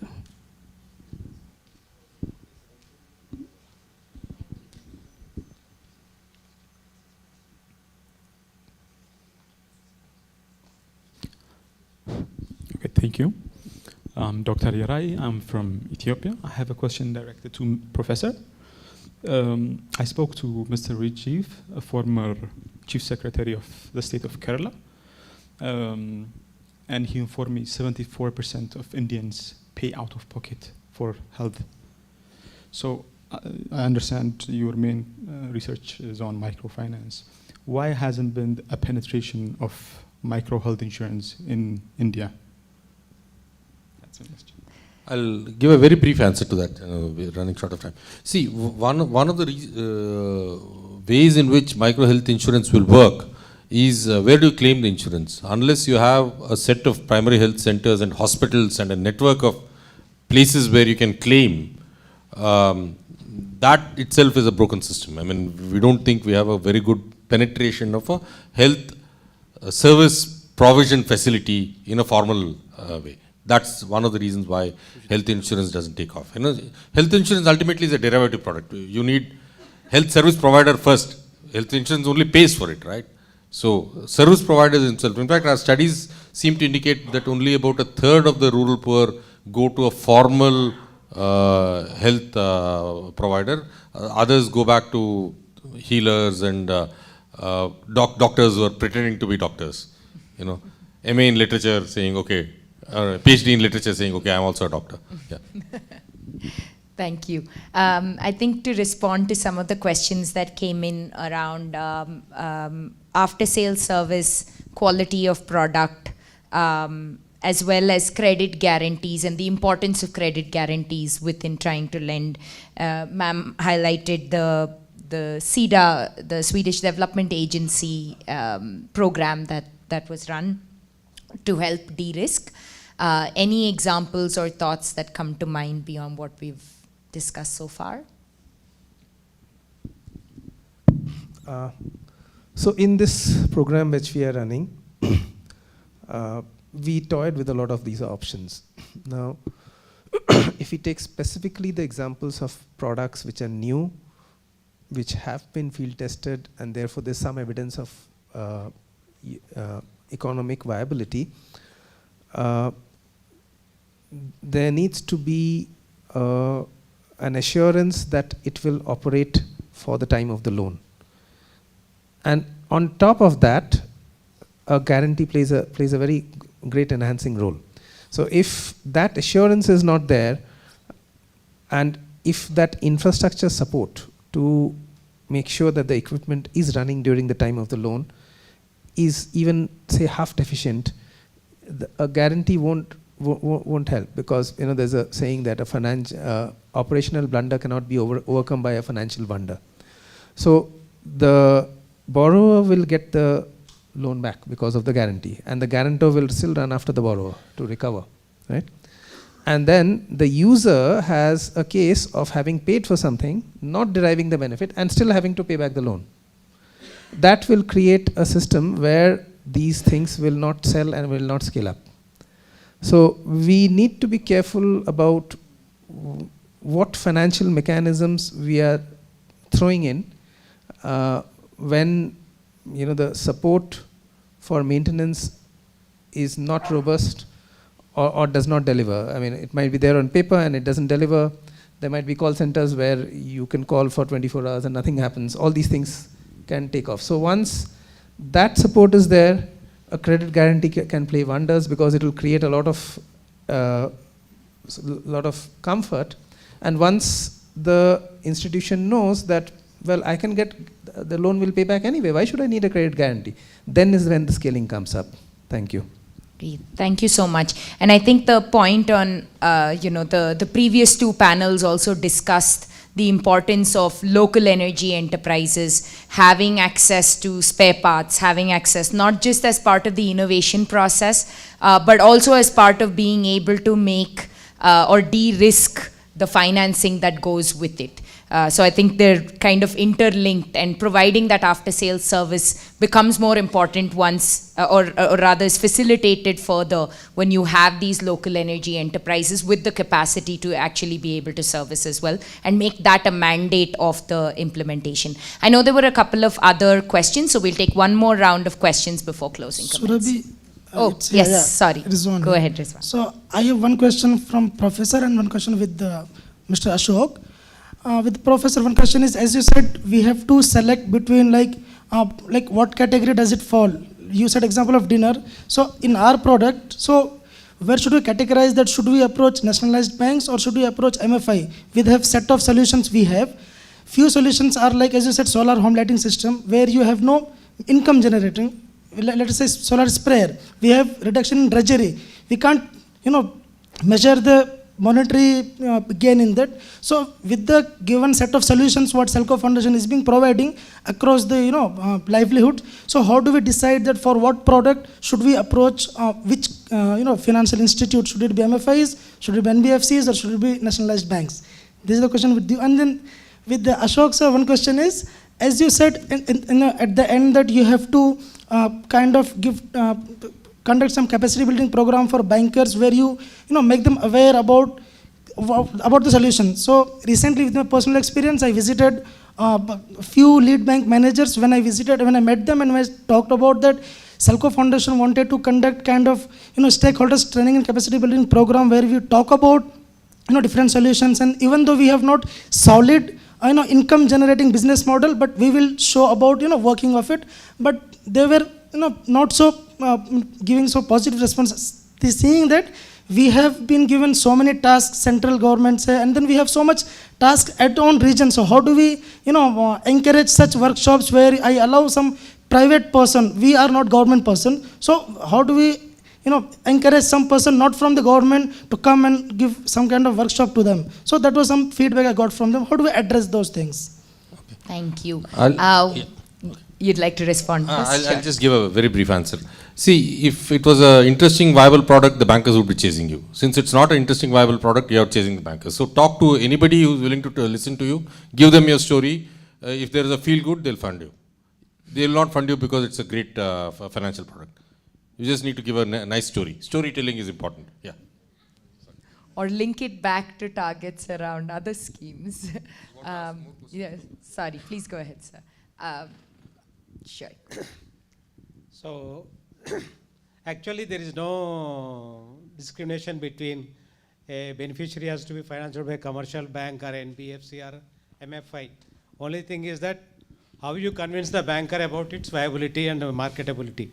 Once that is convinced, then you will not lose that opportunity. Second thing is why I have said that one is top-down approach is top management has to be convinced. Then that trickle down to the lower level, because we will start putting pressure on the branch top and we will give targets to them and we will push that way. And third thing is you have to create the demand from customers itself. You have to convince the customers if they are satisfied about that product, naturally one or the other agency will finance it. I don't think anybody will go back on that front. Yeah, because now the thing is that it is in a incipient stage or whatever you call it. Since it is a beginning stage, you will face these problems. But in a course of time, I believe all these things will go away. Thank you. Yeah. Yes. The question to the professor.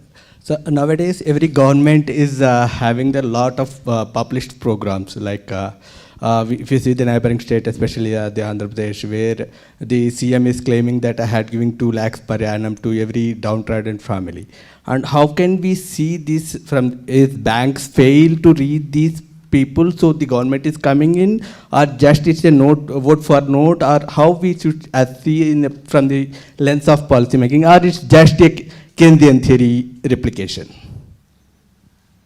Well, it is quite a complex thing. I mean, you can't hold the bankers. I mean, now I know why I've been getting most of the questions, because these are problems that bankers cannot solve, and I can give an off-the-cuff answer.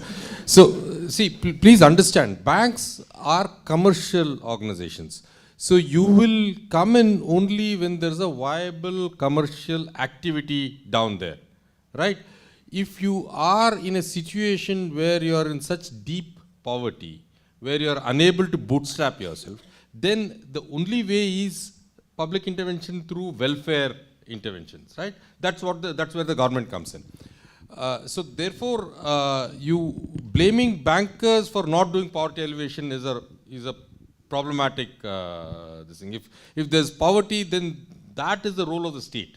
That is the role of the policy. Whether you want to do it, through welfare, through redistribution, through subsidization, through food subsidy, that's a matter of choice. Whether it should be cash transfers, whether it should be in kind, whether it should be nutrition, that's a matter of choice. But that's not the responsibility of the bankers.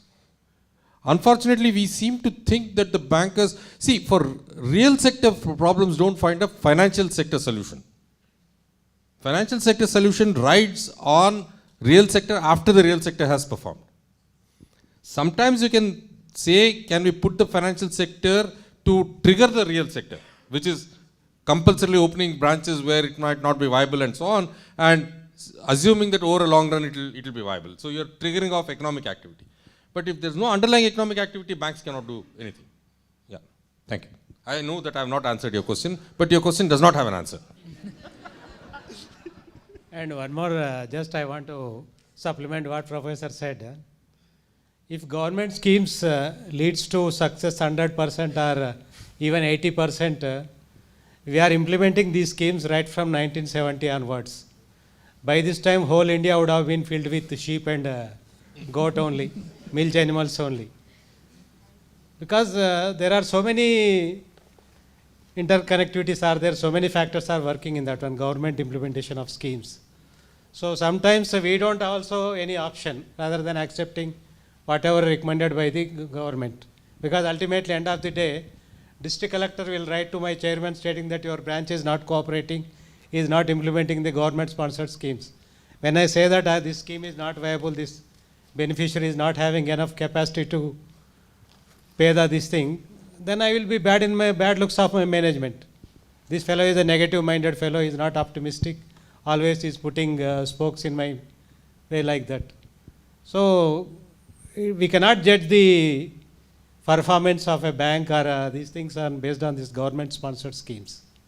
And this type of schemes, particularly where we are in a beginning stage, even beneficiaries they don't accept, because 50% beneficiaries, they misuse the proceeds.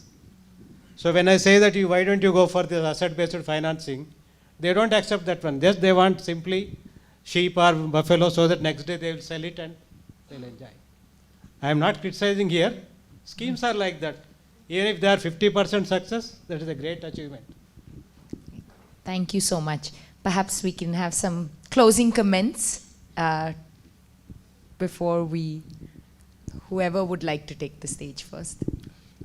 Please. Okay, thank you. As per perspective and the commitment aside from the CRDV, what we want to create we work with the ecosystem, and the issue of how to to see the ongoing concern is like when you work with the ecosystem, we want to ensure the replicability of the end of the project and how as we are leading in the market, so and how others can come up with the sustainability and how others can also take the same model and when we are phasing out or we not maybe doing there, they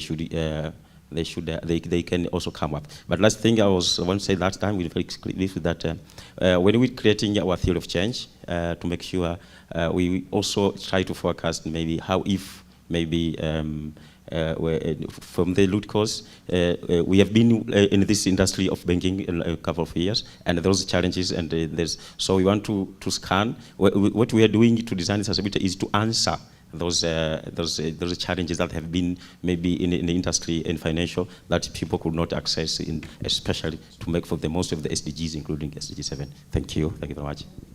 Thank you. Thank you so much. I definitely believe that in a matter of, in the course of time only, all the products what we have seen today, definitely they have got a good future. Definitely marketing will become very easy and people will accept it.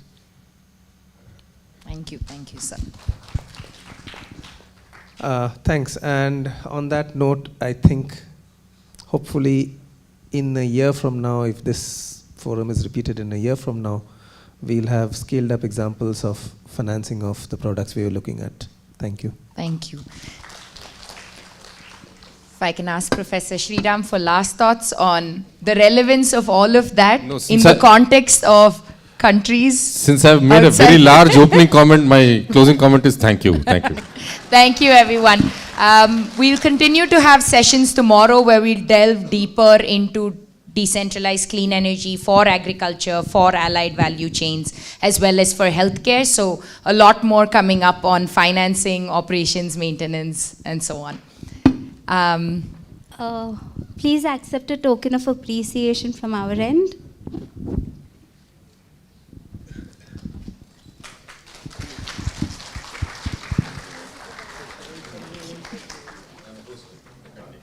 Thank you. Got one. Thank you so much. Thank you, everyone. Before we break for the day, we would like to make a quick, delicious announcement. So we've set up a station next to the coffee stall to the side of the auditorium, where you'll find a special spread of artisanal camel milk cheese from Bahula Organics. Bahula Naturals is basically an agri-dairy enterprise working with mostly farmers and pastoralists in Rajasthan, India. So please go ahead and try the cheese, and please feel free to contact Ms. Akriti Srivastava, who's the founder of Bahula Organics. Thank you so much, everybody. And as we had mentioned before, Professor Vijay Modi, who's here right in front, is pulling together a conversation on program design in N classroom. We will have ushers along the way for anyone who's looking at who's looking to join the session and who's looking for the way down. Tomorrow we start at 9:30 a.m. in this auditorium. We look forward to seeing you then. Thank you.